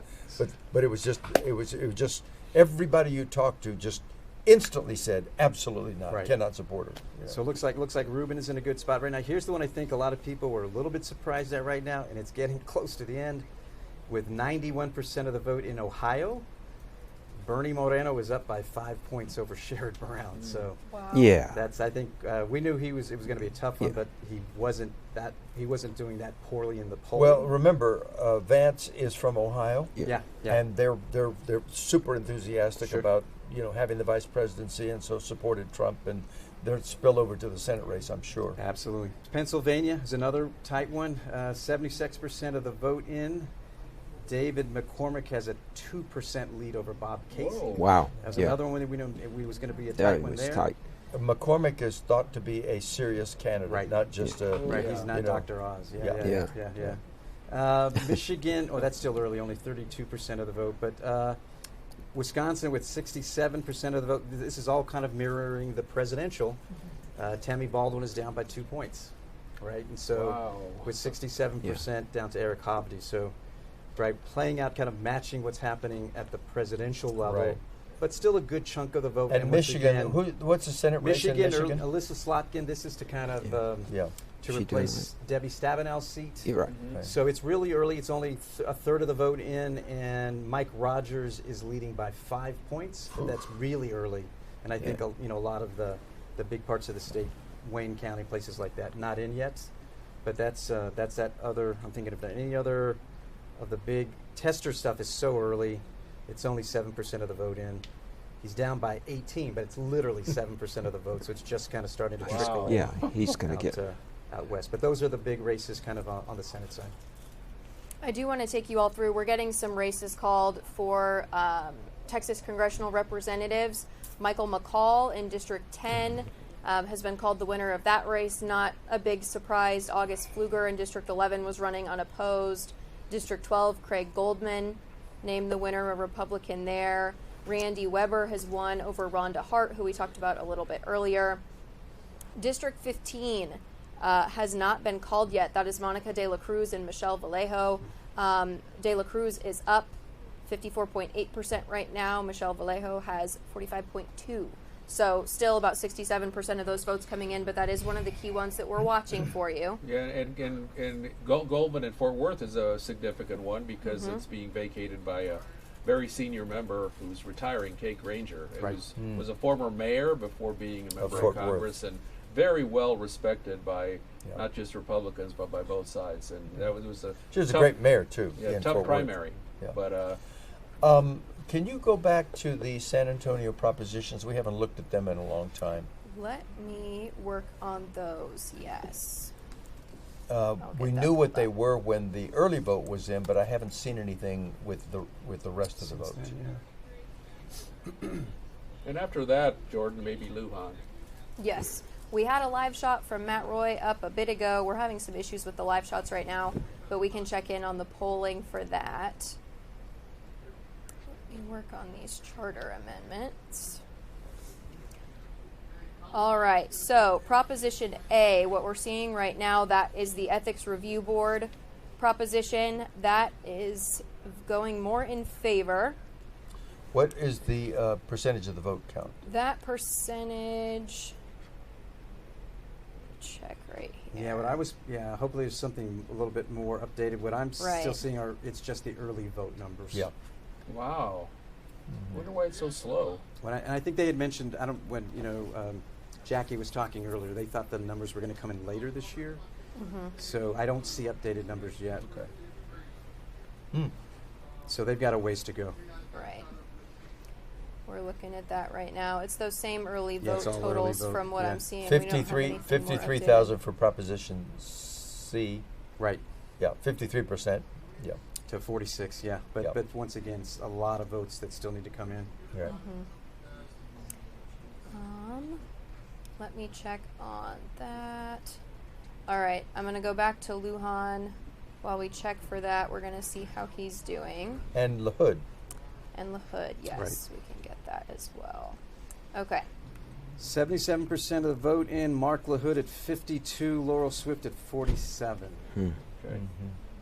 So In Lujan. that's obviously that's a Republican seat. John Lujan with 77% of the vote in, 51.6 to 48.4. Wow, that's a close race. So it's a close one, yeah. Yeah, it was expected, though. So. Yes, we were expecting that one to be closer. We've been following up with both candidates throughout the evening, not knowing which way this would go. Again, that's a very close race if you're just joining us. And that's for only school vouchers. 77%. So 77% of the vote a in, lot right. of time yet. Yeah. Yeah, a lot of eyes on that one here in San Antonio, especially. That's a lot of South Bexar County. So a lot of the people in our immediate area, Yep. that's going to be very consequential for them as well. All right. I'm still looking for more updates on those propositions here. Let's see here. In the meantime, Cuellar, anything more recent on Cuellar? Cuellar, I can take you back to this map over here. I'm going to walk back to Storyteller, guys, over here. We can look, because this is going to pull up the latest. Right now we have 73% reporting, 51.4 for Cuellar. He is ahead here. We just received word a little bit ago that he won Zapata County, which was a bigger one. That's one that he had been looking at. So 51.4 to 48.6. Is this closer than what you were anticipating for 73% reporting? Absolutely. For sure.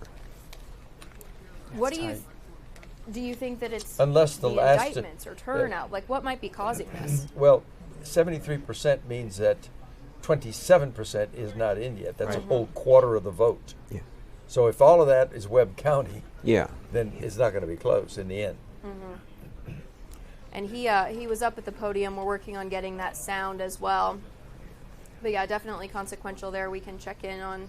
By the way, we were all happy to hear that your reporter, who's fantastic down in Webb County, said hello to Henry from the three of us. Yeah. Oh, yes. Well, you asked her to. You know she'll do it. I'm going to come back over here now. So while we talk about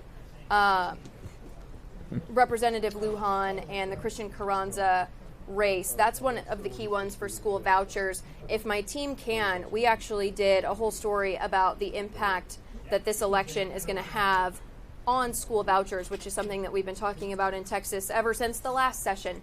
We've seen a lot of movement on that. That is a story from Ethan Trejo. So I'm hoping that we have that we can show to you. Did the governor need to pick up more seats to guarantee the voucher vote, or did he have it already before tonight? He did not have it. It didn't pass several times. There were special sessions called. No, I know, but the question is, were there races he needed to win tonight to have the comfortable majority that he wants? Yes, and this race was one that he was looking to get. There were a couple in our area. Yeah. So Ethan lays out a lot of what those are, and then specifically which ones. LaHood would be another Yes, linchpin. because absolutely. that's why they went after Allison. Yes, absolutely. All right, it does look like we've got that queued up, so we are going to show that to you. Here is Ethan Trejo.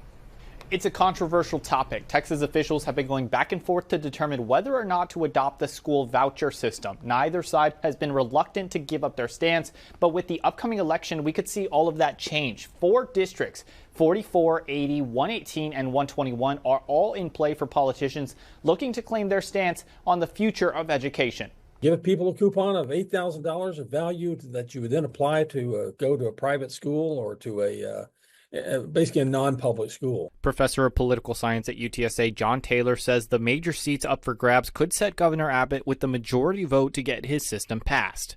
He needs 76 votes in the state house next spring, because if all of a sudden Swift and Carranza win, Abbott's not going to have his 76 votes. We reached out to some of the school districts in the area to gauge how they were feeling about the potential system and how they will adjust if vouchers are approved. Having vouchers that do not come in with additional funding for ISDs does put us in a detrimental place, but we've been preparing for these things. The states that have implemented, we've started modeling, we've started asking, okay, what did you see year 1, year 2? We also reached out to the Texas Private School Association, who currently provide education to 290,000 students in Texas, but they were unavailable.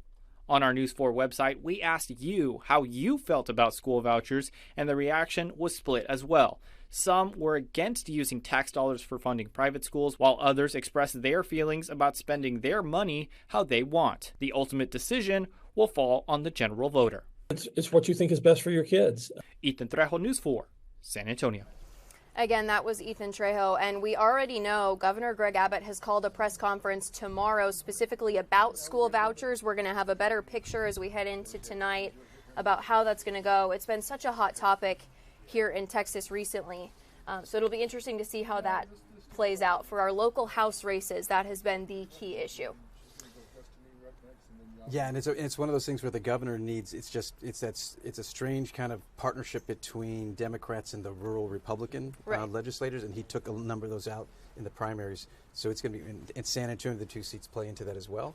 He needs them, not just the Republicans who are on board, to get that supermajority. Absolutely, and we got an email just a bit ago that Don McLaughlin, the former mayor of Uvalde, who's running in House District 80 for Tracy King's previous seat, he has declared victory, and he would be another vote for vouchers on the Republican side. So we're seeing the numbers tick up as the evening goes on. Tomorrow we'll have more of a clear picture of what that's going to end up looking like here in Texas. But it took several special sessions. It took a lot of time, and those special sessions are not cheap. Right. So yeah, and now the question is going to be, what does that piece of legislation look like, right? Right. They've already been talking about what kind of, is it targeted, is it universal? Mhm. The details are going to come into play now. And a lot of the cities that we've been talking to throughout the evening, they have had things on the ballot about teacher raises and a lot of school funding. In previous special sessions and sessions, that stuff was tied to vouchers. Right. They were hand in hand for school funding and for vouchers. So yeah. will it look like that again? All good questions that we are going to be looking for answers to as tonight goes on. Speaking of Don McLaughlin and that House District 80 race, we've got Destiny Fuller, who's in Uvalde. We showed you those whiteboards earlier tonight. Destiny, it looks a lot more calm out there than the last time we spoke with you. What's going on?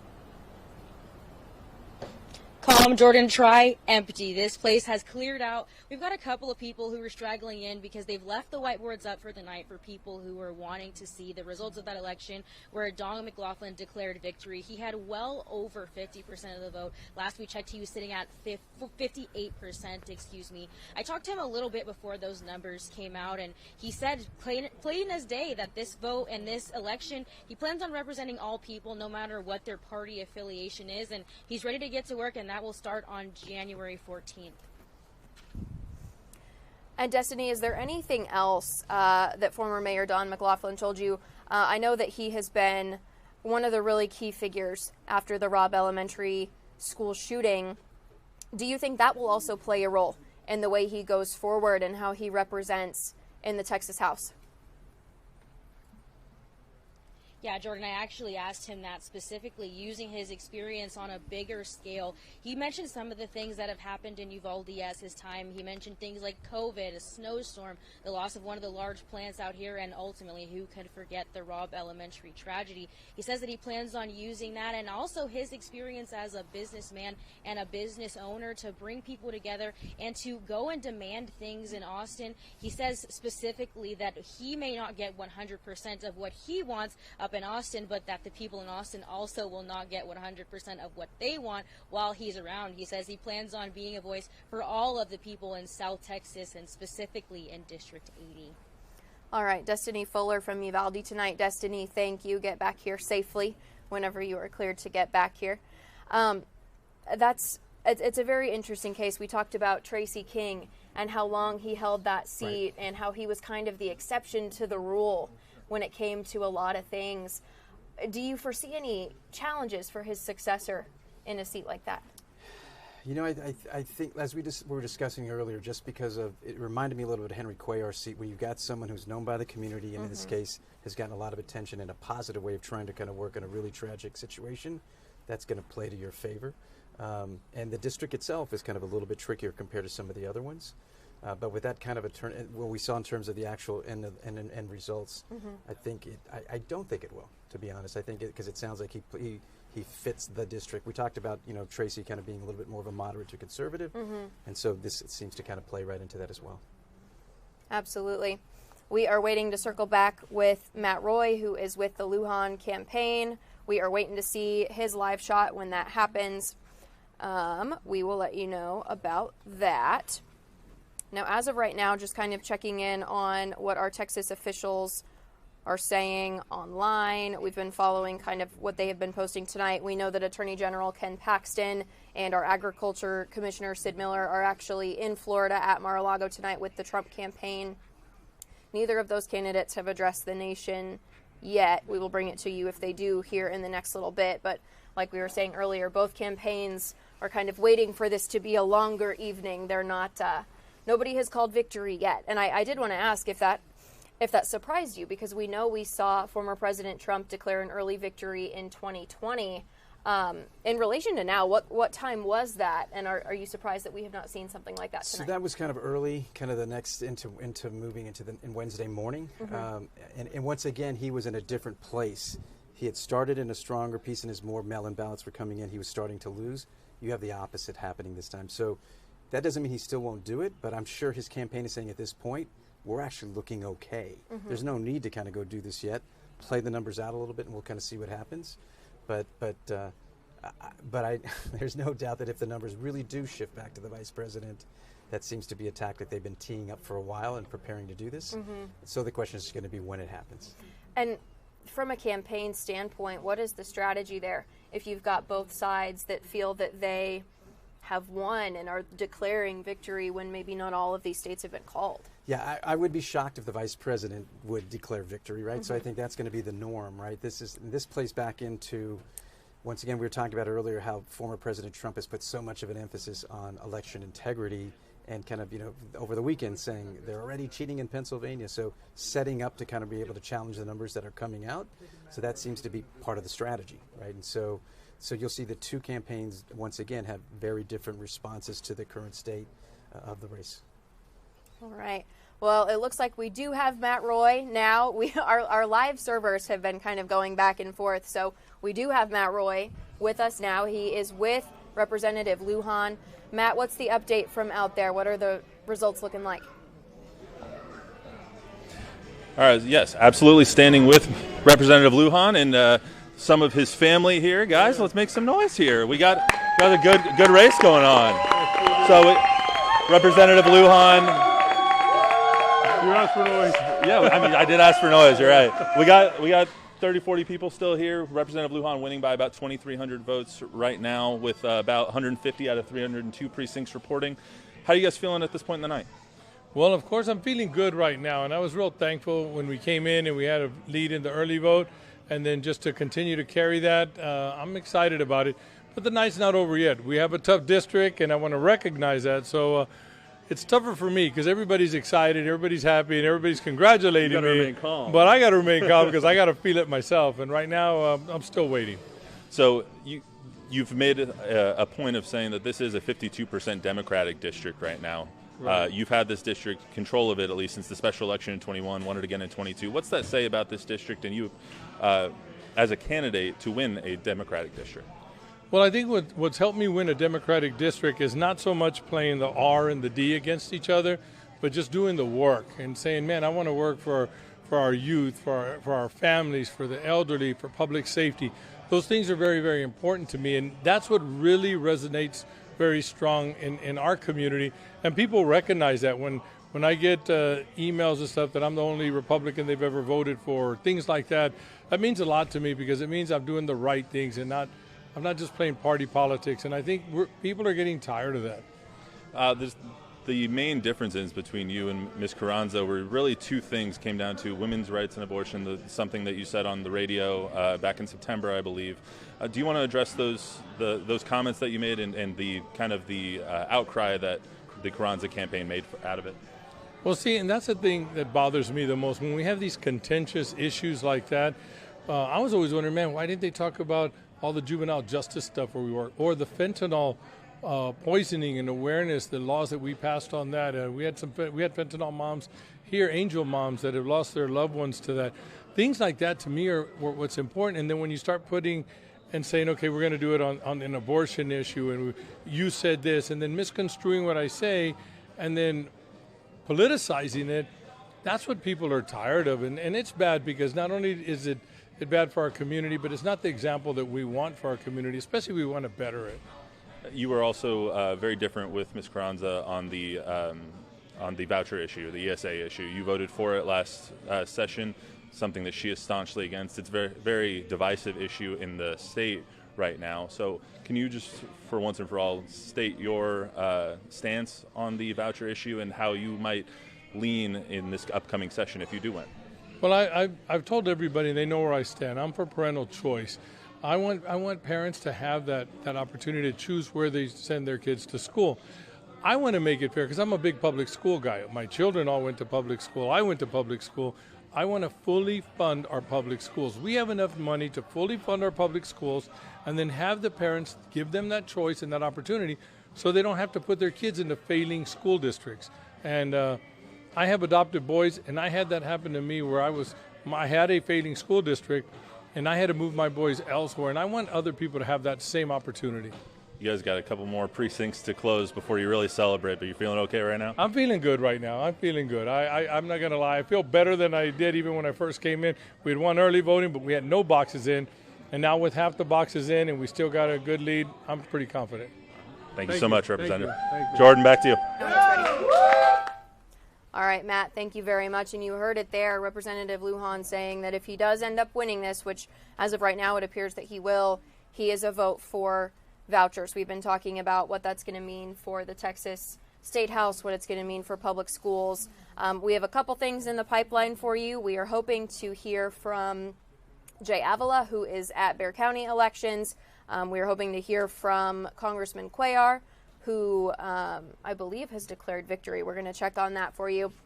We're also told that Colin Allred is about to come to the podium in Dallas with Michael Adkison. So we're checking on all of those things. I do want to let you know, we talked to David Bradley a little bit earlier in the evening about that Amarillo prop. It would have effectively made it illegal to use local streets and highways to obtain an out-of-state abortion. Resoundingly rejected. Just like David was telling us for the early vote. Early vote was leaning no. We now know with pretty much final answer that has been rejected, and that is a deeply conservative portion of the state. So we've been watching that one. Interesting turnout there. When we get Jay Avila, we're hoping to talk about those San Antonio propositions that are going to mean so much for our city council and our city government here, our city manager. So we are hopefully going to check in with him here in just a little bit. And again, we're told Colin Allred is going to come to the podium. Ted Cruz has already been declared the winner here in Texas for that Senate seat, keeping it for another term. All right, let's go back to our nationwide map for a second. We have a couple new things happening here. Right now, Kamala Harris at 200, former President Donald Trump at 230. It looks like Washington and Oregon are in now from the last time we checked, Colorado. Anything sticking out to you about what we're seeing so far? So one thing is that the first of the 7 battleground states has been declared, and so former President Trump has won North Carolina, and that's the first one. That's called it about 30. 30. Yeah, so Georgia. Virginia was already kind of done. So that one we were worried about a little bit earlier. So Virginia has officially been kind of declared for the vice president. Okay. But everything you're hearing out right now is that it's for the vice president. It's all about getting through the blue wall. Yes, it is. And that it's about overperforming in the urban areas, right? She's going to have to not just match what had happened before for President Biden. Yep. She's going to have to overperform. Yep. But that seems to be the path that the campaign is talking about is still. Now, once again, what's interesting is, at least what we see here up on the map, Arizona's really tight. So you've got that piece kind of coming to go on, but they know they're going to have a combination of the blue wall to get it done. In Arizona, their electoral votes went to Trump in 2016 and Biden in 2020. We're closely watching that one. It is within just tenths of a point based on the counts right now, with 53% of votes in. Donald Trump has 49.8%. Kamala Harris has 49.4%. It does on this map say that they are leaning right. So definitely something to watch there. New Mexico, it says they're at about 80% right now. Pennsylvania at about 82%. Georgia, let's look Georgia, here. more than 95%, so it hasn't been declared, but former President Trump is still up by 3 points. In Georgia. Yeah, so it looks like very likely that he's going to carry a second battleground state tonight. Former President Trump did win Georgia in 2016. Biden won it in 2020, but narrowly. So we are seeing another close-ish race here in Georgia tonight. The Texas Tribune has just declared U.S. Rep. Monica de la Cruz as the winner over Michelle Vallejo. That was one that we had been watching closely. What is that going to mean for the overall makeup now? Obviously, that helps the Republicans, right? They needed to hold on in order to hold on to the House, and so that was one of the target ones. We talked about that dozen to a dozen and a half. That takes one off the table for them in a positive way. Definitely. So we're watching all of this come in. It does look like Colin Allred is at the podium right now on Live View 3, if we can take that. Again, Ted Cruz has been declared the winner of this race, but we're going to listen in on what Congressman Allred is saying. Violence. We settle it at the ballot box. And if we don't win, then we dust ourselves off and we come back the next time. Okay? I don't know what's going to happen in any of the other races around the country, but I know this. It's going to require patriots like all of you and people all across our state and our country to stay engaged. This 250-year project of ours is one that is very tenuous. Every generation of Americans is responsible for keeping it going for another generation. We are not going to be the ones who drop the baton. And whatever happens in this election, I want you all to remember who we are. Don't ever lose sight of it. Don't ever let anybody tell you that it's not who we are. And I want to thank you again.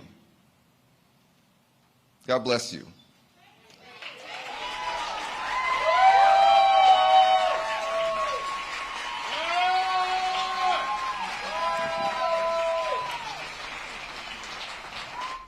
All right, that was Colin Allred. We are looking at the data now from the Texas Secretary of State's website. About 10% difference there between Ted Cruz and Colin Allred. Very different from a lot of the polling that we saw over the course of this election, but also not necessarily surprising. We've been saying all night that our experts did not believe that it was going to end up being as close as it was projected, and that is what we saw. Yeah, once again, Beto loses to Abbott by 11. Looks like he's down by 10. That seems to be the Texas norm. Like we mentioned, if he would have got into single digits, that would have been a little bit better, moving in the right direction. But it looks like it's right at double digits right now. So kind of where Texas has been, right? So definitely. We are looking at some of these other races that we are closely watching now. It looks like we have Taylor Whartonby up on Live View 4. Are we able to talk to Taylor? We're unable to talk to Taylor. Don't you love live? I love live. So as the night continues, it's about 10:53 right now on election night. What's up, Jordan? I would love to hear from Cuellar. Perfect. All right. As you likely know at this point, Yami Virgen has been out in Laredo with the Cuellar campaign. Things were looking for a while closer than maybe we expected for Congressman Cuellar, but those numbers obviously still coming in. It could lean heavily in his direction. So Yami got to catch up with Congressman Cuellar out there in Laredo. We were not able to take it live, but we have a little bit for you now.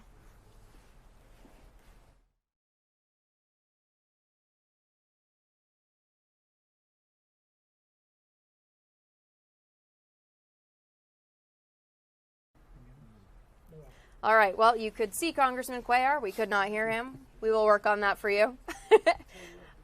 We now have Taylor Whartonby. She has been covering the Tony Gonzalez Santos Limon race. You heard our panel say earlier in the evening that they did not expect this one to be close. I won't name names. Some of them only knew the Tony Gonzalez name in this race.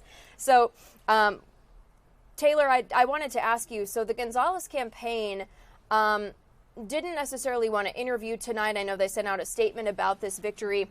What are you hearing so far about the declaration of victory and what this is going to mean moving forward?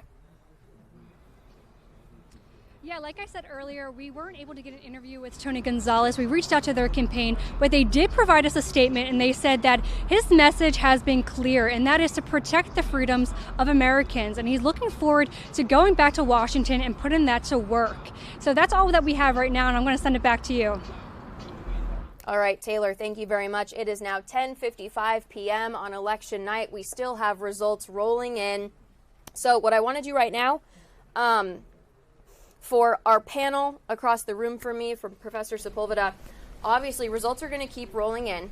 What is something that you want the people of Texas to take away or watch for or learn from what we have seen in this election? It can be from any of the topics that we've covered tonight, and we've covered many. But what would you want them to take away? You know, I think on the Texas side, take away that it looks like no real surprises, right? Still kind of the red state that we are. I'll be curious to see the details of that urban-rural split again, but it seems like it has played itself out in the way that it typically does. On the presidential side, it looks like we're going to have to see whether or not the vice president can overperform in those urban areas in the blue walls, and then see if Arizona plays any little bit in a piece of his all. Those seem to be the two big pieces remaining on the presidential side. All right, my panel across the room, what do you think are the takeaways? What questions are you still asking, seeing these results roll in tonight? I would say to my fellow Texans, all of us, let's just chill now. The election for Texas is pretty much done. It's going to be decided a little later on the national front. And just try to rid ourselves of some of the anger that's been out there for a while for both sides, and just move forward in a positive way. We have a lot to be grateful for in this great state and in this great country. And we should start to think more positively about that and moving forward together, not just in a segmented population. I've always felt that I've always had a deep respect for the wisdom of the voters. And I don't say that just in a self-serving way because I want to pander to the voters, but because in my experience, there's a certain kind of wisdom in the collective action. People mull things over, they process it, and then on election day they kind of give you their judgment. And if you're a public official and listening carefully, you may learn something. And I think Democrats have something to learn in Texas, and at least for the moment, looking at where we are across the country. And that is that people really want you to want action on their lives and their concerns. The number one concern that most of Americans in the exit polls have reflected is there was concern about the economy. It's not completely fair to suggest that this is a bad economy, because we were in a hell of a mess with the pandemic, and came through that, had to do spending for the pandemic that created an inflation. The inflation really upset people for a long time, and it still is. Prices have gone higher. even though the inflation is now down, there's still a sense that people came out the losers. And we just have to be more responsive to that and leave aside some of the side issues that distract us in politics and try to focus on what matters to people, what makes their lives better, and really be as broad in our reach as we can. And Democrats, in order to be relevant in Texas, there's just now a lot of elections where no Democrat has won statewide office, and throughout the South. And as we can see, even in parts of the nation that have been traditionally Democratic, it's very, very tight at best. Democrats have some work to do. And some of that work has to be in the form of constructive opposition. If we lose the Senate, for example, if we have a very tight House, constructive opposition focused not on the politics, but on what touches people's lives.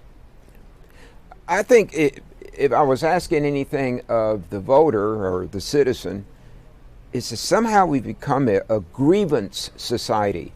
All we do is complain. The glass is always half full. And it's just exhausting our national spirit. And it makes you insecure. It makes you fearful. The next thing after insecurity and being in fear is anger. And we're seeing so much of that. How do we, as citizens, somehow, and Henry was referring to our institutions or to our schools and our churches, how do we get our sense of community again? I don't know if we do. I think Henry was saying that, great democracies and great societies have lifespans. And this sounds like a real downer, but I'm thinking it always will rest, first and foremost, with the people. And I'm hoping that leadership in both parties don't resort, again, to appealing to those grievances in a way that is destructive. And again, that you negotiate, that you compromise. And that compromise is not a dirty word. That everyone has a say in government, even the minority. One day you're the minority, you might be the majority the next time. It is the golden rule, maybe. And that may be something that we'll never be able to accomplish. For each party, you better start figuring out who you are. And if you have room for difference of opinions, the Republicans that I know no longer have a home. Many of the Republicans or Democrats that I know no longer have a home. I don't know where all this is going. And Juan is a professor, and he'll tell you how the parties were going to be defining themselves after this election. And I'm not saying that something couldn't happen overnight and Vice President Harris takes the blue wall or makes up for losing Wisconsin or something. But, Michigan and Pennsylvania are vital. But if it's going where we think it's going, the question then comes, what do you do with it? What does a President Trump or a President Harris do with this kind of a win? And what happens to our political parties and left in the hands of individuals that just really lack civility, understanding, or even a sense of duty and responsibility to cooperate? Maybe you and I should run for Congress again, Charlie. Well, it wasn't all that much. It wasn't always that much fun. Smile, see? Oh no! I mean, people will say, "What is the best advice you ever got? What is the worst advice you ever got?" Guess what? Running for Congress. It was the best advice I ever got, and it was the worst advice I ever got, and that tells you all you need to know about the job. Well, gentlemen, thank you so much. It has been a pleasure getting to talk to you tonight and run all of this by you, for giving us your time in 2020 and again tonight. And Jordan, it's let been me great. also say that we were talking amongst ourselves about what a pro you are. Oh, yeah. And how thorough you are. And knowledgeable. Knowledgeable. Yes. And, Quick. And how you just made this so easy for all of us. And Professor Juan, same to you. Yeah. Good job. Good analysis. As always. Well researched, prepared. Good show. Thank you. Thank you. Thanks so much. All right. If we can, though, we do have Jay Avila, Mr. Cisneros. I know you were wondering about those propositions. let's hear 'em. I'm hoping that he's going to be able to tell us a little bit about where that stands. It's now 11:03 in Bexar County. Jay Avila, Mr. Cisneros is on the edge of his seat. What is going on with these San Antonio propositions? Well, what I have for you is I'm at the election headquarters right now, where it's a late night and we're overlooking the tabulation room. And this, of course, is where they tabulate all the ballots coming in from the polling sites around Bexar County. And inside there, it's kind of high security. They have state inspectors, poll watchers, presiding judges, a sheriff's deputy, and they're waiting for some of the larger polling sites to get through with their audits and then transmit their results here. Each site has to make sure that the number of people who signed in to vote is the same as the number of ballots recorded by the machines, and that can take a long time to reconcile that. And so at last check, 150 voting sites in Bexar County have turned in results out of 302. There's about 75,000 votes that have been finalized, and that's about a 52% voter turnout, but that's going to change, and they are expecting here to go well beyond midnight to finish up. Back to you, Jordan. Jay, thank you. Hopefully you do not have to go beyond midnight. Thank you so much for your time. We are wrapping up here at the Your Voice, Your Vote live stream. Professor Sepulveda, I would not have been able to do this without you. Thank you for being here. Thank you for all of your research and your insights. It was amazing to have you. Thank you to all of our reporters across Texas that called in and shared their analysis and their candidate interviews with us. Thank you so much for tuning in on any of our platforms. You can still find this online, and our websites will be continuously updating through the night for those results. I want to show you my crew one more time because they put up with me all night long. There they are. We have producer Jordan, we have Javier, we have Chris Cordoba, we've got Josh Larson, and to all of the crew that you can't see, we are in the middle of a whole newsroom right now, and they've been listening to me talk for hours and hours. They're angels, all of them. So thank you all, everybody behind the scenes, everybody that joined us tonight. We'll see you in 2028.